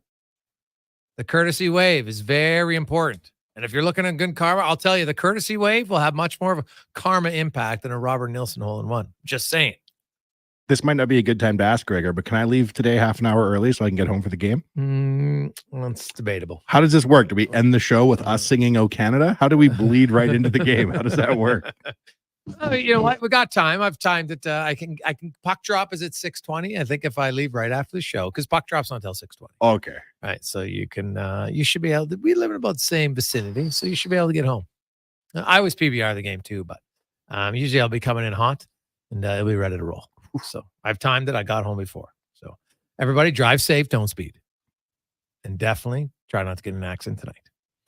Let's get to 5 questions brought to you by The Brick. And hey, we talked about how the kids enjoy the playoffs more. Well, both know that maybe your non-sporting partner is suddenly a little bit more engaged. Well, hey, you know what you want to do during the playoffs? You can take your bedroom to the next level right now, okay? You can renovate your home on a home budget. How about $1,200 off sectionals and sofas and bedroom furniture right now at The Brick and thebrick.com. It's time for 5 questions on the Jason Gregor Show. All right, guys. Question number 1. If you were making the call tonight, what, if any, lineup changes would you see for the Oilers? I'm on a good vibes only bend right now, Connor. I do not speak ill of any Oilers in the lineup, the Black Aces, anybody. I say we go with Coach Knoblauch and play it through. Well, other than the Desharnais Ceci lineup, yeah, I said it before after the weekend. I said I bring Sam Carrick in. They need a right shot center. I like his size. And, you know, Corey Perry's 39 years of age, man. He's a good guy, the Worm. But right now, the Worm is slithering a little slower than usual. So I will go with Carrick. Question number 2. Who will score the Oilers' first goal of the Stanley Cup Final, and how many will they score tonight? Ooh. Well, I picked the Oilers to win tonight with an empty netter. So with the goalie in goal, I see them scoring 3, which should be hard. First goal, that's a tough one. I'll go off the board a bit. Dylan Holloway's due. Ever since about 20 minutes ago when you told me all those Bobrovsky stats, now I've slightly got ice running through my veins. I'm a little bit more scared. I don't know if it'll be the first goal, but I just want to go on record, Connor, saying that Connor Brown, the other Connor, your Connor number 2, Connor McDavid's number 1, number 3, Connor Brown, he's going to score a big goal in these finals, and I want to be the guy on record. Connor Brown. I like it. Question number 3 for you guys. Since he's got into the lineup, and I know it's a kind of a small sample size, what have you made of the play of defenseman Philip Broberg? Ooh. Giving him an A+, man. What more can you ask for? He scored a goal. Right, he's got back to pucks quickly. He's making good plays. He's transporting the puck very well. He's making good reads, man. Like Philip Broberg is looking. Remember all the people that were calling him a bust? Crickets. And I'm like, what? How can you call a guy a bust when he hasn't played? Even when he played, he didn't play any minutes. So best decision the organization made was sending Broberg down to the minors and playing him a ton. And this is why, folks. Send guys to the minors, play them boatloads. Confidence is a factor. He's got a lot of confidence. Yeah, I like Broberg's game a lot for what you're getting from his minutes, top shelf. I like it too, Connor. You don't know what experience he's gathering too for the future, right? You're in the dressing room, you're seeing what it takes those early days. You've just come in loaded up with AHL minutes. Like you said, Gregor, this is the path to developing players in a non-hurried manner. Like you said, Gregor, I'll never forget those people when Cole Caulfield was having some early success saying they took the wrong guy. I had to go back and dig up some of those old tweets. Question number 4 for you guys. On the flip side, outside of Bobrovsky, was there any Panthers that you thought stood out in game 1? Oh, that's a good question. I actually liked Evan Rodrigues' game, not just because of the second goal he scored. I thought he was engaged quite a bit. And Sam Bennett, man. Like, hey, anytime you can get McDavid on a big hit, got to give the guy credit. So I'll say Sam Bennett. That's fair. Matthew Tkachuk, I thought, had a good game too. I'm a secret closeted Tkachuk fan, so I'll begrudgingly admit he had a good game, but he's actually... What? I didn't even notice him. What? I thought he was quiet as a mouse. Did you really? Yeah, honestly. Other than Kane running him in front of the bench. Well, that was I didn't really notice him. Oh. Yeah. I thought, which is good for the Oilers and probably good for Florida that he had a quiet game and they still won. Now I feel cheated. Connor's asking trick questions where I have to compliment the Panthers. I retract everything I said. I didn't think we'd even get an answer, to be honest with you, but that was a good step. Last week, I will confess, I watched Jaws for the first time. Attempted to watch the sequel. Jaws 2, for me personally, couldn't quite get through it, didn't like it. So I want to ask you guys both, what is the worst sequel of all time in your opinion? I don't want to be controversial here, but Step It Up 2, The Streets, was terrible. But Step It Up 1, Not the Streets, fantastic.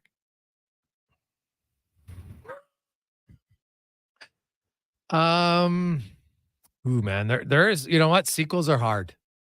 And I agree with you. Jaws 2 wasn't great. But in honor of Wanye being here, I'm going to say Return to Blue Lagoon. What's that? Well, there was Blue Lagoon, which was quite good. And Return to Blue Lagoon, which was done many years later. And even though it had, what's her name? Brooke Shields? No, I think Brooke was in the original one. It wasn't Mila Jovovich? She was in it? No. Awful. I remember that as a young guy. I was like, ooh, Return to Blue Lagoon is going to be great. No, it's terrible. So I'm going off the Return to Blue Lagoon. A different time in my life was terrible. And there's lots of other ones, man. Like there's imagine how awesome Major League was. Major League 2, terrible. Right? Slapshot 2, beyond terrible. Like, Cons, there is some real, like there would be some tough. What about Basic Instinct 2? Remember Basic Instinct? Are you looking at me like you haven't seen Basic Instinct with Sharon Stone? Gregor, when someone says Basic Instinct to me, do you know what flashes through my mind immediately? Do you have to give me a second to buffer in my brain? Okay. Is the only scene I know from Basic Instinct Okay. where I'm like, oh, I know Basic Instinct. Okay. All right. Oof. Hey boys, Boondock Saints 2. Oh, fair. Boondock Saints though. Unreal. Yeah. Con still hasn't seen that movie. It's one of the greatest cult classic movies of all time. There's only two. We watched that one in a movie Did you watch it? Yeah, Okay, yeah. Okay, we good. did. Okay, good. I haven't seen the second one though. There's only it does. Trust me. You don't ruin any thought you had of Boondock Saints by watching the second one. Speed 2. Yeah. Should have known when Keanu wasn't going to get in on it. Yeah. Yeah. No. Surprised Sandra Bullock did it. There's a lot that just aren't. It's hard, man. Like when you have a good movie, like, and I get why they want to cap, but it's hard to make a second one this is good. It's difficult. Like Rockies, I give them credit. Rocky 2 might have been better than Rocky 1. And I liked Rocky 3. I didn't mind Rocky 4, Rocky 5. Meh. But like Rocky 2 and 3 were pretty stellar. Sometimes, Con, you're Lord of the contractually Rings? obligated. So Sandra Bullock may have signed on for Speed 1 with a studio option to pick up for the sequel. Got to pull the old Vinny Chase and just duck out. Huge play, Vinny. Remember? Oh, yeah. Aquaman 2. He knew it wasn't going to be He's good. out. You know what's funny? Actually, I've never watched Entourage in full, but I'm watching it now. I'm on like season 3. It's quite funny, man. Good show. Like Great show. There's a lot of like it's hilarious. Like Ari Gold is such a douche. It's funny though. Like, it's funny. It's funny that show too, watching like old flip phones and like the old technology when the show first starts. Totally. No one's got a smartphone. No one's got anything. No tablets. Like Johnny Drama. How did he not get more? More time after that? He played Johnny Drama unbelievably well. It's hilarious. But again, maybe that's the peak of it. He had the one good show and then just couldn't get anything else. You mean like outside of Entourage? Yeah, you just really see him after that. I saw an interview with that Adrian Grenier guy, the head guy, Vinny Chase, and he was saying that they all really were typecast after that show and they all had a really hard time because it was so popular. Yeah. No, I get it. Like Urkel. Would you want to see him in anything else? No. Rocky 5?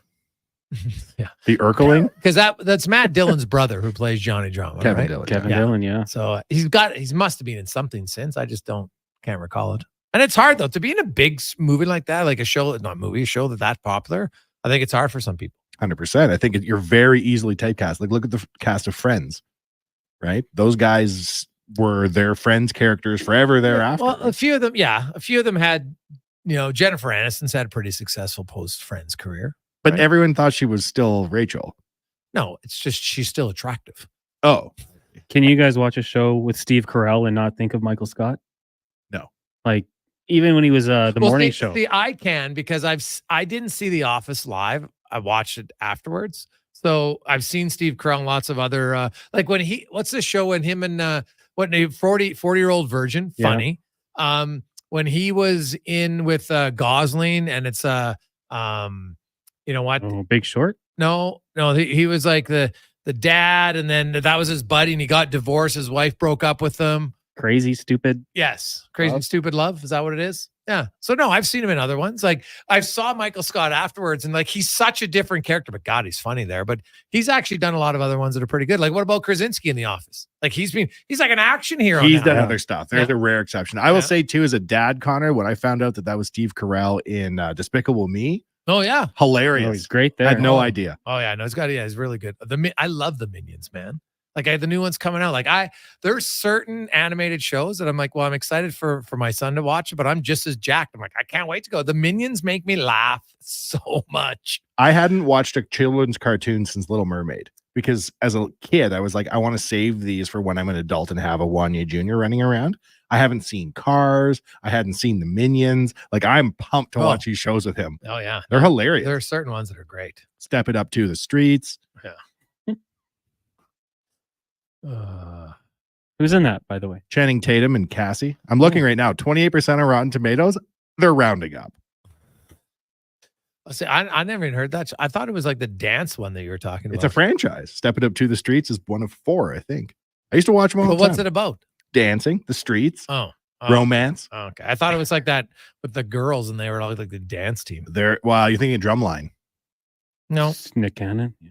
Some of his finest. That's a franchise too. Not Drumline. There's a different one. I don't even know. Obviously, I don't know the show. Did you see Step Up 3D, Wanye? Oh God, 3D. Yeah. Imagine life was in 3D, Connor. That'd be amazing. Step Up China. Step Up China. That's when they sold out and went overseas. Sold out. Step It Up 3D. Who's got that 2010 3D theater money? Hey guys, they sold out and they went overseas. Did I say sold out? Yeah. Wow. I think I was wondering, can I say that on live radio? Yeah. Sold out? Yeah, you can.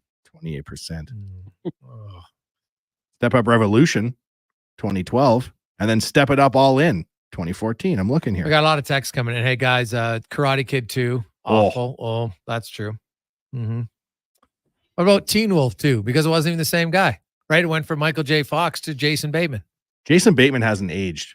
No, that guy doesn't age. It's crazy. Yeah, no, it's true. He's obviously he's living in some sort of special world. So, no, it's nice. We'll come back. Spec will join us from Florida.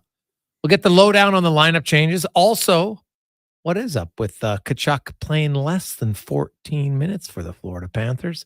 Bobrovsky, can the orders go upstairs? Well, Kevin Woodley is here to tell us in 20 minutes how they can do it. You don't want to miss that and more on the Gregor Show presented by PlayAlberta.ca. Let's get to the comment on a Sports 1440 update brought to you by Booster Juice.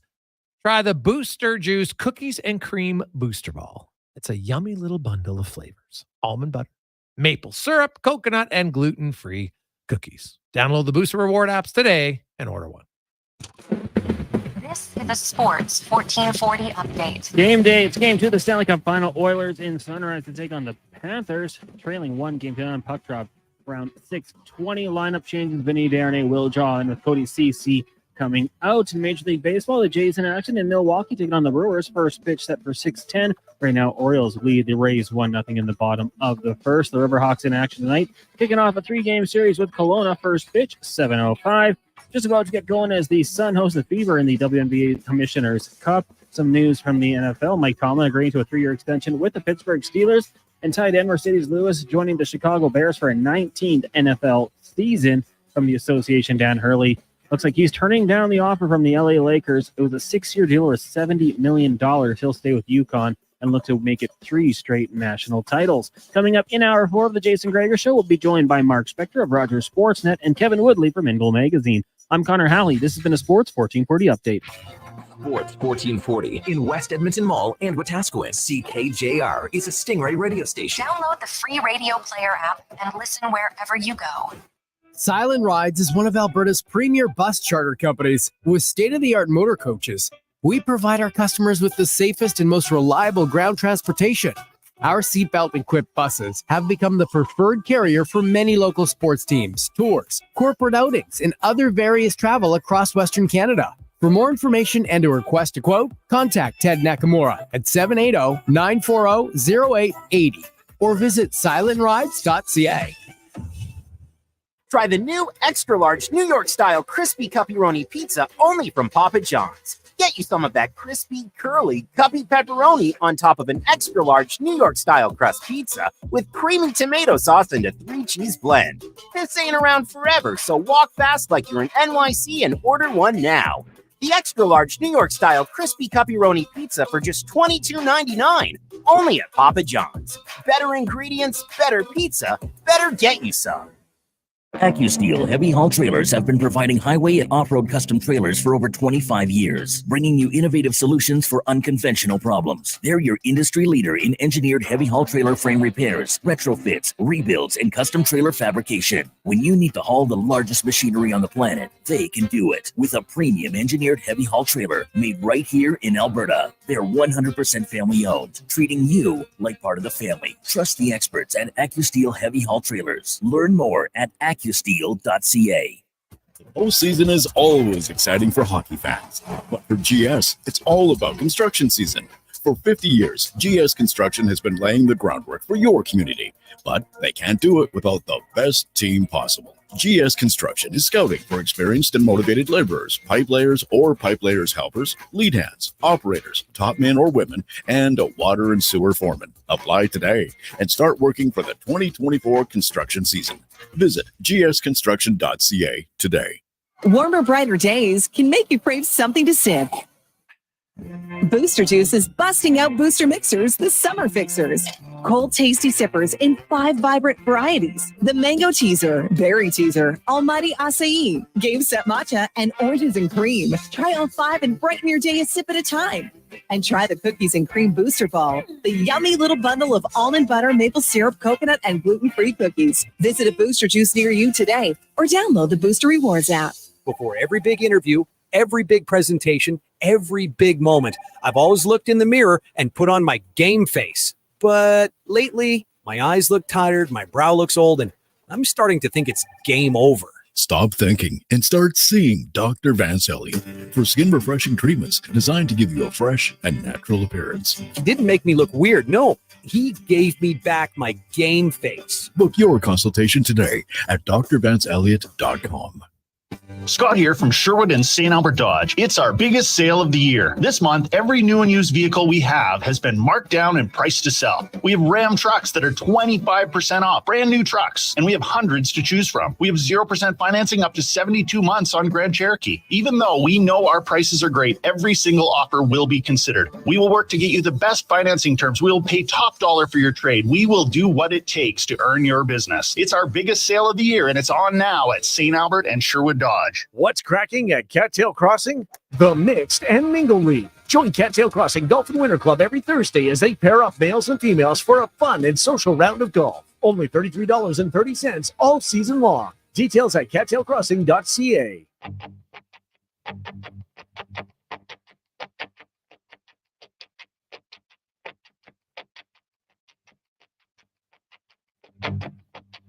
All my life I've been searching for something. Something never comes, never leads to nothing. Nothing satisfies, but I'm getting close. Closer to the prize at the end of the road. All night long I dream of the day when it comes around and it's taken away. Leaves me with the feeling that I feel the most. Feel it come to life when I see your ghost.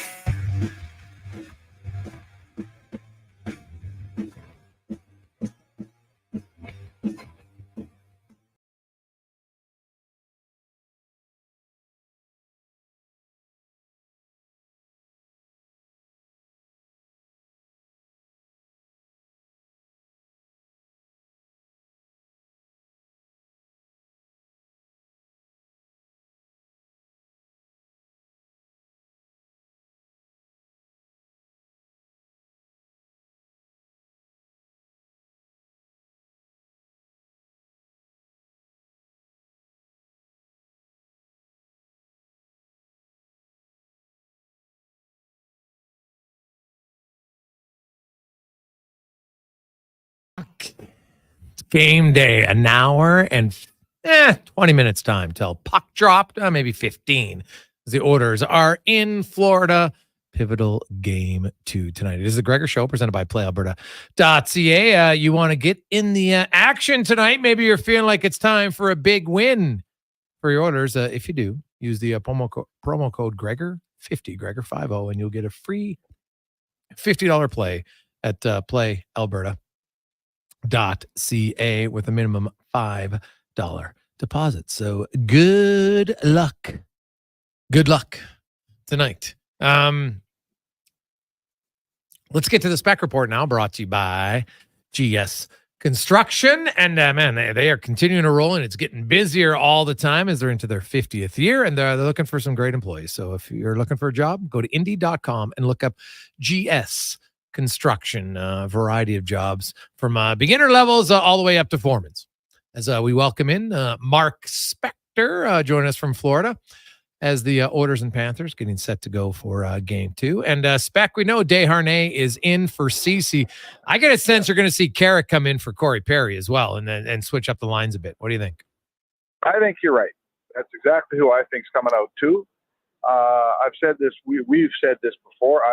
The Fogle, McLeod, Perry line hasn't worked since the day Perry got here. So running it out in game 2 of the Stanley Cup final doesn't make any sense to anybody. I think we've hit the point in Corey Perry's career where when the games get this fast, if you don't play him with a center like Leon that slows the game down and cycles it, he's no use to you. He can't play the fast end-to-end game. And if that's what we're playing, I'm not sure why you're playing Corey Perry at this stage in his career. What do you think about that? Am I off on that or what? No, not at all. I you know what? Like, he also, he took that penalty in the third period. He had 1 6-second shift after that penalty. And so I wonder if that's a small part of it, but I just, you know what? He's 39 years of age. He's had an unbelievable career, but he can't seem to get there more often than not most times. Yeah. And like I say, I still think if you playing with a couple smart guys, like let's say he played with a Henrique and Draisaitl, I think he would complement them. I think that he would be if you wanted to play a game where you possess the puck in their zone and you work it around behind the net, you work it around the corners to set up chances. I thought that couple games there, he played with Draisaitl and McLeod. He fed McLeod for a couple of excellent chances, and I thought that was a good line. But if Knoblauch's decided he's not playing on my second line, and I get that, if that's what he's decided, I'm not sure they have the centerman to play him with that you can really get anything out of Corey Perry anymore. No. Okay, that's fair. So Carrick would come in, he'd play with Brown and Janmark. Do you think it'll be Kane with Draisaitl and Holloway, or will it be what you saw this morning where it's going to be Adam Henrique and then Kane will play with McLeod and Fogle? Yeah, I think you have to, here we are. We're how many games here with Evander Kane, not being able, he's not productive. He's got 1 assist in 8 games. Yeah. He's clearly hurt. I was told by someone down there near the benches, he didn't sit the whole game in game 1. He stands.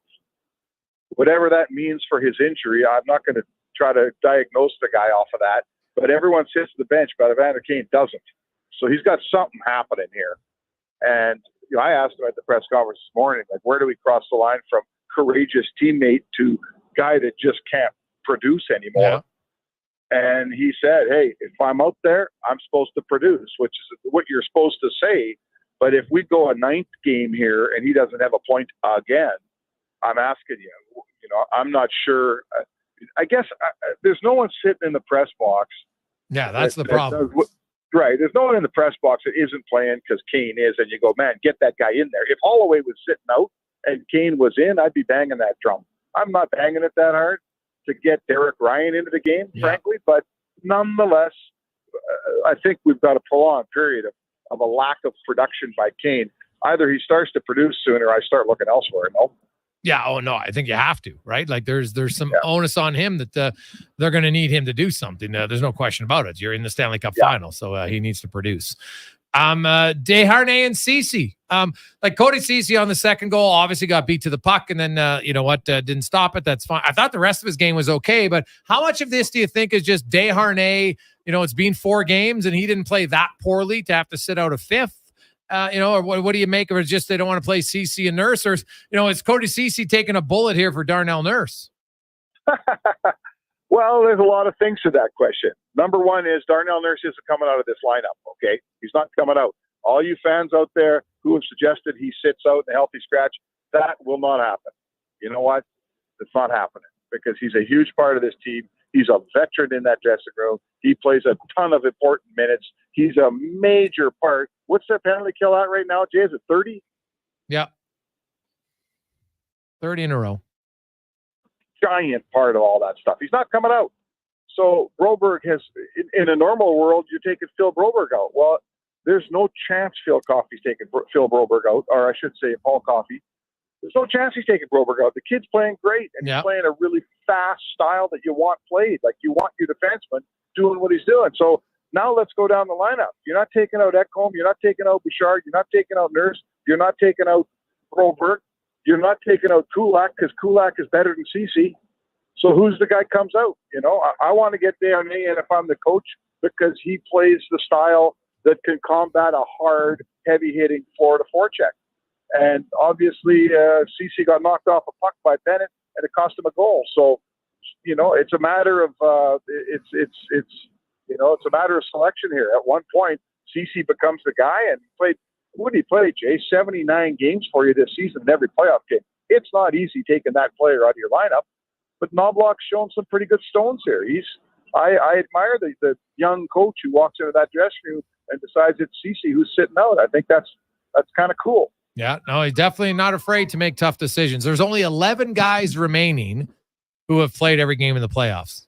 That includes goaltenders. 11 out of 23, right? So they moved a lot of guys in and out of the lineup for the Oilers, and it's worked, so I don't have a problem with it.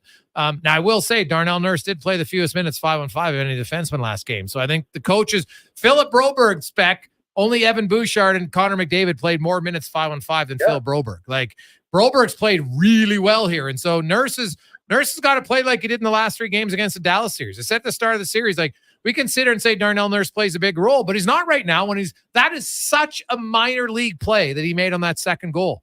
Like, he did nothing. He went to the side of the net. He vacated the front of the net, doesn't stop the puck. It's like, what are you doing? I'm sorry, but that was such a bad play that you cannot be made in the Stanley Cup final. Well, your best guys have to be your best guys, Their $10 million goalie was lights out. Edmonton's $9 million defenseman wasn't very good. No. Right? And that's why you don't win. The best guys got to be the best guys here, pal. And Nurse is supposed to be one of your best guys. And I'm not kidding. I'm not breaking any news when I say there's been a lot of nights when he's not one of your best guys. No. And this is a conversation for later. He's got a long contract. He's got a no move. It's very difficult to deal with this. But, Jeff Jackson's the new sheriff in town here.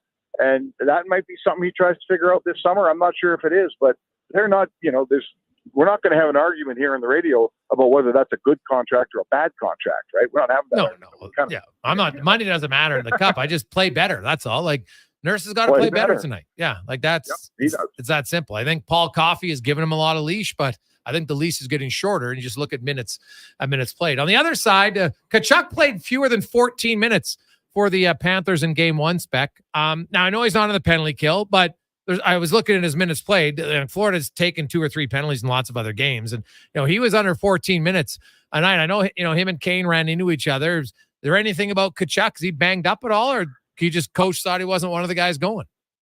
I don't know. He's a big part of this team. I heard we were having that conversation this morning at a morning skate. Like, that's not very many minutes for a guy that's as important as Tkachuk to this team. I have to say to you that if he's, it's good news for the Oilers if they think that he doesn't even have 14 minutes in him, right? That's a key player on their team, man. So, it's the cup. No one's coming out and telling us what's wrong with Matthew Tkachuk, if anything. I think I got to see a second game of this before I say to you, for instance, Ekholm barely played in the first half of that game the other night, and it was just circumstance, right? It was just circumstance. So let's see if it happens again before we get too concerned about it. But I'm with you, man. The number 19 is supposed to be playing more minutes than that for sure. Yeah. Spec, one last one for you. You look at the at the game tonight and just the importance of it. You know, I'm just looking in the salary cap era. The home team has went up 2-0 13 times. They won 11 of them. So you know what? Hey, that's 83% that they'll win. The road team that's managed to split has gone 3-2, so 60% chance. Like it's not a must-win game, Spec, but it's a massive game for the Edmonton Oilers tonight, and they're going to have to find a way to stop Bobrovsky. And as well as they played, they got to find a new level tonight. No, you do. You got the next level is to push the puck across the line. You know, I liked everything about their game the other night. Like, you know, even letting in 2 goals. When the Edmonton Oilers let in 2 goals, I don't have the stat in front of me, but I'll bet you they play about 750, 800 hockey. You know, letting in 2, you should win games when you got the offense Edmonton has. So they had the puck more. They had way more grade A's. They proved they can play every minute with this Florida team. I thought they were the better team in the game. They lost, but they got goalied. So I'm not, there's certainly no concern for me for how the Oilers played in that game, but it's got to happen. Puck's got to get across the net. You know, you get goalied one time in a row, that's fair. After a while here, I'm looking at shooters in the Edmonton uniform and saying, hey, you guys are a good offensive team. You beat goalies all year, Zach Hyman. You got 68 goals this year. Got to push one across here. It's time to someone to solve this guy. Spec, enjoy it in Florida. We will chat with you tomorrow. All right. Thanks, Jake. There you go. That's Mark Spector and the Spec Report brought to you by VolvoCarsEdmonton.com. And we want to get right out so we can get a little bit longer with Kevin Woodley. Lots to discuss with Woodley on Bobrovsky. And hey, Kevin does a lot of scouting reports. So like shooting upstairs is one thing. What about shooting angles? Is there a different, is it short? Is it glove side? Is it blocker side? Are you moving across? What are you doing? So we'll find out next and talk about Stuart Skinner's game with Woodley on the Jason Gregor Show, presented by PlayAlberta.ca. Got any questions? 833-401-1440. You can text them in our inbox. The playoffs are wild. We all know that. And this year, Play Alberta is making it even wilder. Make a deposit with promo code Gregor50 to snag a $50 free sports bet with your next deposit. Get ready for unbeatable promotions Florida, throughout the playoffs. as the Oilers and Panthers getting set to go for game 2. And Spec, we know Desharnais is in for CC. Even exclusive sweet tickets for an Oilers playoff game just by making a bet on an Oilers playoff game at playalberta.ca. Bonus terms and conditions apply. Hi, it's Jason Gregor. We're looking for an experienced salesperson to join us as we continue to grow the Sports 1440 brand across the province. Of course, you'll sell Mornings with Carius, Low Tide Show, The Frenzy, as well as my show. No radio sales experience is needed, but you need some sales experience. You have to love sports, and you must be a hunter and driven. There's base salary plus commissions for this great opportunity, and trust me, you'll have loads of fun working with us. Email your resume to Gregor@sports1440.ca. We look forward to having you on the team. Experience more at the Edmonton Expo Centre. Come for Canada's largest trade show, the biggest names in entertainment, exhilarating sporting events, and more. Stay for the experience. But it doesn't end there. Maximize your brand exposure with Edmonton Expo Centre's new cutting-edge feature screens, spanning Western Canada's largest venue space. Captivate an annual audience of over 1 million visitors during iconic events like Pro Rodeo, Disney on Ice, Glow, K-Days, and so much more. To learn more, call 780-660-0514 or visit EdmontonExpoCenter.com today. Embrace the drive at GMC. Right now, lease the 2024 Terrain SLE from $199 bi-weekly. That's like $99 weekly at 5.9% for 24 months with $3,350 down on an ultra-low kilometer lease. Get out to the best views with a 1.5-liter turbocharged engine and listen to all your favorite tunes along the way with available Amazon Alexa built in. Or maybe even no tunes at all. Visit your local GMC dealer for details. At Pizza 73, we know that people get hungry. That's why we created our new XXL pizzas. They're larger than extra large. The big pepperoni pizza with 100 pieces of pepperoni. The big cheesy with over 1.5 pounds of cheese. These pies weigh over 4 pounds. Right now, build your own Big 3-topper 18-inch XXL pizza for just $19.99. Limited time only. Pizza 73. Hunger happens. Debt. Most of us have it, but it's the last thing we want to talk about. When we're struggling, we need someone to talk to. We want to be heard without judgment. My name is Parveen Middleton, and I'm a licensed insolvency trustee at BDO here in Edmonton. I talk with people about debt every day. I can help you find the solution to fit your situation. Talking about it is the first step to relief. Call 1-833-BDO-TALK or visit bdodebt.ca to learn more. The ATB Classic is returning to Northern Bear Golf Club. An international field of professionals will battle it out on their path towards the PGA Tour. $15 gets you access to the tournament or upgrade your ticket for premium greenside viewing. Net proceeds go to Youth on Course to give kids aged 6 to 18 access to play golf for just $5. Come see the future stars of the PGA Tour. The ATB Classic at Northern Bear Golf Club. June 27th to 30th. Get your tickets at atbclassic.com. Bringing every project to life requires the right team. By joining the Japa Machinery Group service or sales teams, you can be part of setting a new industry standard. Celebrating a legacy of excellence with Japa. Learn more at japamachinery.com.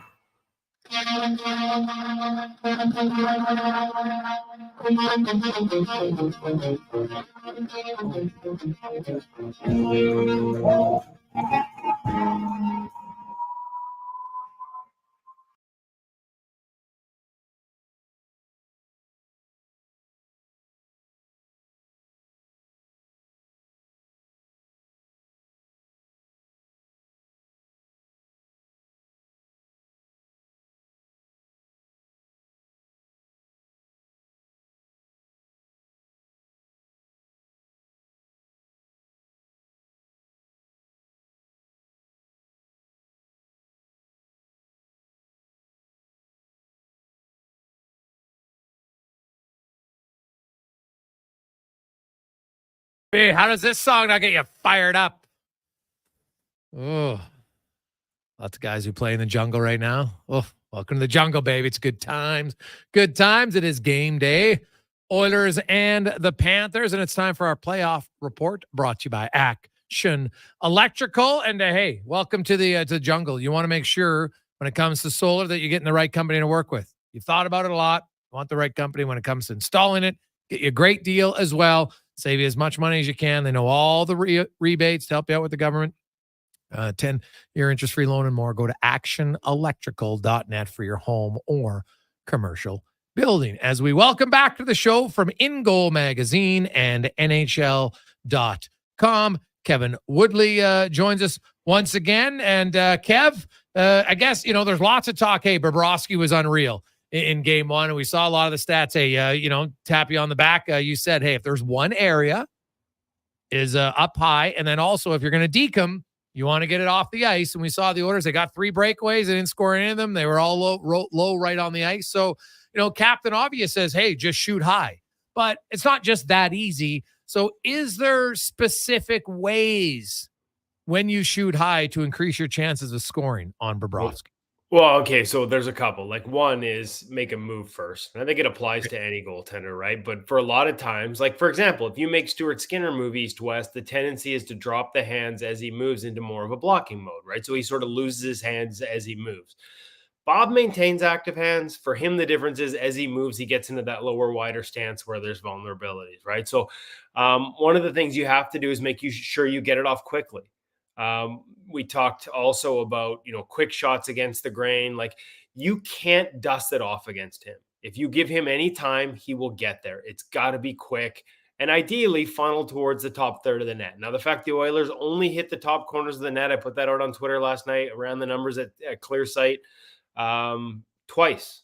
Yeah. They had some attempts that missed. Nugent Hopkins, as he's sliding across, as dramatic as the pad stack looks, when you break it down, there was a fair bit of room there, and he just missed a little high.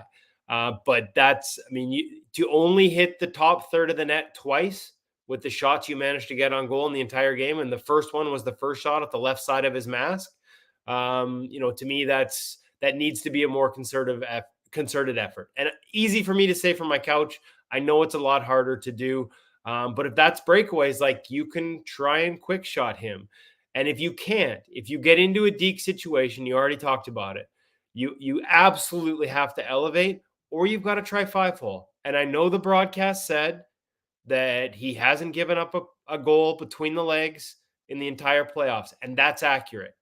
but the final 100 he gave up during the regular season, 17, which is well above the norm, were between the legs. And there were times where they opened him up east-west.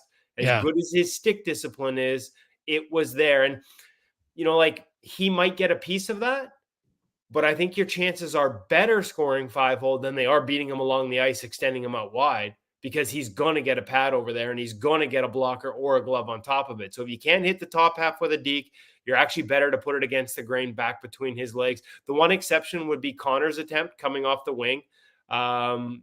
Your only chance to score on him on that, I mean, maybe you might find a hole as he pushes across, but you've got to kind of try and stretch him out and get to the other side of the net and really sort of widen him out. Again, super easy for me to say. There's a Florida defender waiting on the other side to level you if you try and stretch it out further. So at the end of the day, this was in part great performance, but I think there were opportunities where they need to try and do a few different things, especially hitting the top third of the net more than they did, in game one. Yeah, no, that's totally fair. Kevin Woodley from Ingo Magazine, NHL.com joins us. What about Stuart Skinner's performance overall? I look at the first goal. I know it's the first shot of the game, and it's Verhaeghe right down the pipe. Kev, it's off the rush, which is a little bit of his weakness there. But what'd you make of the goals he allowed? I thought the second one was even harder to stop because Nurse just vacated the front of the net inexplicably. But what did you make of the 2 goals Florida scored?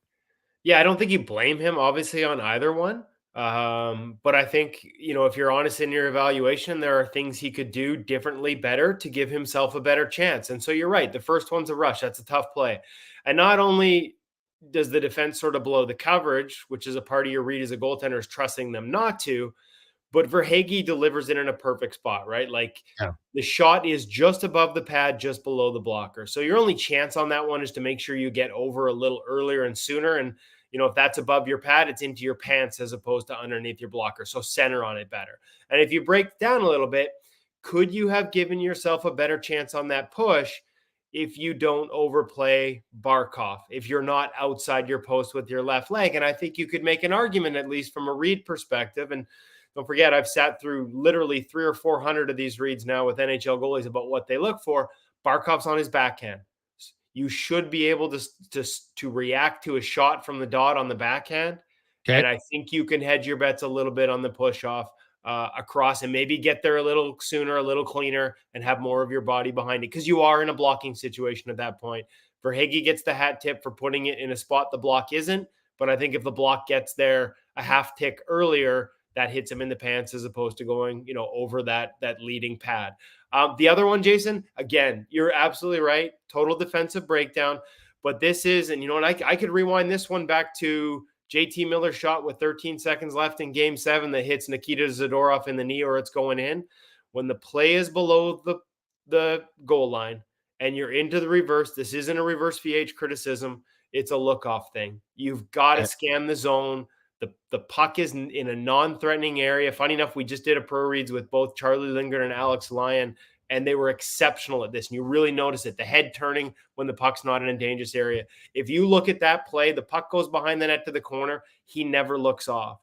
And so is it a bang-bang play that might go in anyways? Absolutely. You don't blame the goalie. But when you look at his push, he pushes into the middle and then halfway out realizes the threat is further out and more to his left, and he has to readjust. With a quick look off the puck, you just see that head, that scan, that quick turn of the head to scan the zone. You may be able to push towards the guy as opposed to pushing blindly. And if nothing else, you give yourself a chance to make a save, and he didn't in that case. Tough save regardless, but you'd like to see him give himself a better chance with a little more ice awareness and a little more look off the puck. Okay. Kevin Woodley from Ingo Magazine, NHL.com joins us.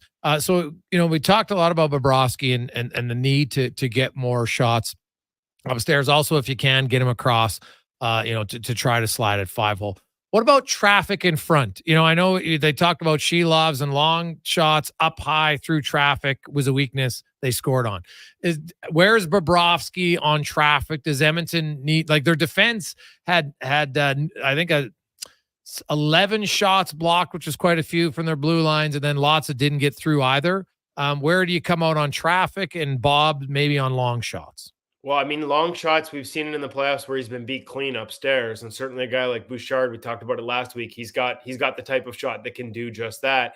Sure looked to me like Florida was very aware of that. Like you talked about the block shots, but I felt like anytime Bouchard was out there, they were on him quickly, taking away time and space to get it off. So, finding a way to sort of negate that sort of puck pressure up high in the zone is one way you could go. But screens, tips. I mean, the other thing with Bob is if you have an open look up top and he comes out, you saw how aggressive he is, right? Yeah. Like he's out near or above the top of the crease in a lot of those situations on shots from up high.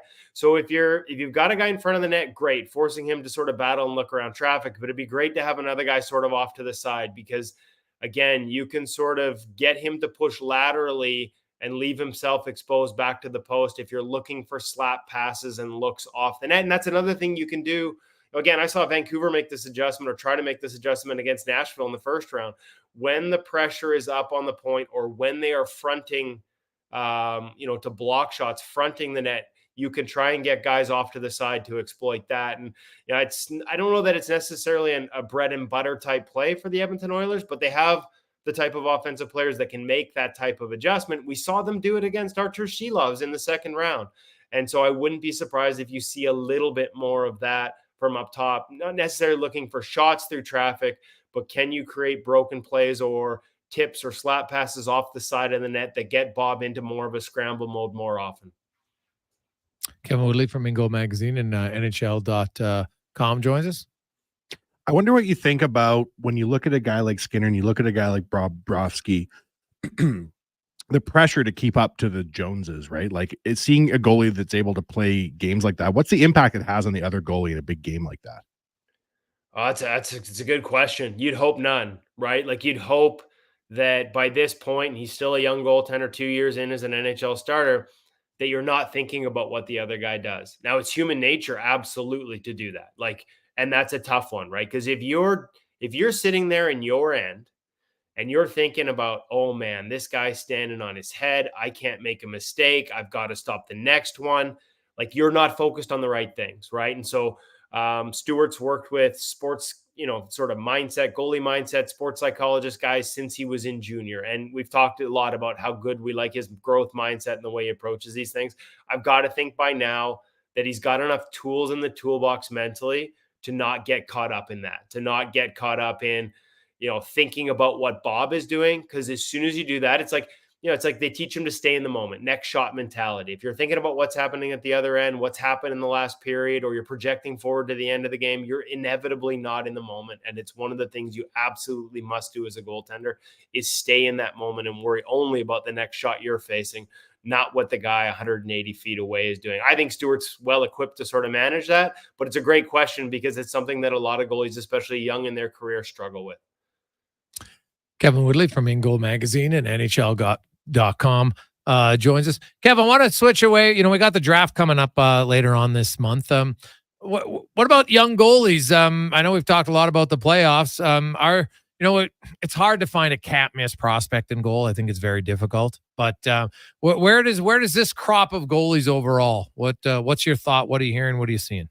I got to be honest with you, Jason. I haven't dug in on the draft much, so you know me. I don't like to blow smoke unless I've looked at it myself. Yeah. I don't know. From what I've seen, you don't even have a Trey Augustine or an Askarov, or I'm not even sure a Wallstead in this crop. Where I think you're in that can't miss. Could we see a guy high first round? To me, the interesting conversations around the draft and heading into free agency are going to be the trade market. Like to me, that's going to be. As much as you can talk about finding the right guys, look at where Shilovs was drafted. Look at where Stuart Skinner was drafted. I think it's finding the guys that fit what you're trying to do and fit what your goalie coach is trying to do that might be more important than sort of just pure high-end talent at the draft. And the conversations that I'm more interested in when the NHL gets together in Las Vegas is what's going to happen on the NHL number one goalie trade market? Because a list of names that are available, for sure, Markstrom, who doesn't want to go back to Calgary. It's similar in terms of Anaheim and John Gibson. We've heard the rumblings about UC Saros and obviously the Bruins maybe needing to move Linus Ullmark, and yet how willing will he be to find a new location with the no trade or no move protection he had. So many questions. And I think that's going to be the biggest part, even more so than unrestricted free agency, of the goaltending musical chairs that we see this summer. And we should or could see a lot of those parts start to move at the draft ahead of free agency. Interesting. The pre-scout. So what you saw in game one, like you talked earlier, obviously the Oilers have to shoot more to the upper third of the net. We did see it in the second period. Hyman went over top, missed the net. Nugent Hopkins, it was a little bit, Bobrovsky was scrambling. He was trying to do the old cartwheel save, and he missed it over top of the net. So they did try there, but they still, I would look at that. Those might have been the only 2 shot attempts high.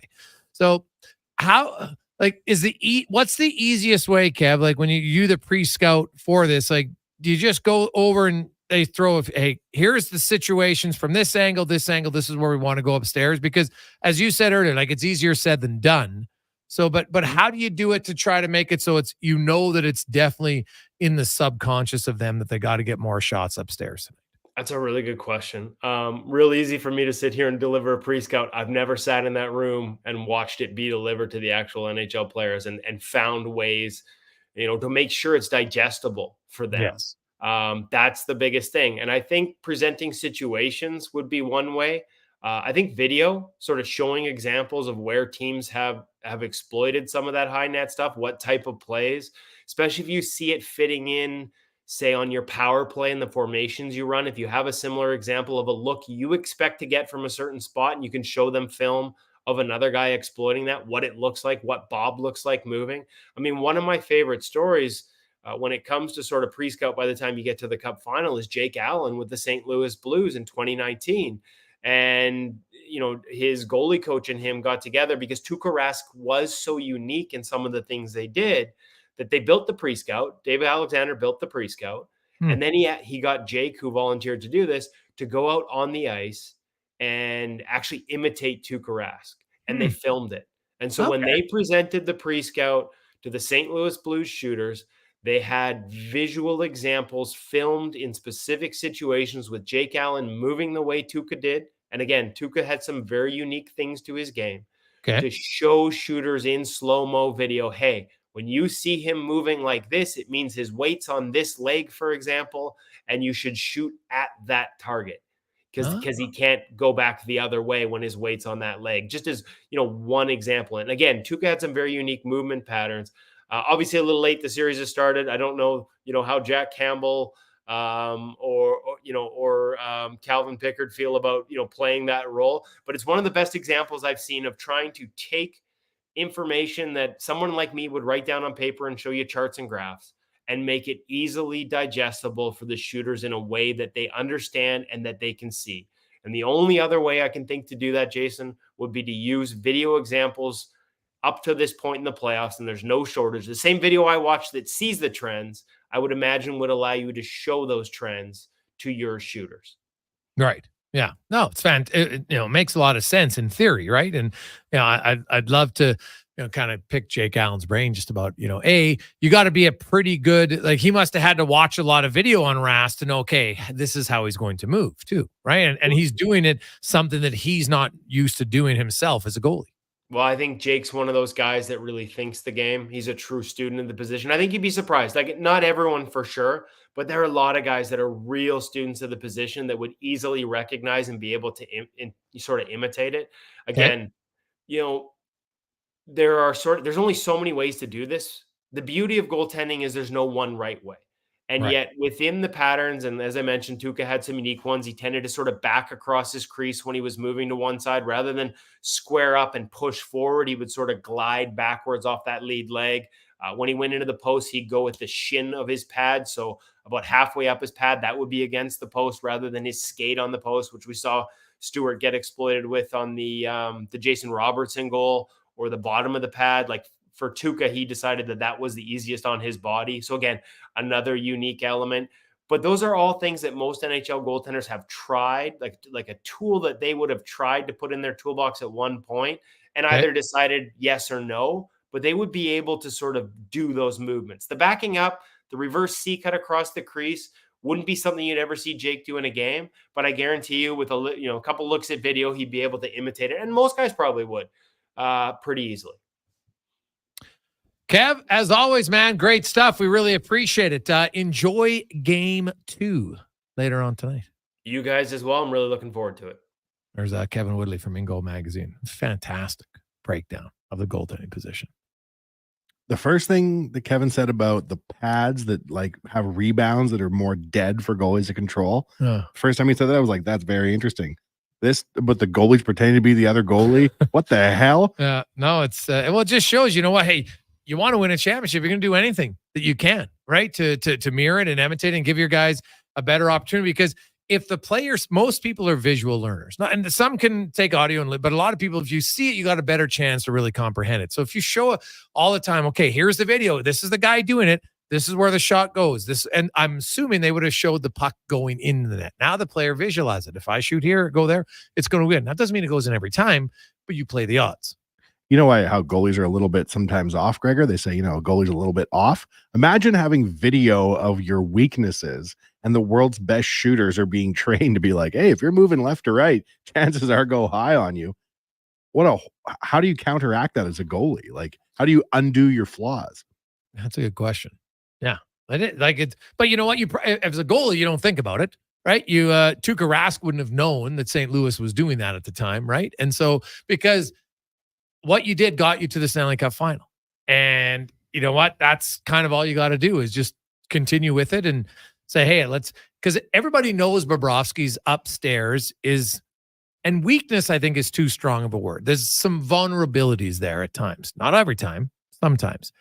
But he's doing everything else so well that it doesn't matter. It's like, well, sure, sometimes you can beat me, but if I play the odds, they're in my favor if I'm on my game. And that's why, you know what? It's going to be fascinating. Can the Oilers solve them? It's a little bit game of chess. Can your best guys, do they have if the Florida defenders are pressuring you more, you don't even have time but if you get that extra half second, which doesn't seem like a lot, but in the world of NHL elite forwards, even very good forwards, that can be the difference. Right. And so that's what we'll see. Edmonton, can you create a little bit more time and space? Can you get him moving? And can you go there? But that's why I think mentally it's important for Edmonton to get a goal in the first period tonight. So we'll see. Come back. We'll wrap things up. Gregor, Wanye Gretz, Connor Halley, 2 on Sports, 1440. Got Wanye's World next in the Gregor Show, presented by PlayAlberta.ca. You got a go-to coffee spot, a trusted barber, even a lucky game day jersey.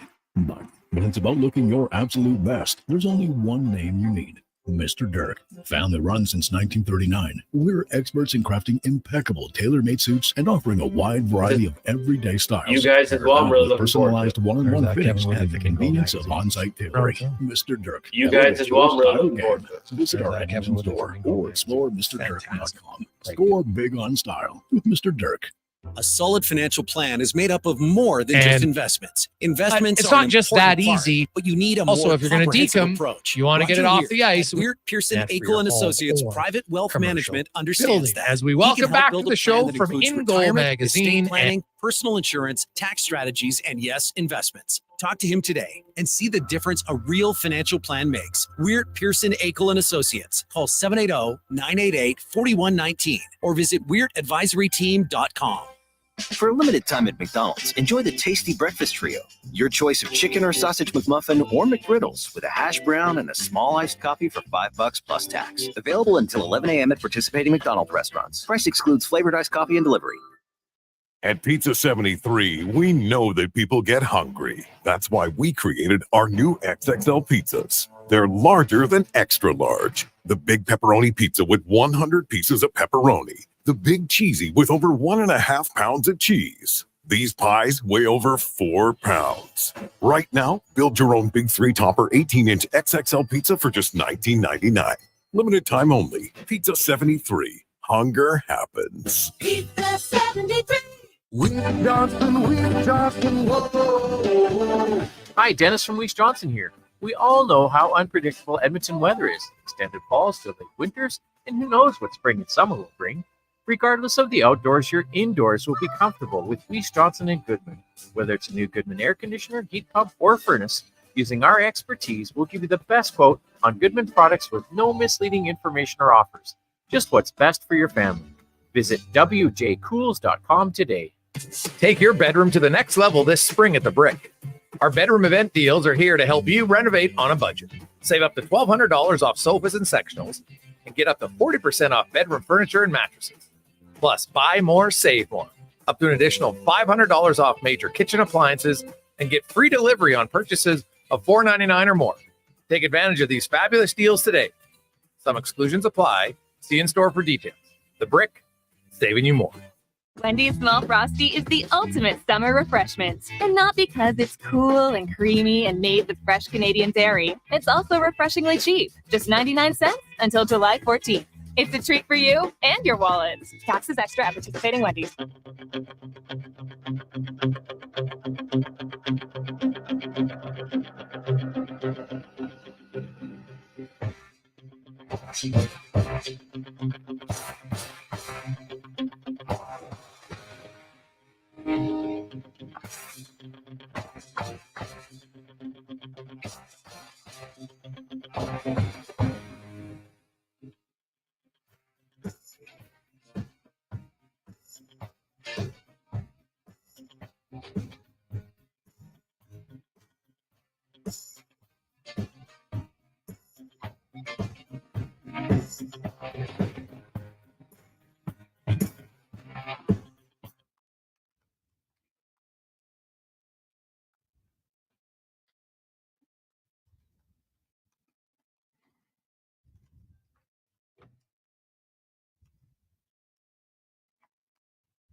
$547, Jason Gregor. Connor Halley, Wanye Gretz with you on Sports 1440, Orders Nation, YouTube, and Facebook. And it's time for Wanye's World, brought to you by Booster Juice. And try the new Booster Mixers, cold, tasty sippers, and 5 vibrant varieties. Get yours now at Booster Juice. Remember that day when Booster Juice was giving away free Booster Juices for certain names? Mm-hmm. Why isn't that all the time? What's going on with that? Why is it only sometimes? Well, probably don't want to give away stuff every day. Is that what it is? Well, I think so. They hit you up with a message saying anybody named Bryant is getting a free one today? They did it for a whole month. No. Never won you once. No. Not even one day. Oh. Booster Juice, you might want to put it on the board. It's a good name. Wanye. Gregor, the thing that I would like to speak about today is how, according to Google Maps, it's going to take me 27 minutes to get home from West Edmonton Mall, not including traffic. If I add that to the 5:48 point we're at now, 50-50. I'm not going to make puck drop. I'm just wondering how you're going to plan on flying in some sort of aircraft to St. Albert and getting home quicker than me. Like, how fast are you ready to drive here? Dude, I don't secret speed. Road? No, I don't speed. I take the Henday. Really? Yeah. How No problem. How can Henday, I get, and then I take Ray Gibbons. I don't know. Yeah, it's pretty simple. Can I get home a 27-minute ride in 19 minutes? You got any ideas? Well, it's not 19 minutes. I don't know what your math is. We're off air at 54. So that gives you 26 54? minutes. 6 minutes. Mm-hmm. Wow. Yeah. If you miss an Oilers game, though, because you're on Sports 1440, I kind of think you're a good Oilers fan. Yeah, and you're only going to miss a shift or two. I'm assuming you're recording the game. No. I live dangerously, Gregor. Don't even when you watch the game, you don't record it? No. Why? What if you want to go back and rewatch stuff? I go on Twitter. I look mean, at all the clips. That's the clips. They only show the highlights. Gregor, I don't watch sports like you do. You're very knowledgeable. I watch sports looking for entertaining commercials, celebrities at the game. Ariana Grande went to the game 1 against Florida. Did you know she'd been hit in the head twice with a puck by the age of 6? I did not. They knocked the music into her head, Gregor. Ariana Grande, there's an article in the newspaper. 5-year-old Florida girl hit by second puck at Panthers game. Unbelievable. Yeah. Why aren't we hitting kids with pucks up here? We could have Ariana Grandes. Yeah. Yeah.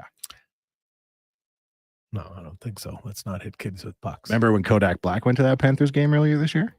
Rapper Kodak Black, remember? I do. I remember the scene in the... remember that? I thought it was staged, but anyway. It was for a video. Yeah, that's what I thought. But that's the best marketing the Panthers have had since they made the Cup. Well, they made the Cup last year. That's true. But then this year, that marketing, I swear, had more impressions from Kodak Black doing a dance than they did winning the... Well, they had lots of impressions, but do you think that led anybody to come to the game? It's like it was like when the Elks said they were going to get people to influencers and they were going to pay influencers to get people to the game. Influencers had nothing to do with football, and they would go to the game and send pictures out on Instagram. That's a good idea. No, it isn't. It sends because the people that they're influencing aren't football fans. They're not even big enough influencers. But that's the thing about influence is that you change people's minds to not become for a something football like fan. that. No. No. Do you think it worked? I don't know. Would Well, you rather? I can tell you it didn't. Let me ask you this: would you rather go to a Kid Leroy concert like a chump down in Miami, or go to a Shania Twain concert in Edmonton like a king? Well, you have different musical venues. I will say, I think the Saturday night Shania Twain concert will be very well attended. I think it's really before the cool. game. No, I think it's a great idea. Oh. Shania can tour arenas on her own merit. Mhm. To get her to do a free show outside Northern game, like that's no Well, good. she's not doing it free. Trust Well, me. free You to know, us. yeah, it's free Yeah. for the fans. Yeah. The performers get paid. Make no mistake about that. This is NHL, right? Everything in the Stanley Cup final is run by the NHL, right? Media accreditation to everything. So these are shows put on by the NHL. Now you might ask the team and hey, people in your market, who do you think would be connecting to your fan base? Okay, we'll bring them in, no problem. But they're getting something for it. And of course, Our Lady Peace will be there on Thursday, and then Shania Twain on Saturday. You don't think Game 6 they got you know who waiting in the wings, do you? Nickelback, You never know. man. Connor's favorite band, Ooh, could you imagine? playing "Saving Me" live for the Oilers to go out in Game 6. Oh, Game 6. I hope they win tonight, Gregor. I really hope they win tonight. Yeah, well, I think you and pretty much everybody listening to this station, except the non-Oiler fans, and there's a few of them, and that's fine. That's great. But yes, the Oilers Nation is definitely hoping for a victory, and the odds would tell you they need one. Now, doesn't guarantee it because, as I said, 2009 Penguins, 2011 Bruins, both lost games 1 and 2 on the road, came back and won the cup. Is it doable? Yes. It's just less likely. That is all. So we will see. Can the Oilers get a few goals past goalie Bob? We will find out later on tonight. Enjoy the game. On behalf of Wanye Gretz, Connor Halley, Declan Kruger, I'm Jason Gregor. Thanks for listening. Drive safe. Please don't get an fender bender. And after the games, don't be inebriated. Be smart. Get home safe so we can all discuss it, good or bad, tomorrow on the show. Here's the Con Man. Sports 1440 update brought to you by Legacy Heating and Cooling. Home to no payments, no interest for 1 year on your AC unit. Stay cool all summer long at legacyheating.ca. Good night. This is a Sports 1440 update. We're about 27 minutes away from puck drop as the Oilers look to even up the series with the Florida Panthers. Game 2 of the Stanley Cup final down in Sunrise. Vinny Darnay drawing into the lineup. Cody Ceci on the flip side coming out. In the majors, the Jays about 15 minutes away from first pitch as they take on the Brewers. Down in Milwaukee, a couple games going on right now. Orioles and Rays tied at 2 apiece in the 5th. Top of the 2nd, Rockies and Twins are scoreless. Later tonight, Royals, Yankees, White Sox in Seattle. Padres host the Athletics, and the Astros take on the Giants. The Riverhawks, they'll take on Kelowna, kicking off a 3-game set tonight. That one gets going at 7:05. And then the WNBA at halftime, Sun lead the Fever 55-35 in the Commissioner's Cup. From the association, Dan Hurley turning down an opportunity to coach the LA Lakers on a 6-year deal worth $70 million. He'll stay with UConn, look to make it 3 straight national titles. He signed a 6-year, $32.1 million deal with the Huskies after the 2023 season. And from the NFL, the Steelers signing head coach Mike Tomlin to a 3-year contract extension. And Mercedes Lewis will continue his NFL career for a 19th season, signing a 1-year deal with the Chicago Bears. He'll be the second oldest player in the NFL behind only New York Jets quarterback Aaron Rodgers. Coming up next, we've got Turn Sports. I'm Connor Halley. This has been a Sports 1440 update.